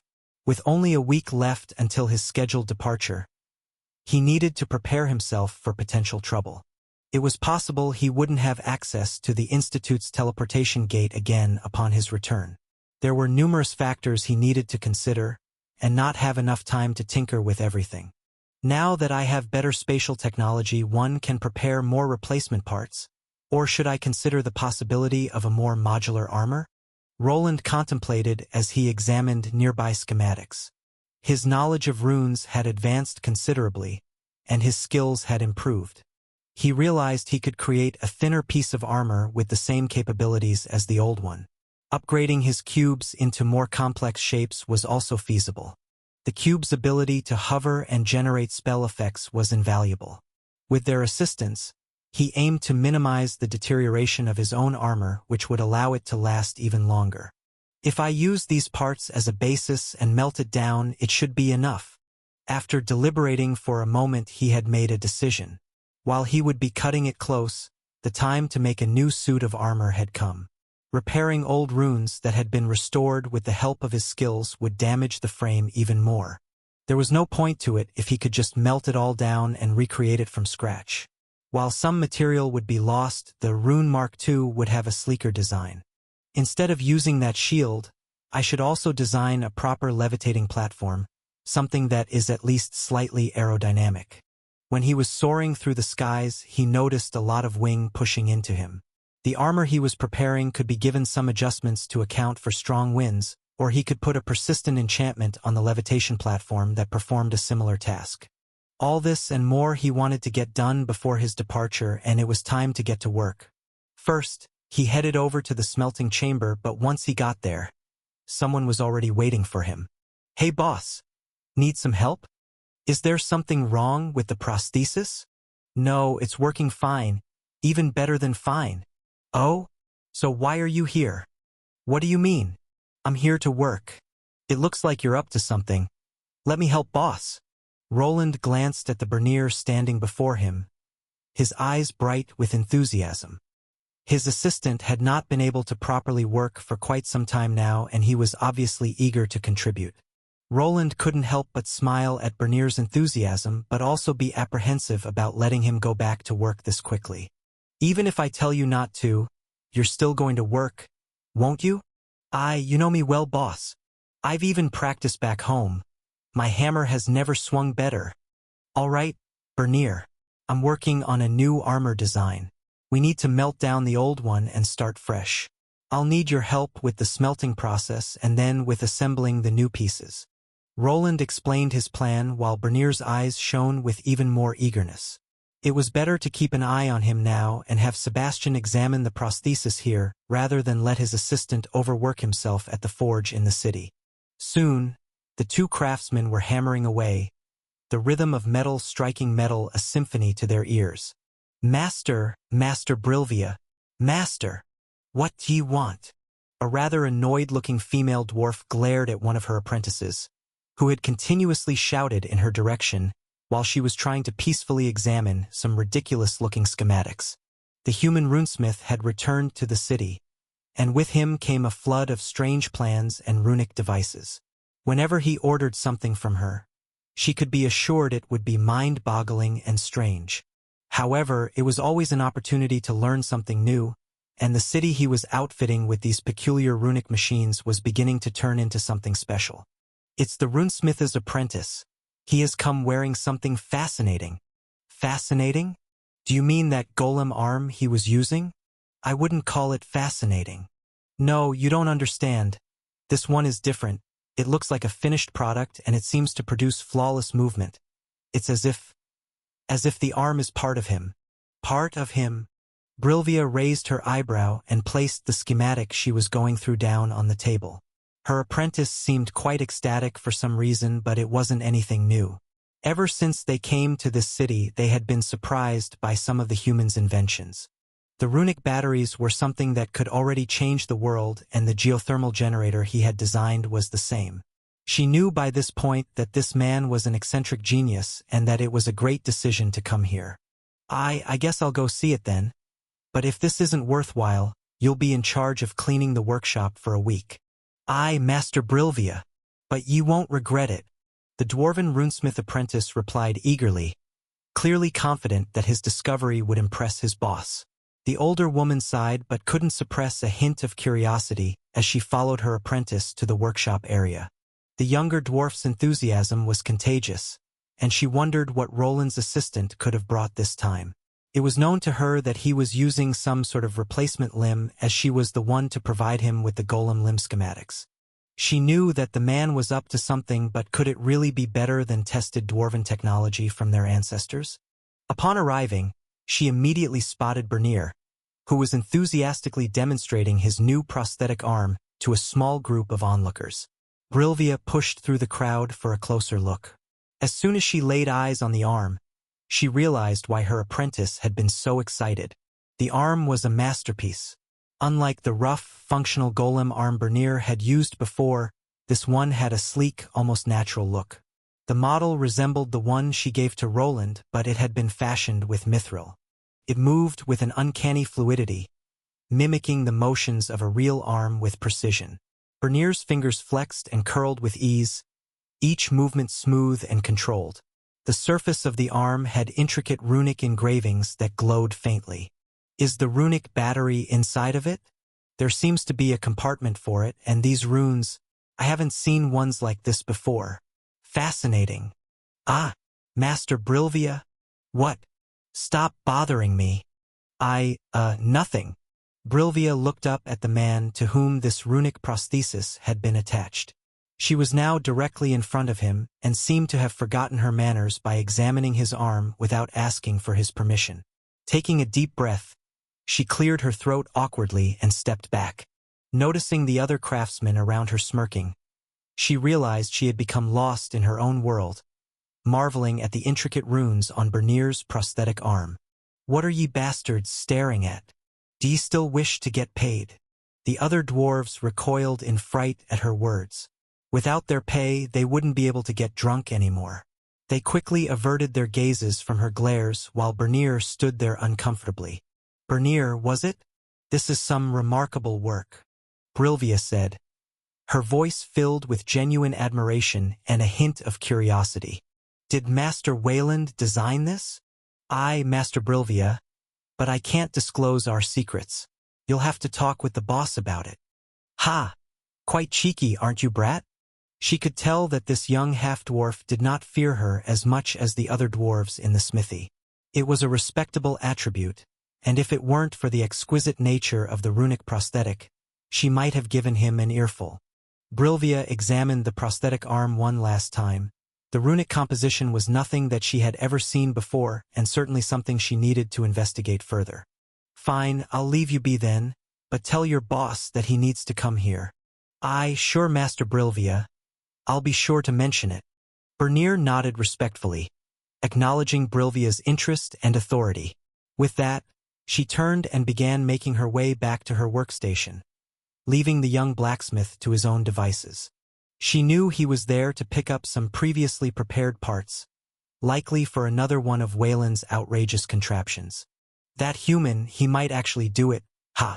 I wonder what those old farts will think about this. It might be better not to make any reports just yet. The woman chuckled to herself while glancing back at the other union members. The young smiths were all admiring the marvel of craftsmanship. Progress among the dwarves, who cherished old traditions, was quite slow. However, the human runesmith was not held back by such things, and perhaps this was something her people needed. I'm back, boss, and got the shipment from the union. Welcome back. That took a while. Were there some issues in the city? Well, Roland peeked away from the image that was being produced on the wall to look at Bernier. Thanks to Sebastian, the need for physical schematics was a thing of the past. However, it was taking him some time to get used to this approach. He would probably need to invent a new program to help him draw, which could then be called RuneShop. Well, Master Brilvia wanted to have a closer look at the prosthetic, Bernier admitted sheepishly. And she was quite impressed. Roland smiled at the news. It was reassuring to know that even the skilled dwarven runesmiths acknowledged his work. While he wasn't certain how his invention would impact the world, he saw no reason to keep it hidden. Instead, he planned to negotiate a formal contract with the union. Without their manufacturing capabilities, spreading this prosthetic technology beyond their city would likely be impossible. He valued their reputation, understanding that most people wouldn't trust a rural runesmith to assemble a replacement arm. It sounded like a scenario filled with potential mishaps. I see. No trouble then. None at all. They were actually quite fascinated. I think we might have piqued their interest. Good. We'll need their cooperation for our larger projects. Bernier nodded, understanding the strategic importance of maintaining good relations with the Dwarven Union. They were masters of craftsmanship, and their expertise was invaluable for large-scale production. That was at least until Roland's factory project could become feasible. He envisioned assembling production golems to operate independently, freeing him from reliance on external resources. However, he was lacking funds for this dream of his to flourish and would need to accept the Union's presence for a while longer. "How's the arm holding up? Are you experiencing any pain?" "I'm fine, boss. There is no pain. It was initially a little itchy, but the sensation is gone now." Roland nodded as they carried thick plates of metal together. They placed the plates on the ground in an orderly fashion before assembling them in the correct order. The Union dwarves had been called into action to help with this process, following his schematics perfectly. However, there were still a few things that needed to be worked on after they finished magically welding everything together. "But boss, what is this supposed to be? What do you think it is? Is this some kind of large shield? But why is it so wide? Can you even hold it up? Could it be a base for a new golem? Are we going to attach some legs to it? I don't know, what is it for, boss? Tell me." "It's not a shield. If I had to give it a name, I'd call it a flying platform, perhaps? Or maybe something like a mobile flight system for my armor." Bernier blinked a few times in confusion while looking at the strange construction. Once he heard that it was for flying, he noticed it was vaguely shaped like a bird, with short wings on the side. Roland chuckled at Bernier's perplexed expression. The project in front of them did indeed resemble something that would be found in the air, but not exactly. It had a more aerodynamic shape, a concept often overlooked in this world. Technology here primarily revolved around magical crafting with little emphasis on efficiency. Flying ships resembled those used at sea, and concerns about fuel efficiency were minimal. People adhered to traditional shapes without much consideration for aerodynamics or the mechanics of flight that mimicked birds. Testing for such innovations was uncommon, as flight primarily relied on finding flotation stones or other magical means. "Mobile flight system? You always come up with interesting names, boss." "Well, it's used for flying and will enhance my mobility in the air," Roland explained, being slightly ticked off about having someone say that his naming sense was slightly eccentric. "Oh, mobility in the air? Yes, imagine it as a platform that can levitate and assist with flight. The design is to reduce wind resistance and maintain stability during aerial maneuvers. The current shape is a bit blocky, so we'll have to hammer down the edges until it's a bit more sleek." "Ah, so you're going to stand on it? It's just like a small airboat?" "I guess it's something like that. Maybe I should just call it a rune glider." "Oh, that one isn't half bad. It glides on the winds and is created with runes."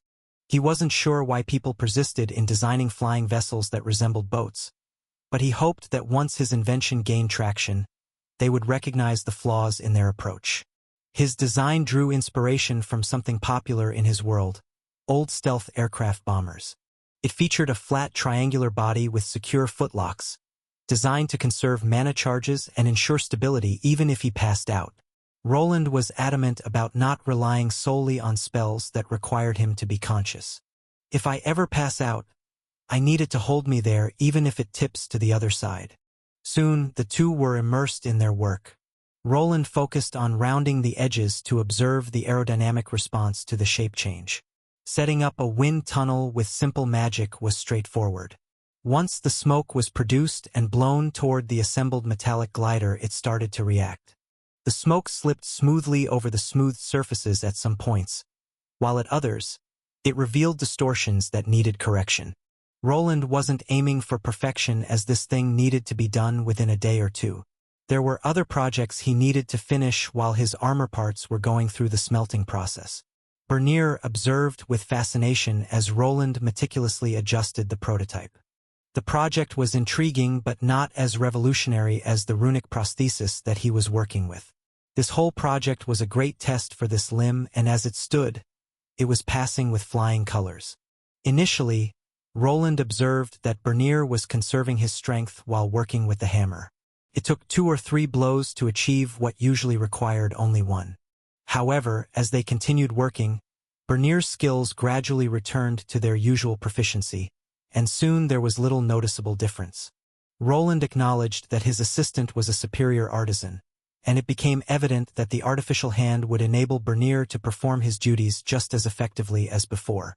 The two worked together just as they had in the past, and there was something cathartic about it. As they labored, memories of their early days building the smithy flooded back. One was a strange newcomer to this world, seeking escape from everyone and everything. The other was searching for purpose in a world where he faced discrimination. Over time, they found themselves and supported each other in improving their lives. Eventually, they arrived at this point, both now respected figures whose achievements could not be denied by others. Roland's reputation as a skilled runesmith continued to soar, and he uplifted everyone around him. Some were just beginning to realize his greatness, while others had recognized it from the start. His growing influence attracted attention from all quarters, some of which he hoped to avoid. Yet there was no turning back now. He needed to forge ahead and elevate himself as much as possible before anyone could hold him back. I think that should do it. Try it now, boss? Yes, this feels much more stable than before. The two craftsmen continued their work late into the night, and now one of them hovered in the air. Bernier's feet were securely locked in place on the levitating rune glider. It was made from enhanced ether deep steel, a material Roland had in surplus. The thick plates ensured durability against rune degeneration, making replacement relatively inexpensive and quick to assemble. Thanks to his research at the Institute, Roland no longer worried much about equipment and storage. This allowed him to focus on developing attachments and external equipment parts rather than just improving his armor. With the spatial rune technology he possessed, there was no need to rely solely on physical gear. Even the rune glider could transform into his armor, allowing him to carry it discreetly. He could produce various armaments as needed, and as long as he had metal on hand, he could create a spatial rune to access his inventory. Bernier watched with keen interest as Roland tested the levitating platform, now hovering a meter above the ground. Roland shifted his weight, adjusting the wings and experimenting with the balance. The levitation spell operated smoothly without propulsion, making it relatively easy to maintain equilibrium. This platform was Roland's initial solution to his flight challenge, but he envisioned that future inventions would integrate seamlessly with his armor. Bernier, climb up. I need to test how well it handles with more weight and movement. I am quite the moving object. After a chuckle, both men positioned themselves on the glider, which ascended another meter into the air. Balancing with two people proved slightly more challenging, causing the platform to shake as they hovered. They also added some additional weights which caused the experimental invention to shake. Whoa, is this safe, boss? Maybe we should do this outside. It's fine. Just stand closer to me and you'll be fine. With their feet securely clasped to the glider, Roland acted as a central support pillar within his invention. It required some practice, but he quickly mastered the art of balancing the hovering platform. Bernier stood directly in front of him, and he found it easier to balance when the two were directly together. Once he figured out this part, it was even possible for them to slowly hover around this underground testing facility without falling down. What are you two giggling around like two young girls for? Their cruise around the workshop was interrupted by a voice coming from the side. Once they looked there, they spotted a large lady with horns and an annoyed expression on her face. Next to her was a smaller woman, this one wearing glasses and fixing them while looking at the two hugging men gliding through the air. This is... You don't need to explain, just finish up. Do you know what time it is? Yes, dear. Bernier replied, glancing nervously as his wife's glare in his direction. Meanwhile, Elodia wore a perplexed expression, likely wondering why the two men were sitting on a floating platform and hugging each other. Roland soon adjusted their descent and brought the glider smoothly to the workshop floor. Sorry, we'll clean up and join you soon. Just give us 5 minutes. Roland was quick to reply as he had, as always, forgotten about the time. Elodia sighed, shaking her head with a slight smile. Just don't make it a habit to lose track of time. But I suppose it's already too late for that. Dinner's been ready for a while now. Roland and Bernier nodded sheepishly. They quickly dismounted from the glider and began tidying up the workspace. After securing the tools and ensuring the glider was properly stored, they left the workshop. Work was progressing smoothly, and soon the time for another visit at the institute was fast approaching. Okay, lower the crucible. Let's do this.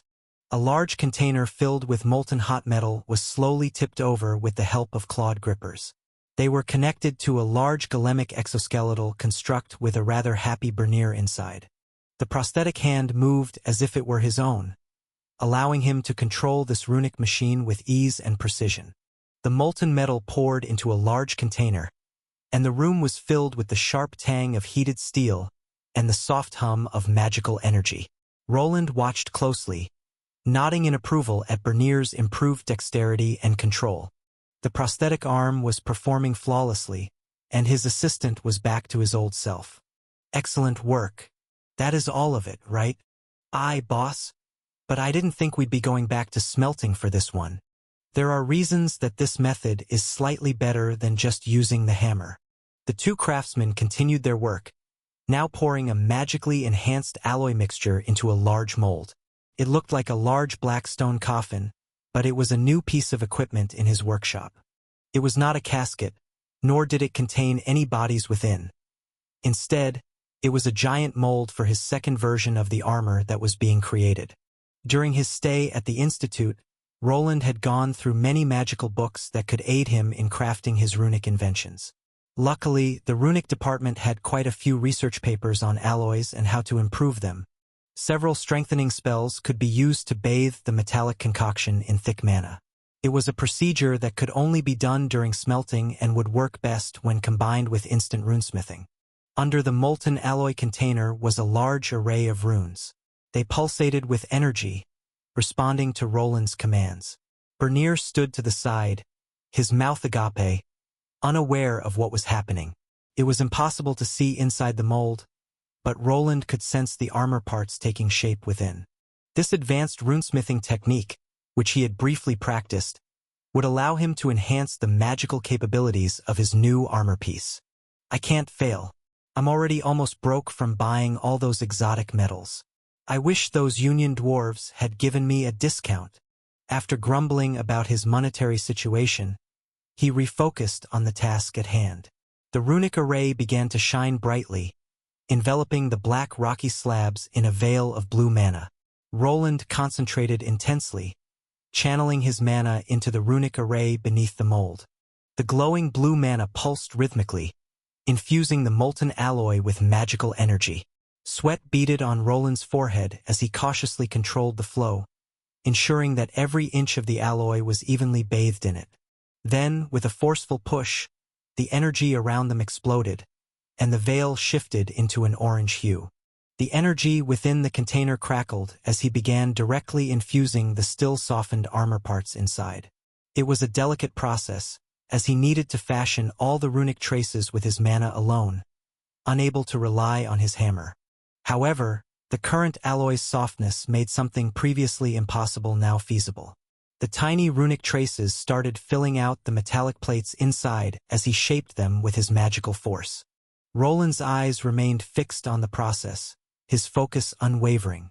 This method of enchanting the alloy during the smelting process was both risky and complex, but with high risks came great rewards. Once the metal set, his armor would be ready for field testing, and all the runic structures would be in place. The biggest downside of this method was how straining it was on his senses.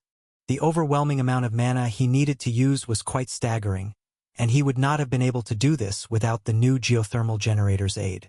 Finally, after what felt like an eternity of concentration and effort, the glowing energy began to settle, and the room gradually dimmed as the process concluded. Roland exhaled a long breath, feeling the weight of exhaustion settle over him. He leaned back, taking a moment to gather himself before turning his attention back to Bernier, who was still watching with wide-eyed fascination. That was something else, boss, Bernier said, shaking his head in disbelief. The whole process took almost an hour and could have failed at any moment. The books in the library, along with the knowledge of the Union, pointed out that this technique was supposed to be performed by a whole team of runesmiths and never alone. Only thanks to his multiple minds trait had it become feasible for Roland. Now they just needed to add the finishing touches to this new armor set before it was complete. Yes, but it's not over yet. We need to let it cool down properly. We'll have to smooth out a few corners, but that should be it. Then we still need to assemble the parts together, but that should be it. They carefully secured the mold and ensured the cooling process was steady and controlled. This step was crucial to prevent any cracks or imperfections in the alloy. The runes under the encasing controlled the heat of the new product, ensuring the cooling process went through without any issues. Once it had cooled down sufficiently, it was time to open it. Roland and Bernier exchanged a glance before Bernier, using his prosthetic arm, began to carefully lift the mold.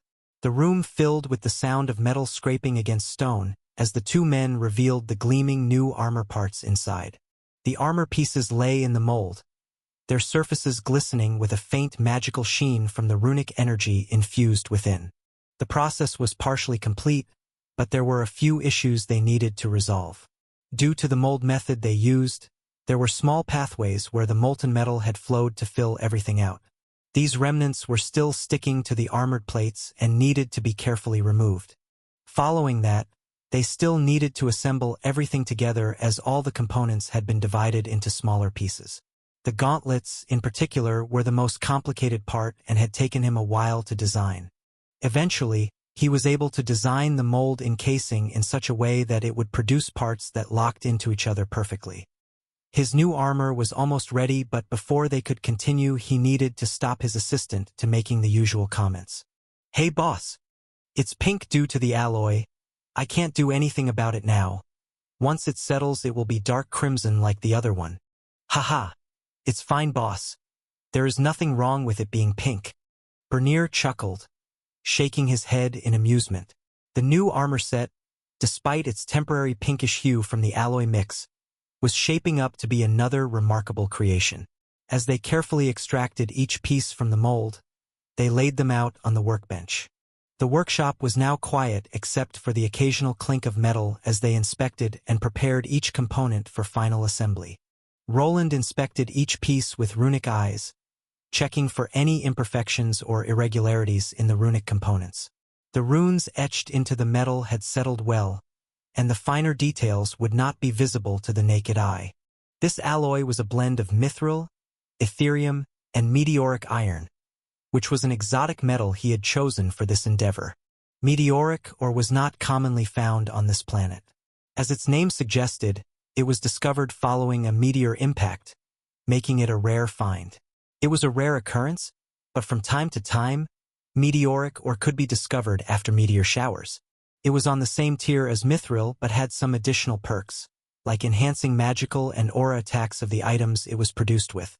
This would grant his lighter armor a buff to all of his spells, without lowering the durability. With Bernier's assistance, they meticulously assembled each piece, ensuring a flawless fit and reinforcing the runic enchantments woven into the alloy. The rough edges were sawed off and the surface smoothed out with the help of some runic power tools that Roland had previously fashioned. All the parts were designed to avoid damaging the runic traces, and the metal in itself was quite sturdy, making damaging it improbable. Once assembled, the armor exuded a subtle magical aura, its surfaces reflecting the dim light with a lustrous sheen. Roland ran his fingers over the intricate runes, feeling the power thrum beneath his touch. For a moment, he waited for something, and just like before, he was not disappointed with his work. "Congratulations on creating a unique armor set. Please give it a name." "There it is." Had me worried for a moment. When making his previous suit of armor, he had been granted a bonus after completion, and this time it was the same. He had researched this phenomenon thoroughly and found that creating a runic set requiring all pieces to be connected triggered the set bonus.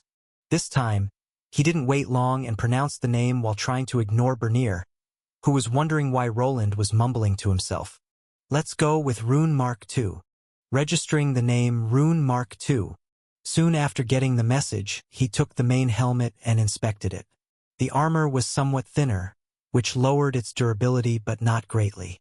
What was interesting were the other bonuses and that it retained the armor rating of the previous model while being thinner. Name: Rune Mark II Helmet.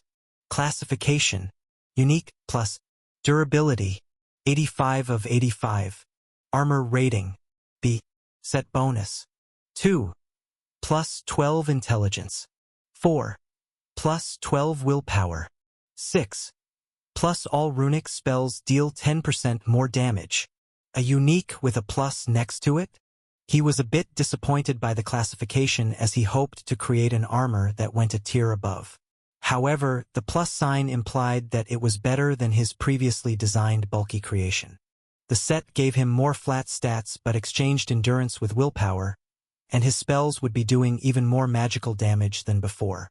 If he combined this set bonus with the new, better alloy, he assumed that his true casting potential was closer to 15 or 20% better than the older suit. Alright, barely made it in time.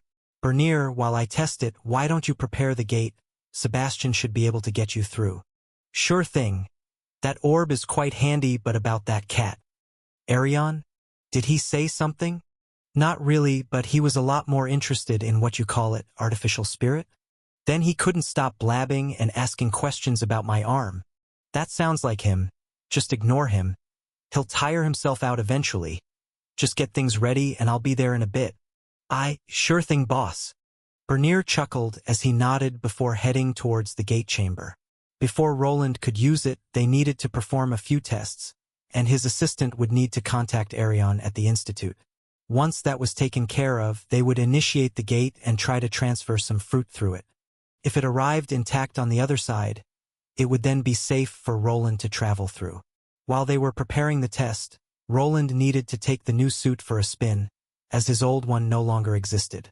The finished armor parts had been left on the workbench. The initial pink coloring had shifted to a somewhat charred crimson, a hue slightly darker than his previous creation, mostly due to the addition of new metals.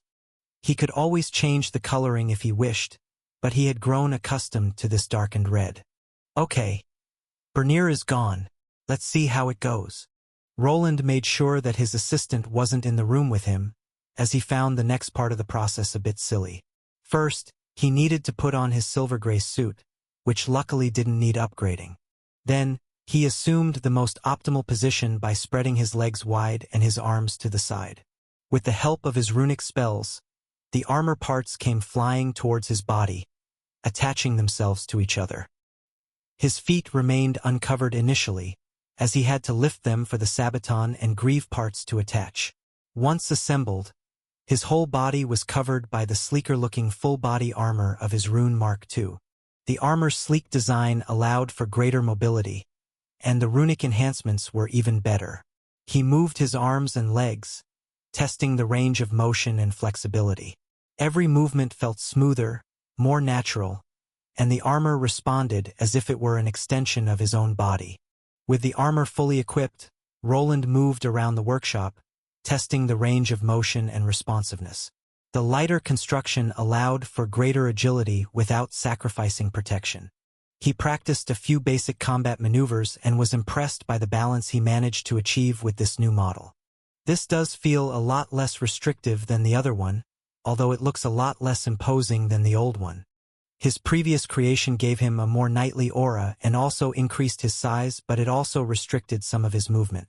He decided to design this model with external attachments in mind. If he needed more armor, it didn't need to directly stick to his body. Just like his new runic glider, they could be created to help him tackle each and every problem. Great! He nodded at the success and looked at himself in the mirror to examine his new, more streamlined runic armor. His helmet lacked the larger visor of the old model, which was replaced by smaller islets. With a display panel on the inside and his skill that allowed him to see the world as mana particles, he had options to see without exposing his face to much harm. His shoulder pauldrons were less bulky and more aerodynamic, tapering to a sleeker design that allowed for better airflow. The chest plate featured intricate rune etchings that surrounded an octagonal shape in the middle. This spot housed one of his weapons that could be used as a trump card in the future. It might look a bit out of place around other traditional armor sets. Roland was satisfied with the look and hoped that people would accept it once he was outside.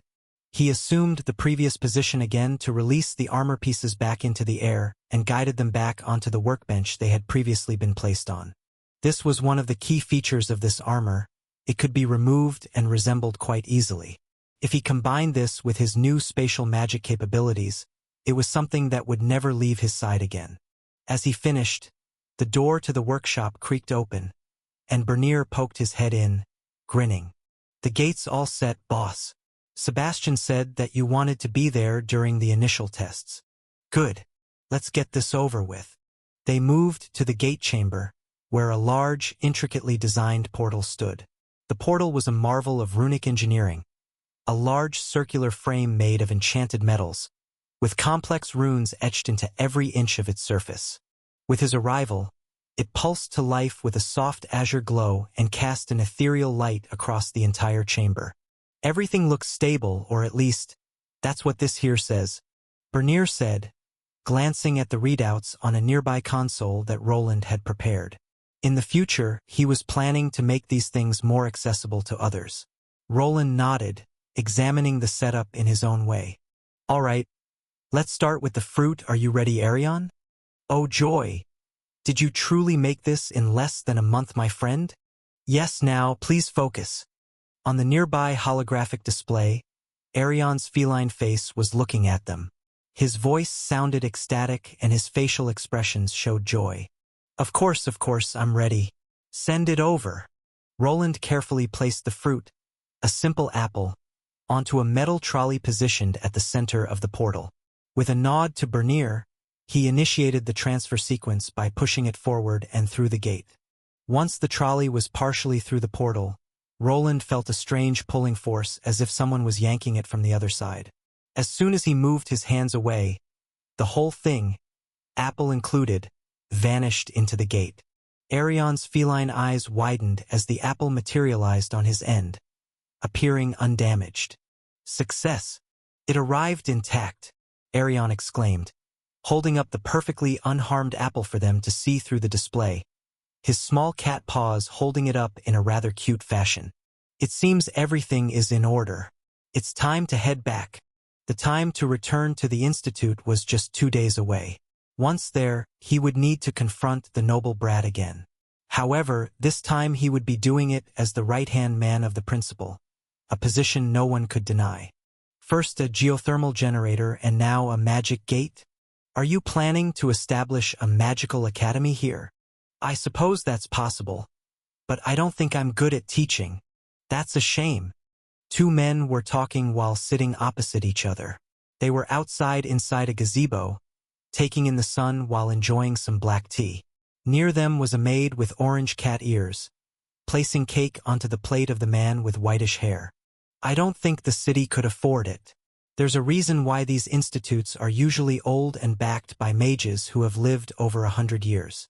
You're probably right, my friend, but thanks to you we've attracted quite a lot of investors. Albrook is beginning to turn heads." Roland nodded at Arthur, who was ecstatic about the prospect of developing the city. The two were opposed in this ambitious endeavor, with Arthur driven by the desire to transform Albrook into a prosperous hub, while Roland focused more on his runesmithing innovations and personal life. Nevertheless, their fates were now intertwined. Without Roland, the city could not continue prospering, as it needed his runic inventions. On the other hand, Arthur made all of this possible by providing the city's runesmith with resources and free rein. Without his backing, Roland wouldn't be able to accomplish half of his projects. "So, you'll be leaving again?" "Yes, but with the gate, I should be able to return at a moment's notice. So, if there are any issues with your brothers, just use this." The two men were discussing some issues before Roland headed back to the Institute. With the assembly of the teleportation gate, it would be possible for him to make the jump back. He was now a high-ranking member of Xander's Institute of Wizardry, which allowed him to use almost any teleportation gate within the kingdom. Even without those gates, a device that allowed him to return was possible. It had not been completed yet, but in theory, he would always be able to return to his own magic tower by tethering the coordinates to a separate artifact. However, without a steady location on the other end, separate calculations were required. That's why mages usually connected through some more publicly accessible teleportation gates, ones that required a steep fee but were easily accessible. As long as he reached such a waypoint in his travels, he would be able to quickly return home. Roland eventually reached into his coat pocket and pulled out a small, rune-inscribed medallion, handing it to Arthur. "Take this. It's a direct line to me. If there's anything urgent, just press the center rune. And even if I'm at the other end of the kingdom, you should be able to contact me or one of my associates named Arion." "Oh, thank you. I'll be sure to use it, but I think it won't be necessary." Arthur placed the medallion into a side pocket before glancing in Mary's direction. The woman brought up some papers and handed them to Roland. His eyes quickly scanned through the contents, prompting his brows to furrow. "Having trouble flushing out the rats?" "Yes, my dear brother has made a move." "Good. I think before I leave we should activate that I think we have enough runic cameras in the city now." "Quite so. I can't wait to see that artifact fully at work." After finishing with the first issue, the three moved away from the treats inside the gazebo.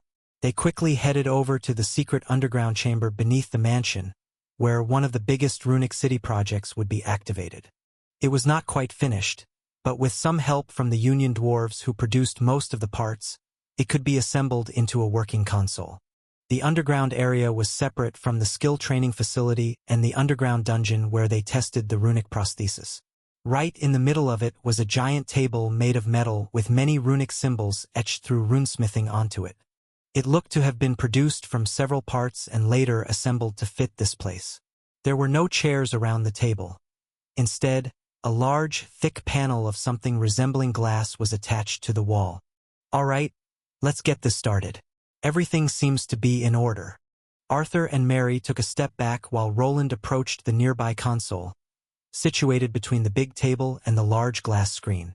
As he placed his hand on it, various runes began to glisten, and he was greeted by a welcome screen resembling something from old-day computers.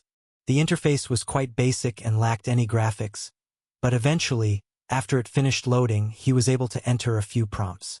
Below the console were letters representing the alphabet in a fashion similar to keyboards from his world. After a few inputs, the large table started buzzing with energy. Arthur and Mary stood to the side, watching with anticipation as blue lights began flickering atop the table. A rectangular-shaped area appeared above it and was divided into several smaller squares, each one dividing the area into smaller zones. If someone leaned in closer, they would notice that this table had the current Albrook map on top of it, with a hologram projection on top. Fascinating. I didn't know magic could be used in such a way. I suppose not many put that much detail into monitoring a whole city. Now, if you forget something, consult the guidebooks. Roland had provided Arthur with a detailed manual about using this new device. Arthur, along with the maids and his personal knights, would have access to this area, which represented the entire city. Roland had hoped to turn the entire map into a working hologram, but for now it would remain a collection of squares and dots. Once he had cleared up everything at the Institute and got things in order with his family, he planned to reconstruct this into something more functional. "Can I try it out?" Arthur asked, and Roland replied while nodding, his tone rather casual as within this place they were equals. "Sure, go ahead." The young lord smiled and approached the map. He had read the instructions and began typing on the keyboard. Roland peeked over his shoulder to ensure he was applying everything correctly. Although people in this world had never interacted with anything similar to computers, Arthur was doing rather well. However, his typing form started bothering Roland immensely, as Arthur continued to poke at the keys with one finger instead of using both hands. After what felt like an eternity of poking at the roughly produced keyboard, the holographic map over the table reacted to the input. One of the squares started blinking and then expanded, along with a few others around it. The enlarged squares revealed more dots inside, which moved every so often. It would be better if he could just click the square by hand to enlarge the area instead of putting in long coordinates, but for now, this will do. Roland watched as Arthur continued to navigate the holographic map in an awkward fashion. The system, though rudimentary, provided a groundbreaking way to monitor the city. Each dot represented a person or significant object within Albrook, thanks to the numerous runic cameras and tracking devices Roland had discreetly installed throughout the city. Arthur finally managed to zoom in on a specific area, one of the marketplaces. The dots moved around and represented the city inhabitants there. "This is incredible. We can track everything and everyone just from this room," Arthur said in awe of this groundbreaking technology. Roland approached while contemplating why others never developed anything similar. He could only assume that with so many people that had discovery magic and tracking skills, there was no need for something this intricate. There were various other spells that could be placed around a lord's mansion to keep assassins and villains away. People could also train beasts or take in guards with specialized skills. This is just a part of its use. I divided the city into sectors, and while the runic cameras don't cover all of it yet, it is possible to access the camera from here. He explained while bringing up a direct visual feed up to the marketplace that Arthur had highlighted. The holographic projection didn't change as the camera image was produced on the large screen that was in the room with them. There was no sound, but they could clearly see all the people that were in the marketplace moving around. While the camera quality wasn't too great, it would be enough for what they needed. "Remarkable, you have truly outdone yourself with this. What do you call this new invention? Name? I guess we could go with Big Brother." "Big Brother? Ah, I think I understand. Quite the naming sense as always, my friend." This system monitored the entire city, and while it currently lacked storage capacity, in the future it would be able to record everyone's activities.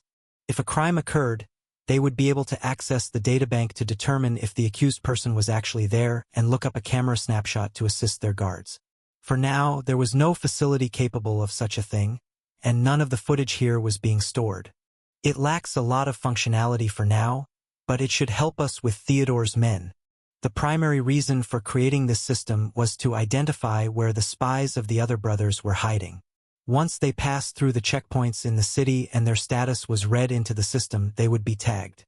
When tagged, their dots would appear with a reddish tint on the hologram map, allowing their movements to be tracked without their knowledge. There was a possibility they would eventually notice something was off, but without a magician among them, it would be hard for them to counter or detect the mana pattern tracking devices Roland had created. Roland tapped a few more keys, pulling up the current locations of individuals flagged as potential threats. Little red dots appeared on the map, scattered around various parts of Albrook. Each one represented a spy or an agent associated with Theodore or that were in possession of similar status hiding accessories the Raven member they captured used. "Don't worry, Lord Arthur. I'll have these people investigated immediately. I'll leave it up to you then, Mary, but as Roland mentioned before, they might not be Theodore's men. I'm sure some people just prefer for their status screen to be hidden.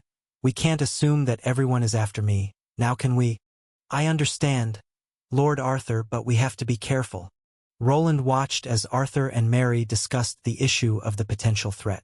His system wasn't perfect, and this was its first real iteration. Once he was back, he would examine the data it produced. Sebastian, his artificial spirit, was connected to this area and would be monitoring everything in his absence. With this, he could leave with a clear conscience as he wasn't sure if he would be returning as quickly as he wanted. "I need to leave then, if there is any trouble." "No need to worry, my friend. You've already done enough." "I see, well then, I'll excuse myself." "Thank you, Roland. Your work here is invaluable. We'll make sure to put it to good use and safe travels." Arthur turned back to the display as it was hard to ignore the brand new toy before his eyes. Roland wasn't sure if leaving such a device in this noble's hands was the best idea, but Arthur or any other craftsman would be unable to recreate this system. He was sure to put in safety measures that would cause the runic components to overcharge if they were just directly copied. Without something like Sebastian connected to the monitoring system, it would just go up in flames. After their discussion concluded, Roland bid farewell to Arthur and Mary. With a nod of gratitude, he left them to manage the city's affairs while he finished up his private matters. He wished nothing more to remain in the city and continue tinkering on all the runic systems, but his sister was still in potential danger. His brother Robert had not been found, and he had a bad feeling about his situation. Usually, things started going badly when he started to relax, and there was still the issue with the institute leader. What does that woman want from me? Yevena Arvandis, a Tier 4 class holder, had shown interest in him for some reason. People of this caliber were considered honorary nobility, even if they had no title. They were feared by everyone, as even a large group of Tier 3 class holders would usually have no chance of winning in a fair confrontation. Such a person was above him, and he did not wish to return to her lair where she held even more power. The spell she used to save him from the strange witch lady also bothered him, making him paranoid. There was a possibility that she could reach him from anywhere and already knew more about his origins than she was letting on. I probably won't be able to figure out what such an old magus is plotting. I might just be something she wants to entertain herself with. There were magical means to prolong one's life that could even surpass a high vitality stat, which usually just doubled one's age. Roland, who was 22, could look forward to living to around 150 with his current constitution, and even more if he wished. However, with long age didn't always come wisdom, and people who were around 200 years old often started to get bored or even went crazy. It was possible that the Tier 4 mage just saw him as an interesting toy to amuse herself with. Roland's mind was heavy with thoughts as he walked back to his private quarters. Before heading out, he made one final stop at his workshop to get everything ready. Everything had barely gone according to plan, and he managed to create a sleeker suit of armor along with a few exterior attachments. His firepower had been fully restored, and with the help of the Union, even his golems would be there to assist him. Are you really going to be back faster this time around? I hope so. With the gate, I should be able to return home whenever I want. Come to think of it, what is it? Did you ever want to visit any places in the kingdom? When was the last time you had a vacation? A vacation? I'm not sure if I've ever had one. After a full day of planning, Roland and his wife turned in for the night. The two had some time for each other, an occurrence that had been happening less often lately due to both of their work ethics. He was either stuck in his workshop for the whole day or had to contend with the city expansion and his job as night commander. Elodia spent half the day at the shop and then took care of the orphans for the rest. Only at night did things wind down, and they were finally able to have some personal time. I see. Maybe once this is over, we could take a break. A break? Are you sure you are my husband? Elodia chuckled. What is that supposed to mean? Roland playfully furrowed his brows at Elodia, who was now laughing softly. It was a rare sound, one he cherished dearly. The stresses of their responsibilities often left little room for such moments of joy. Just that you never seem to stop working. A vacation sounds wonderful, though. Maybe we could take the children somewhere too. They've never seen the ocean and there aren't any close-by lakes either. The ocean, huh? Roland contemplated the idea, while he would prefer some alone time with his wife. Having the kids play near the water would probably be a sight for sore eyes. That sounds like a good plan. But I was thinking about something more interesting. With the new transferal gate, we'd even be able to reach the capital in a matter of moments. Transferal gate? Are those safe? I've heard tales of people being stuck in walls or underground. Those are just accidents from before the magic was perfected. I assure you, it's quite safe. I don't know. What if something happened? It didn't seem that his wife was too keen on seeing the kids travel through teleportation gates. People in this world were naturally superstitious and wary of anything concerning magic. Perhaps instead, he would need to fashion a larger wheeled vehicle to get them to the nearby ocean. He had once created a rudimentary bike when he was a Tier 2 class holder, so it would be quite easy. Very well. Once everything is settled, we'll make it happen and visit the ocean. Elodia leaned into him, resting her head on his shoulder. I'll hold you to that. As the night deepened, they drifted into a comfortable silence, each lost in thoughts of future possibilities. Roland's mind, however, couldn't entirely escape the weight of the upcoming challenges and visit to the institute that held potential dangers. The moon hung low in the night sky, casting an eerie glow over the dense forest. Two people, both dressed in dark attire, sprinted through the underbrush. their breaths ragged and hearts pounding. Behind them, the sound of snapping twigs and distant shouts echoed through the trees. It was accompanied by howls of trained hounds that were quickly closing in. The duo glanced at each other, their eyes filled with concern. "We need to keep moving," the woman urged, her voice barely above a whisper. "They're getting closer." The man nodded, his hand pressed tightly into her as he pulled her forward. However, the sounds of their pursuers only grew louder, and it became clear that something needed to be done. "I know, but we can't keep this pace up forever. We need to find a place to hide. They are trying to surround us." They pushed forward, the forest closing in around them like a living entity. Every shadow seemed to conceal a threat, and every rustle of leaves was a prelude to capture. Their minds raced as they frantically searched for any possible hiding spot. "There! We can hide there!" the woman exclaimed, pointing to a partially exposed area surrounded by thick vines. At first glance, it didn't seem like a good place to conceal both of them. There was a small ditch they could fit in, but their bodies would probably be discovered. The plants were dense, but not enough to avoid being discovered by tracking hounds. However, the man just nodded at the woman's proposal and lowered himself into this small hole. Both started squeezing into this narrow gap while pushing the foliage away. The woman didn't move in instantly, but instead started mumbling something under her breath. Her voice was silent, and her words were too quick to make any sense of them.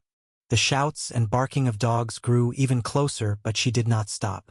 Soon, a strange green aura surrounded the plant matter around them. The vines started to wiggle around, multiple in number as the magical chant she finished took effect. The vines wove themselves into a thick, living blanket over the ditch. The woman joined the man in the small cavity, their bodies pressed together, hearts pounding as they tried to steady their breathing. The green aura shimmered faintly, blending seamlessly with the forest's natural hues, masking their presence.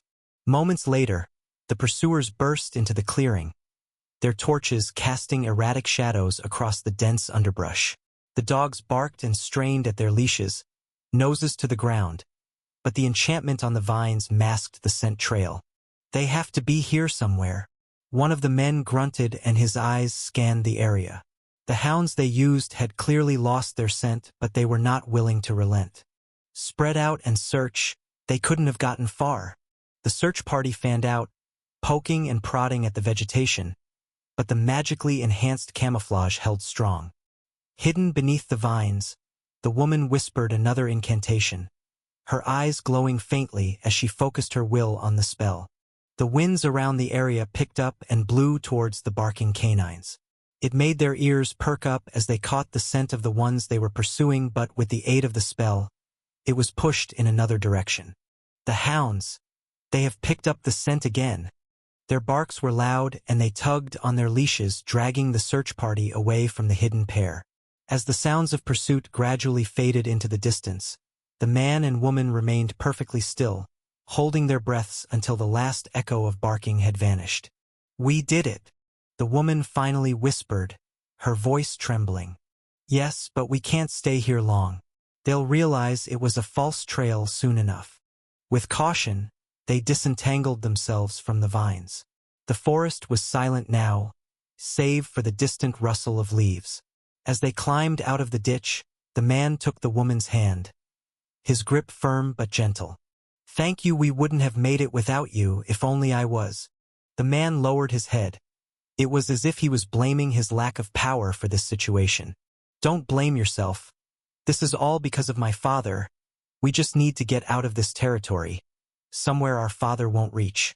"That's true. If we manage to get there, we should be safe. I'm sure he'll help us." The two nodded at each other as an image of a certain person appeared in their minds. "We need to keep moving. They'll probably have people in all the nearby villages, so we need to avoid those."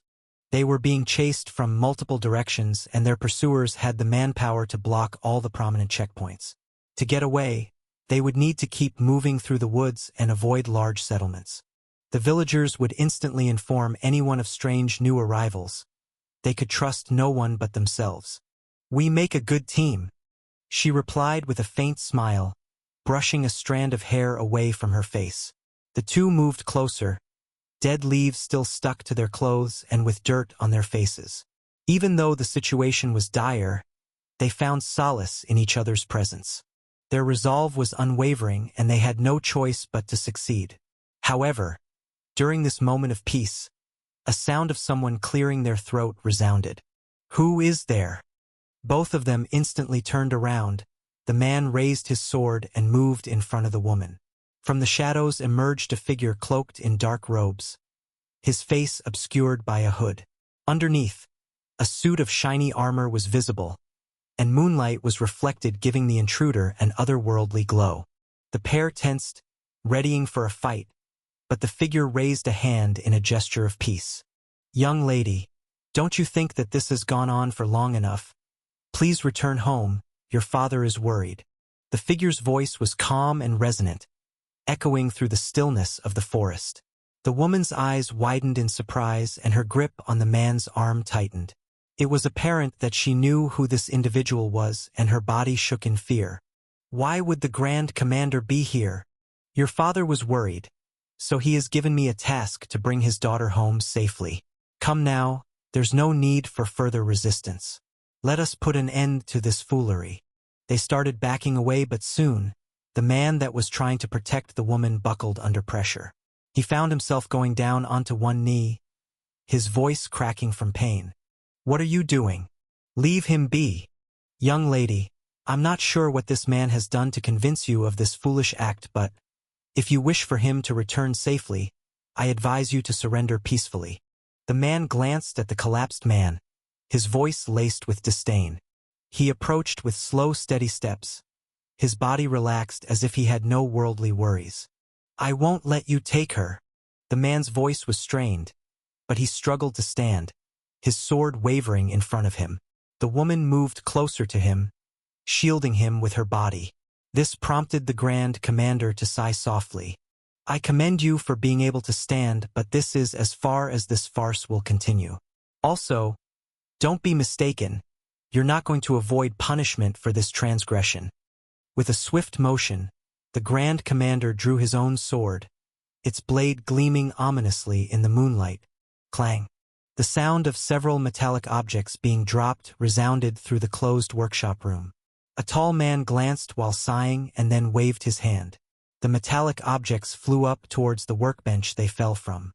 "Are you okay, boss?" "Yeah, I'm fine. Just spaced out for a moment."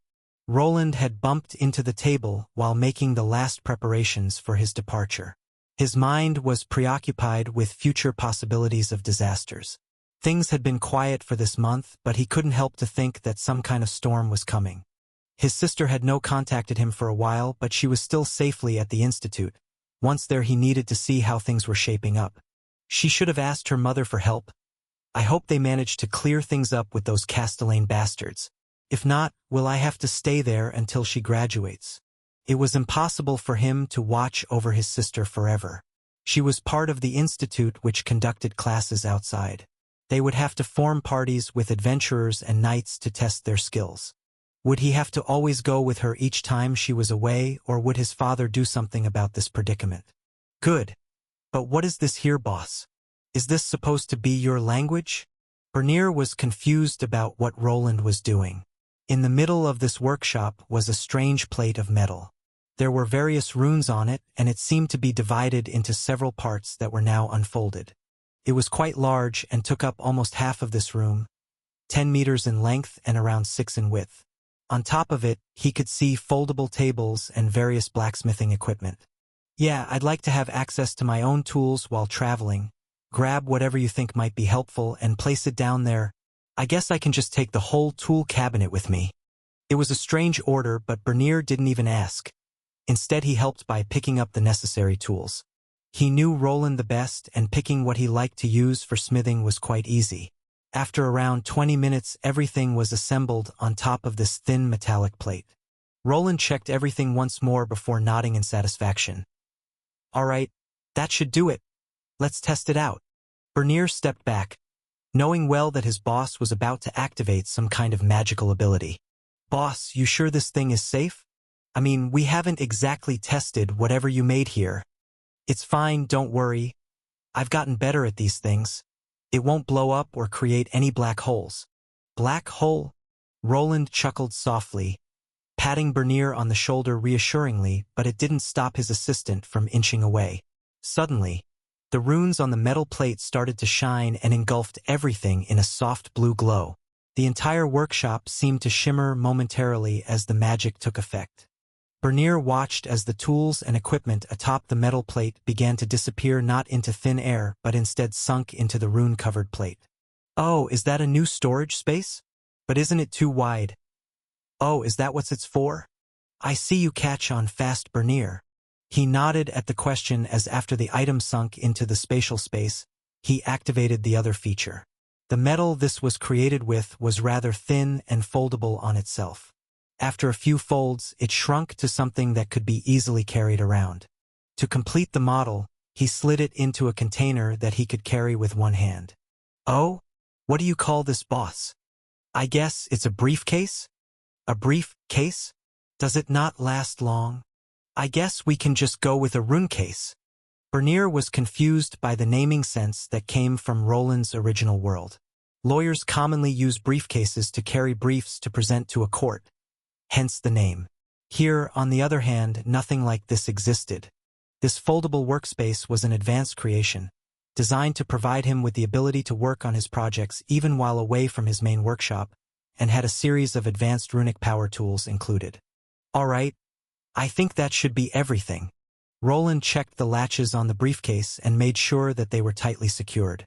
Even if someone managed to steal it off him, they would first have to open this reinforced casing and then figure out how the runic spatial enchantment worked. Without a true specialist in runes, this would be impossible. Don't worry, boss.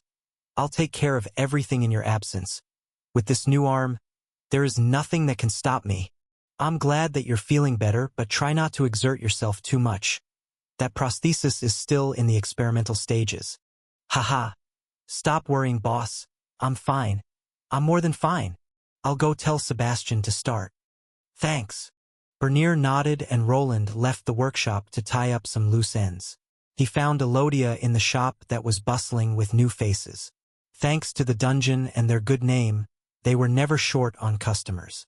His wife Elodia was behind the counter, showing off some bracelets, but when he appeared, she asked Marcy to take over. Well, I'll be heading out then. Take care, and here, take this with you. I packed some supplies, food, potions, and a few other essentials and a few sandwiches for your sister.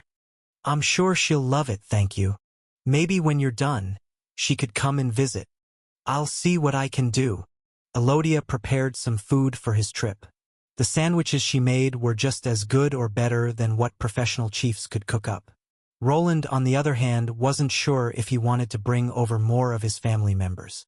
Soon, the two hugged and parted. Roland returned to the workshop and arrived at the teleportation chamber. Sebastian, in the form of a glowing orb, was already there and preparing the coordinates. Just as he walked in, the runes on the gate started to vibrate with power and activate. A watery pool of magical energy erupted from within and the gate appeared before them. We are ready, boss.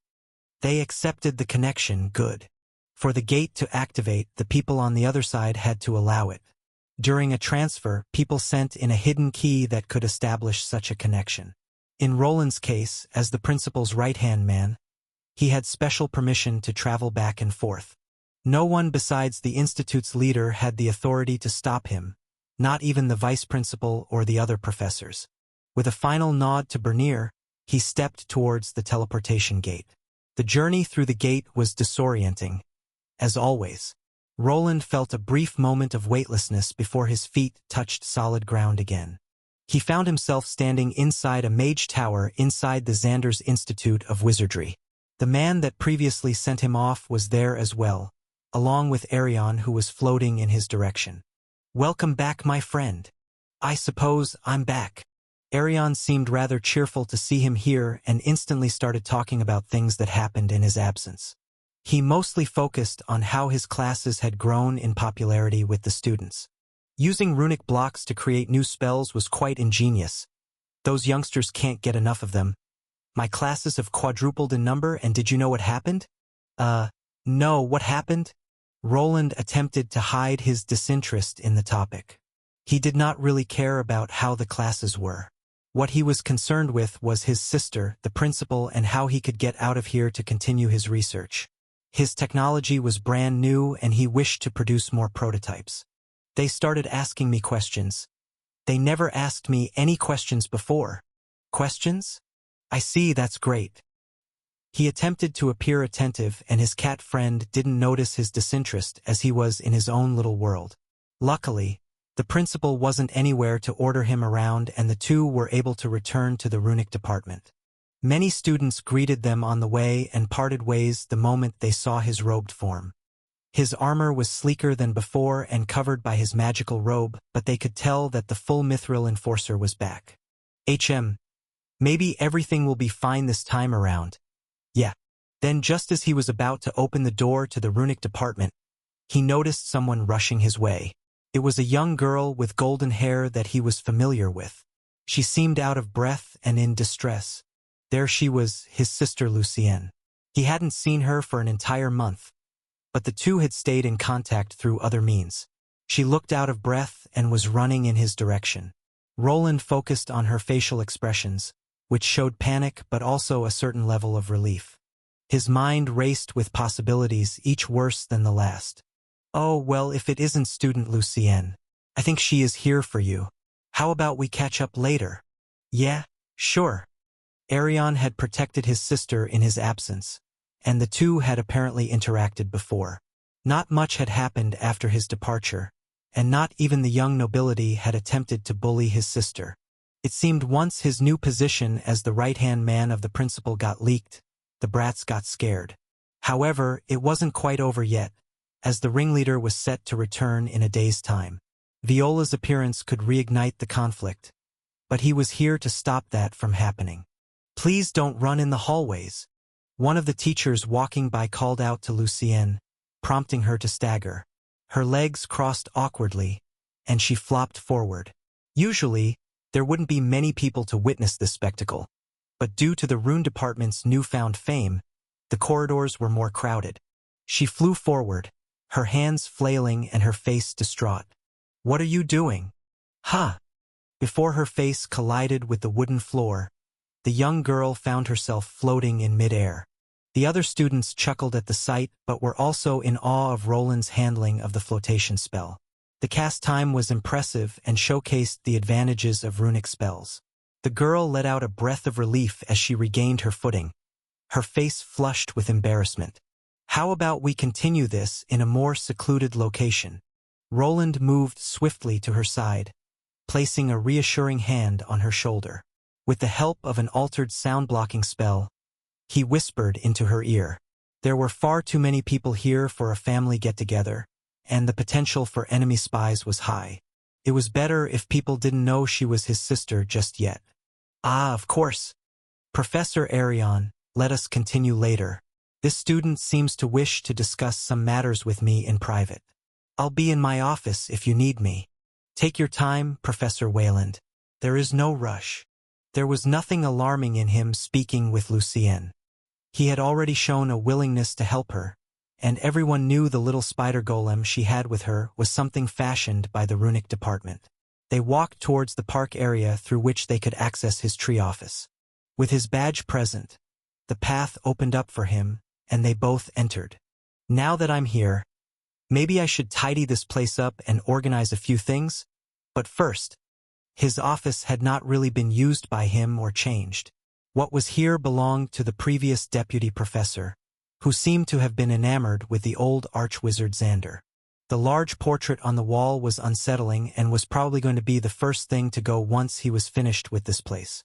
So what is it, Lucienne? Is it about Viola or? It's not about her. This is about Robert. Robert? Has something happened to him?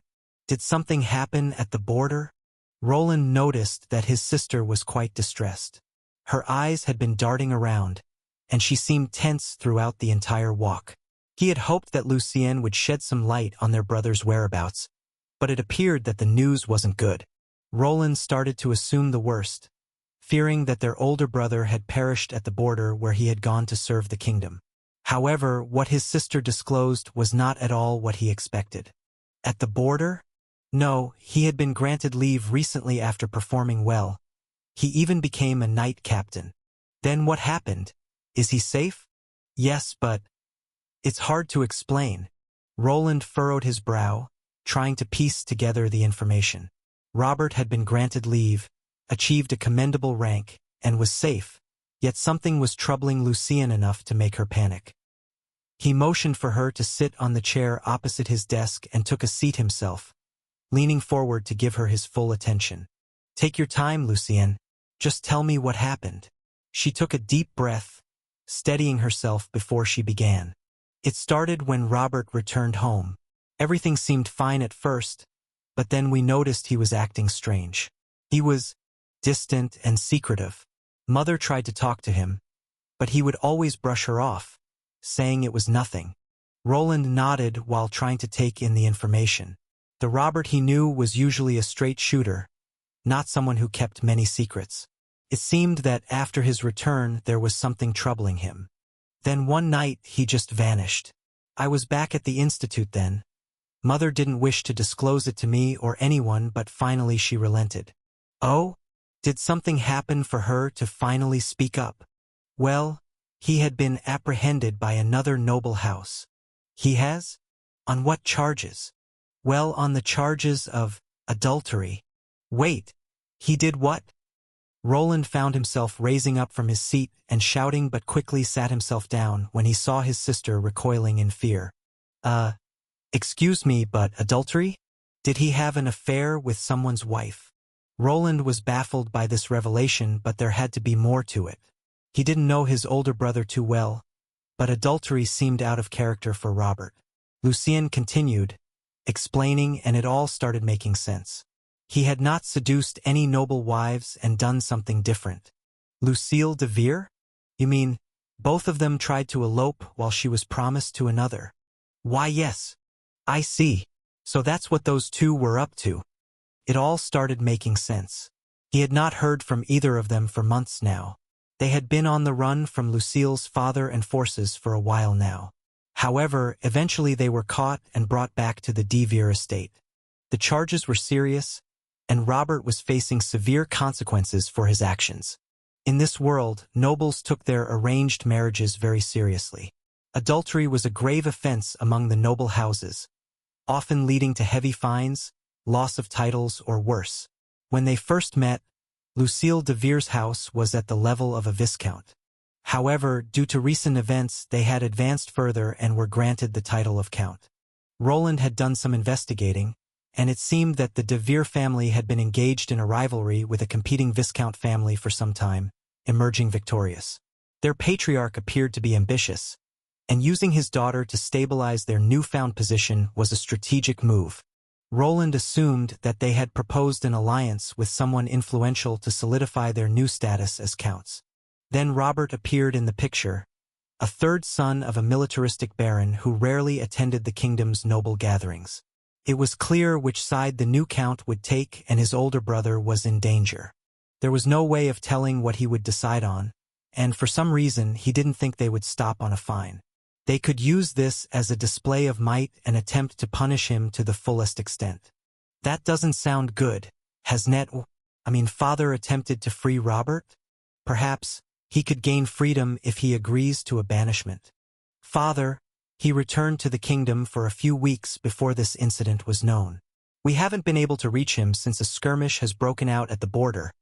It might be weeks or more until the information reaches him. I see. Wentworth, his father, was an important member of the military, but this did not necessarily translate to respect among the nobility.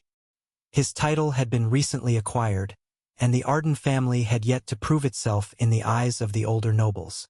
Roland was unaware of his father's allies, but Wentworth didn't seem like a person who excelled at making friends. He had trained his children to be warriors rather than diplomats. Robert seemed to have followed his father's advice, attempting to forcefully pursue a potential fiancé without using the proper channels. Perhaps if they had better relationships with each other, this situation could have been avoided. He was back for a week. What was he doing? Does it perhaps have something to do with the Castellanes? Lucien nodded to Roland's surprise. He actually did something? What do you mean by that? Nothing. It surprised Roland that his stoic father actually went out of his way to do something for a family member. In his mind, the man had nothing more than the royal family in his head, and some people even called him a faithful dog. Wentworth was known for keeping a low profile and following orders. However, it seemed that the Marquis had gone too far with this one. So what did he do? Did he confront the Marquis? Mother didn't say in detail, but she said that everything had been resolved between our families, and that I shouldn't worry about Viola anymore. At least that's one less problem to deal with. Roland sighed in relief. Viola Castellane had been a thorn in their side. Her harassment of Lucien relentless. If their father had indeed managed to settle things, it was a small victory in a sea of troubles. However, the issue with Robert still loomed large, and the stakes had gotten even higher. There was always an option to take his sister out of the institute, but it wouldn't be as easy in Robert's case. So, let me reiterate. Robert attempted to elope with Lady Lucille, who had been promised to another man. He was then captured by her family and is awaiting a future trial. Is that correct? Yes, brother, what can we do? Mother had already departed for their estate, but I'm afraid she might not be able to do much. The de Veres are not known for their leniency. Another sigh escaped from Roland's mouth as he leaned back into his chair. This was truly a troubling turn of events. Thanks to his father, Lucien was safe, but more trouble was right around the corner. It was possible that everything could resolve itself without his involvement, but he wasn't sure about that. The de Vere family didn't gain a higher title for nothing, and they would not take such an event lying down. They would probably try to punish Robert as harshly as possible to show the world that they cannot be trifled with.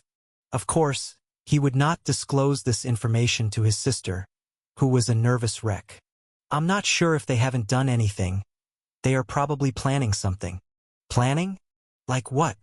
I suppose they will want to show their strength to the other nobles, but they can't judge him as a commoner, so it will probably go to trial. A trial, that doesn't sound so bad, replied Lucien, whose heart rate started to stabilize. However, in Roland's eyes, this wasn't anything good. I'm not sure if that's such a good outcome. It might be better to not let it go to trial. Why? Roland leaned forward and quickly replied at the question his sister posed. These nobles cannot be trusted. I wouldn't be surprised if they know the judge or attempt to bribe. Robert's position isn't high either, so they will certainly side with the Count family. Perhaps if our father was there, but I wouldn't be surprised if they push for a quicker resolution, before he can return. But what will happen if Robert is found guilty? I'm not sure. Roland could see his sister tearing up from the shock, which made him aware that he should have perhaps withheld some of this information. The Arden family was relatively new to nobility and provided the de Veres with an opportunity to assert themselves. However, not everything was lost. There were always ways of going around these things. The easiest way would be to make some kind of deal. Please calm down, he is probably fine for now, these things take time. There might be ways of helping him, without the need for bloodshed. Lucien's tear-covered eyes widened at the possibility. But how? Without father, even if mother goes there and begs. Calm down, Lucien. Let me think. Silence fell on this deputy professor's office as Roland attempted to find any loopholes in the system. There were ways of saving his brother, but all of them depended on the situation. He did not have enough information about this incident, and without heading there himself, this would probably not change. This was quite the conundrum. What was he supposed to do here, and how could he do it without exposing his identity? One option would be to use the Institute's teleportation gate and go to the war-torn border. If he could directly contact his father, perhaps the man could resolve everything with a stern talk. Wentworth Arden had managed to convince a higher-ranking house to back away before. Perhaps he could do the same with a count house. However, this option was risky. Even though the skirmishes weren't supposed to be extreme, it was still dangerous. He would probably need to take his sister there to meet Wentworth or expose himself as Wentworth's son. Even then, the plan might not work and they could end up getting stuck. He could not risk Lucien's life in such a way, so this option was discarded. There weren't any high-ranking nobles that he knew and would be willing to help him.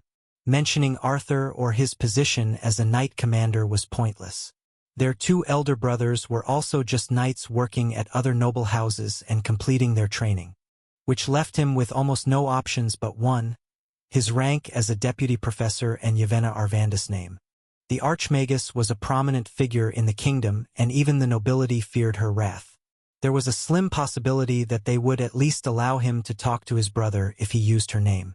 However, he had no idea what the principal would do if she found out that he was doing such things behind her back. Considering it's her we are talking about, she might be listening to our conversation here. But even if I get there, what can I even do? Blow a hole in the cell and use the glider to run away. While he had the capabilities of breaking his brother out of jail with his runic weaponry, he did not want to turn himself into a felon. Roland had his own family that needed to be cared for. If he offended a count, his head could roll, and even Arthur wouldn't be able to help him. I think there might be a way, but first, we'll need to get there. Is it true? I don't know, but if we play our cards right, we might be able to fool, or let's say, convince the count to take a small wager. I'm not sure I understand, Brother Roland. Don't worry about it. If we are lucky, then it won't come to this and Robert will just have his pride hurt. So what are we going to do now? I think we'll have to take a trip to the De Vere's territory and you'll have to come with me. We'll take the teleportation gate. If I'm not mistaken, they have a mage tower in their main city. While he didn't want to take his sister with him, his plan required her to tag along. She was there as a pretext to meet up with Robert and ask him for a more detailed explanation of this event. Then, when he had all the information, would he be able to decide on his true plan? Hopefully, it would take too much convincing, and perhaps bribing them with runic equipment or gold coins would be enough. A path opened from within a tree, and two individuals walked through it. One was a large man wearing a mithril suit of armor with a magical robe over it.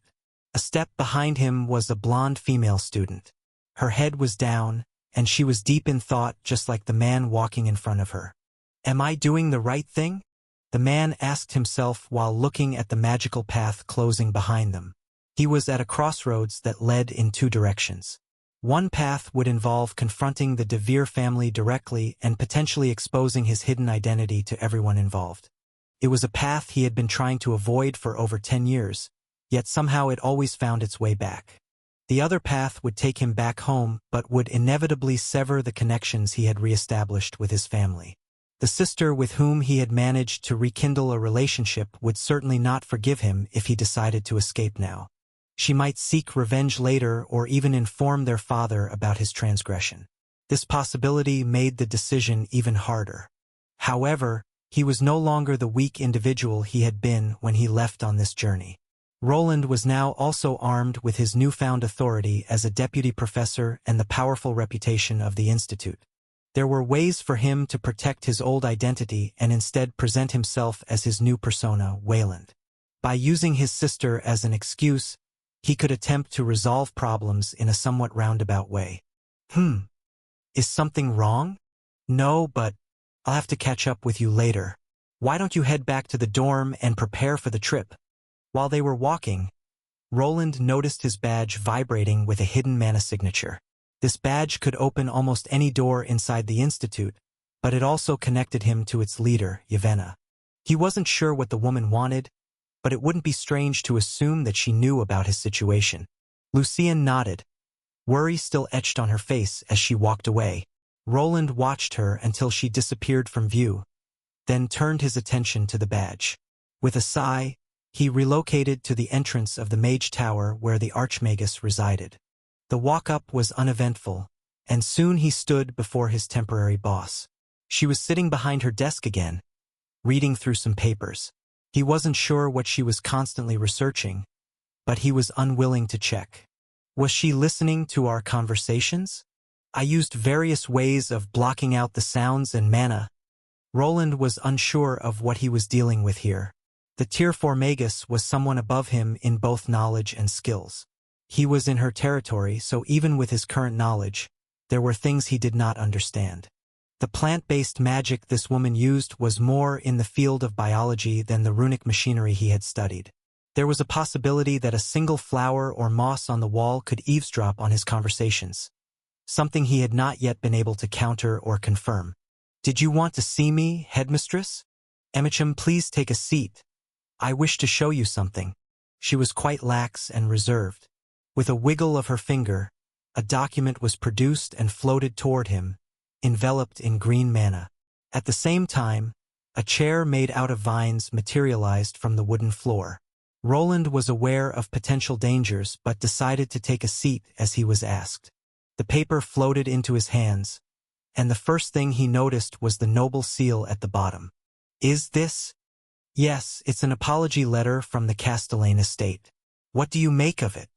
Roland wasn't sure what the headmistress was attempting to do, but perhaps it was just a test for her new deputy to see how he would react.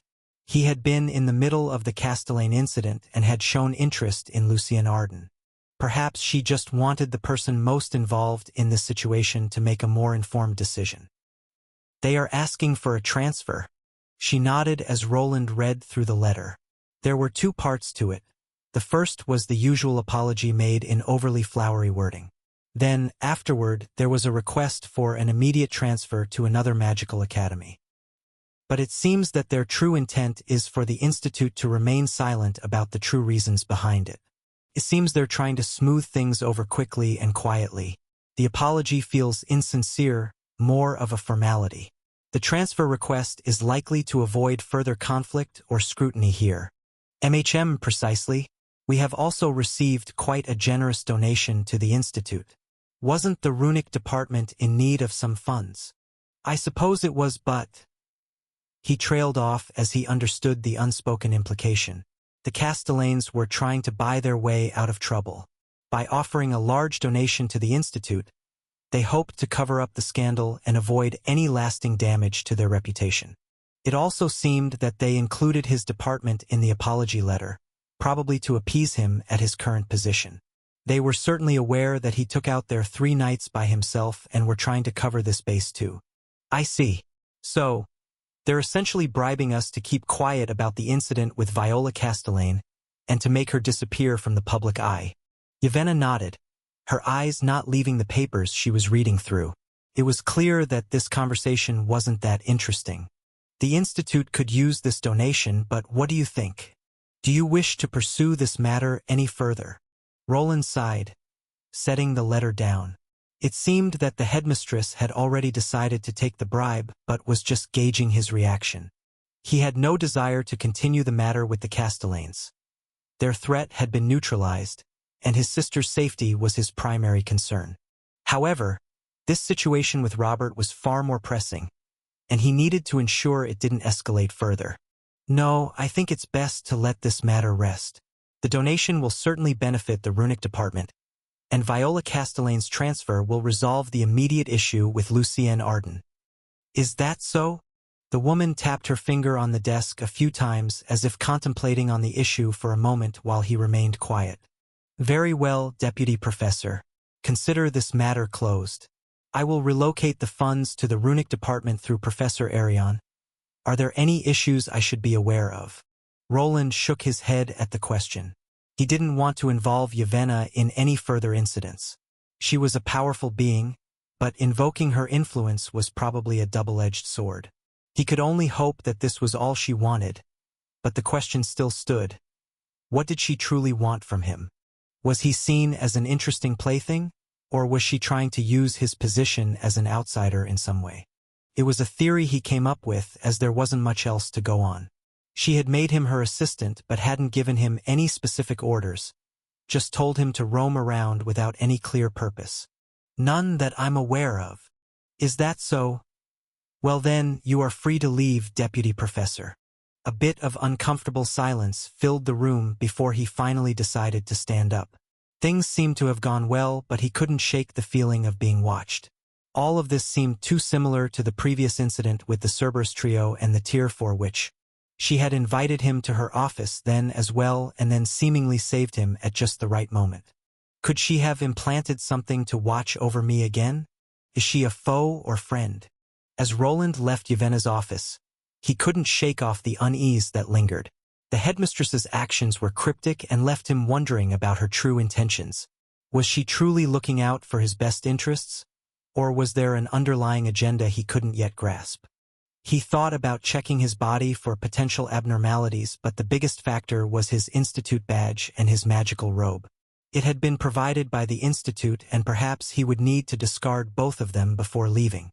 However, his new identity was needed for the next location he was heading, so perhaps that wasn't an option. Why do these things always happen to me? Did I anger someone in my previous life or something? His thoughts returned to the pressing matter at hand, his brother Robert's predicament.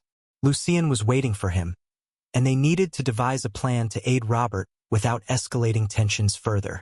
The teleportation gate would not take them directly to the De Vere estate, so he would need to make arrangements for further transportation. Lucien has no attendants like the other nobles, does she? Lucien was truly alone at this large institute, with only a few friends she made during her years.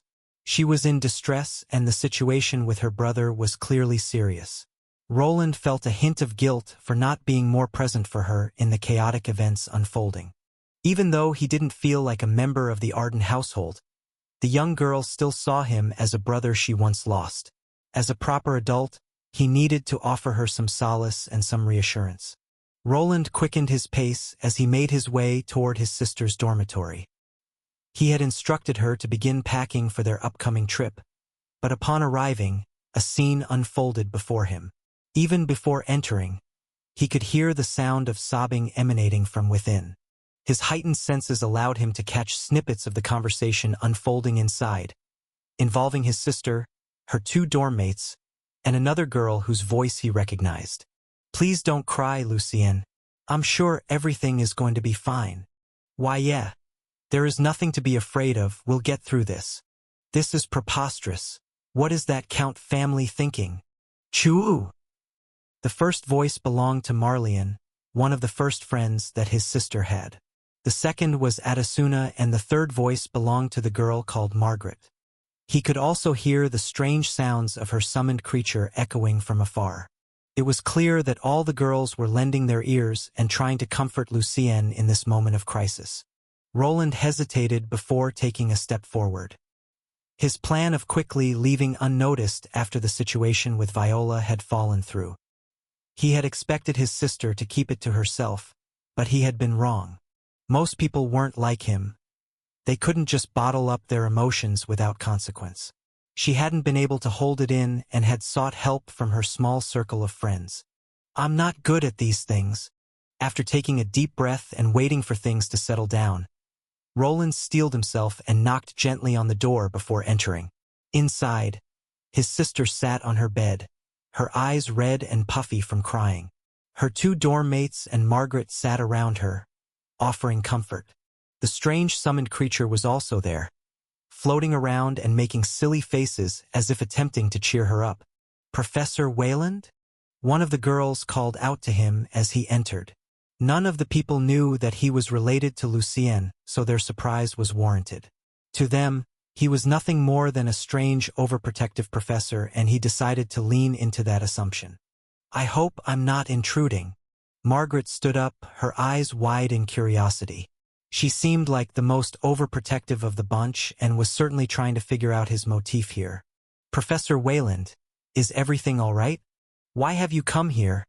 I'm not sure if this is the right time." "It's fine. The professor is here for me." Roland nodded at Lucien, who started to stand up. Both of them agreed not to talk about his true identity, but to the people gathered here, it all looked strange. It was as if a scary teacher was here to take their friend away, something they wouldn't allow. Right as she was up, all three girls placed themselves in front of her and started barraging him with questions. "What is the meaning of this? Where do you intend to take Lucien? Please, Professor Wayland, is everything going to be all right? What do you want with her? Did Lucy do something wrong? That can't be right." "Choo! No, I'm not. Could you give me some time to explain? Please don't take her away. She didn't do anything wrong." The strange puffy summoned creature floated around his head with a mean look on its face while the girls prattled on. Roland felt like some kind of villain who was trying to abduct a princess or something. Everyone, please settle down. It was unfortunate, but he needed to exert some of his suppression skill on the girls before him to make them stop barraging them with questions. All of them were just Tier 1 class holders with not much battle experience, so they instantly dropped down to their knees. Good, now. I'm not here to punish Miss Lucienne for anything, so you can calm yourself. But why then? Roland was surprised at one of them, Margaret Berganza. It seemed that one of her accessories had activated and managed to cancel out most of his skill, allowing her to speak while the other two were shaking on the ground. Luckily, Lucienne finally managed to calm herself and spoke up for him. Everyone, it's fine. Professor Wayland has agreed to escort me out of the institute. He is here to help me. You don't need to worry. It seems my intentions have been misconstrued. I apologize if I have made you uncomfortable, but I assure you, I am not here to harm your friend. Ah! The three girls started nodding at each other and slowly began to relax. Roland could see the concern in their eyes. They cared deeply for Lucienne.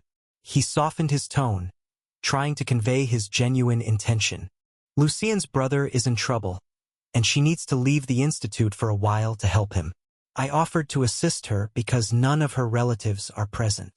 The girls' expressions shifted from suspicion to understanding.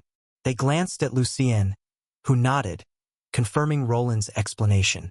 Thank you, Professor, Marlene said, her voice trembling slightly.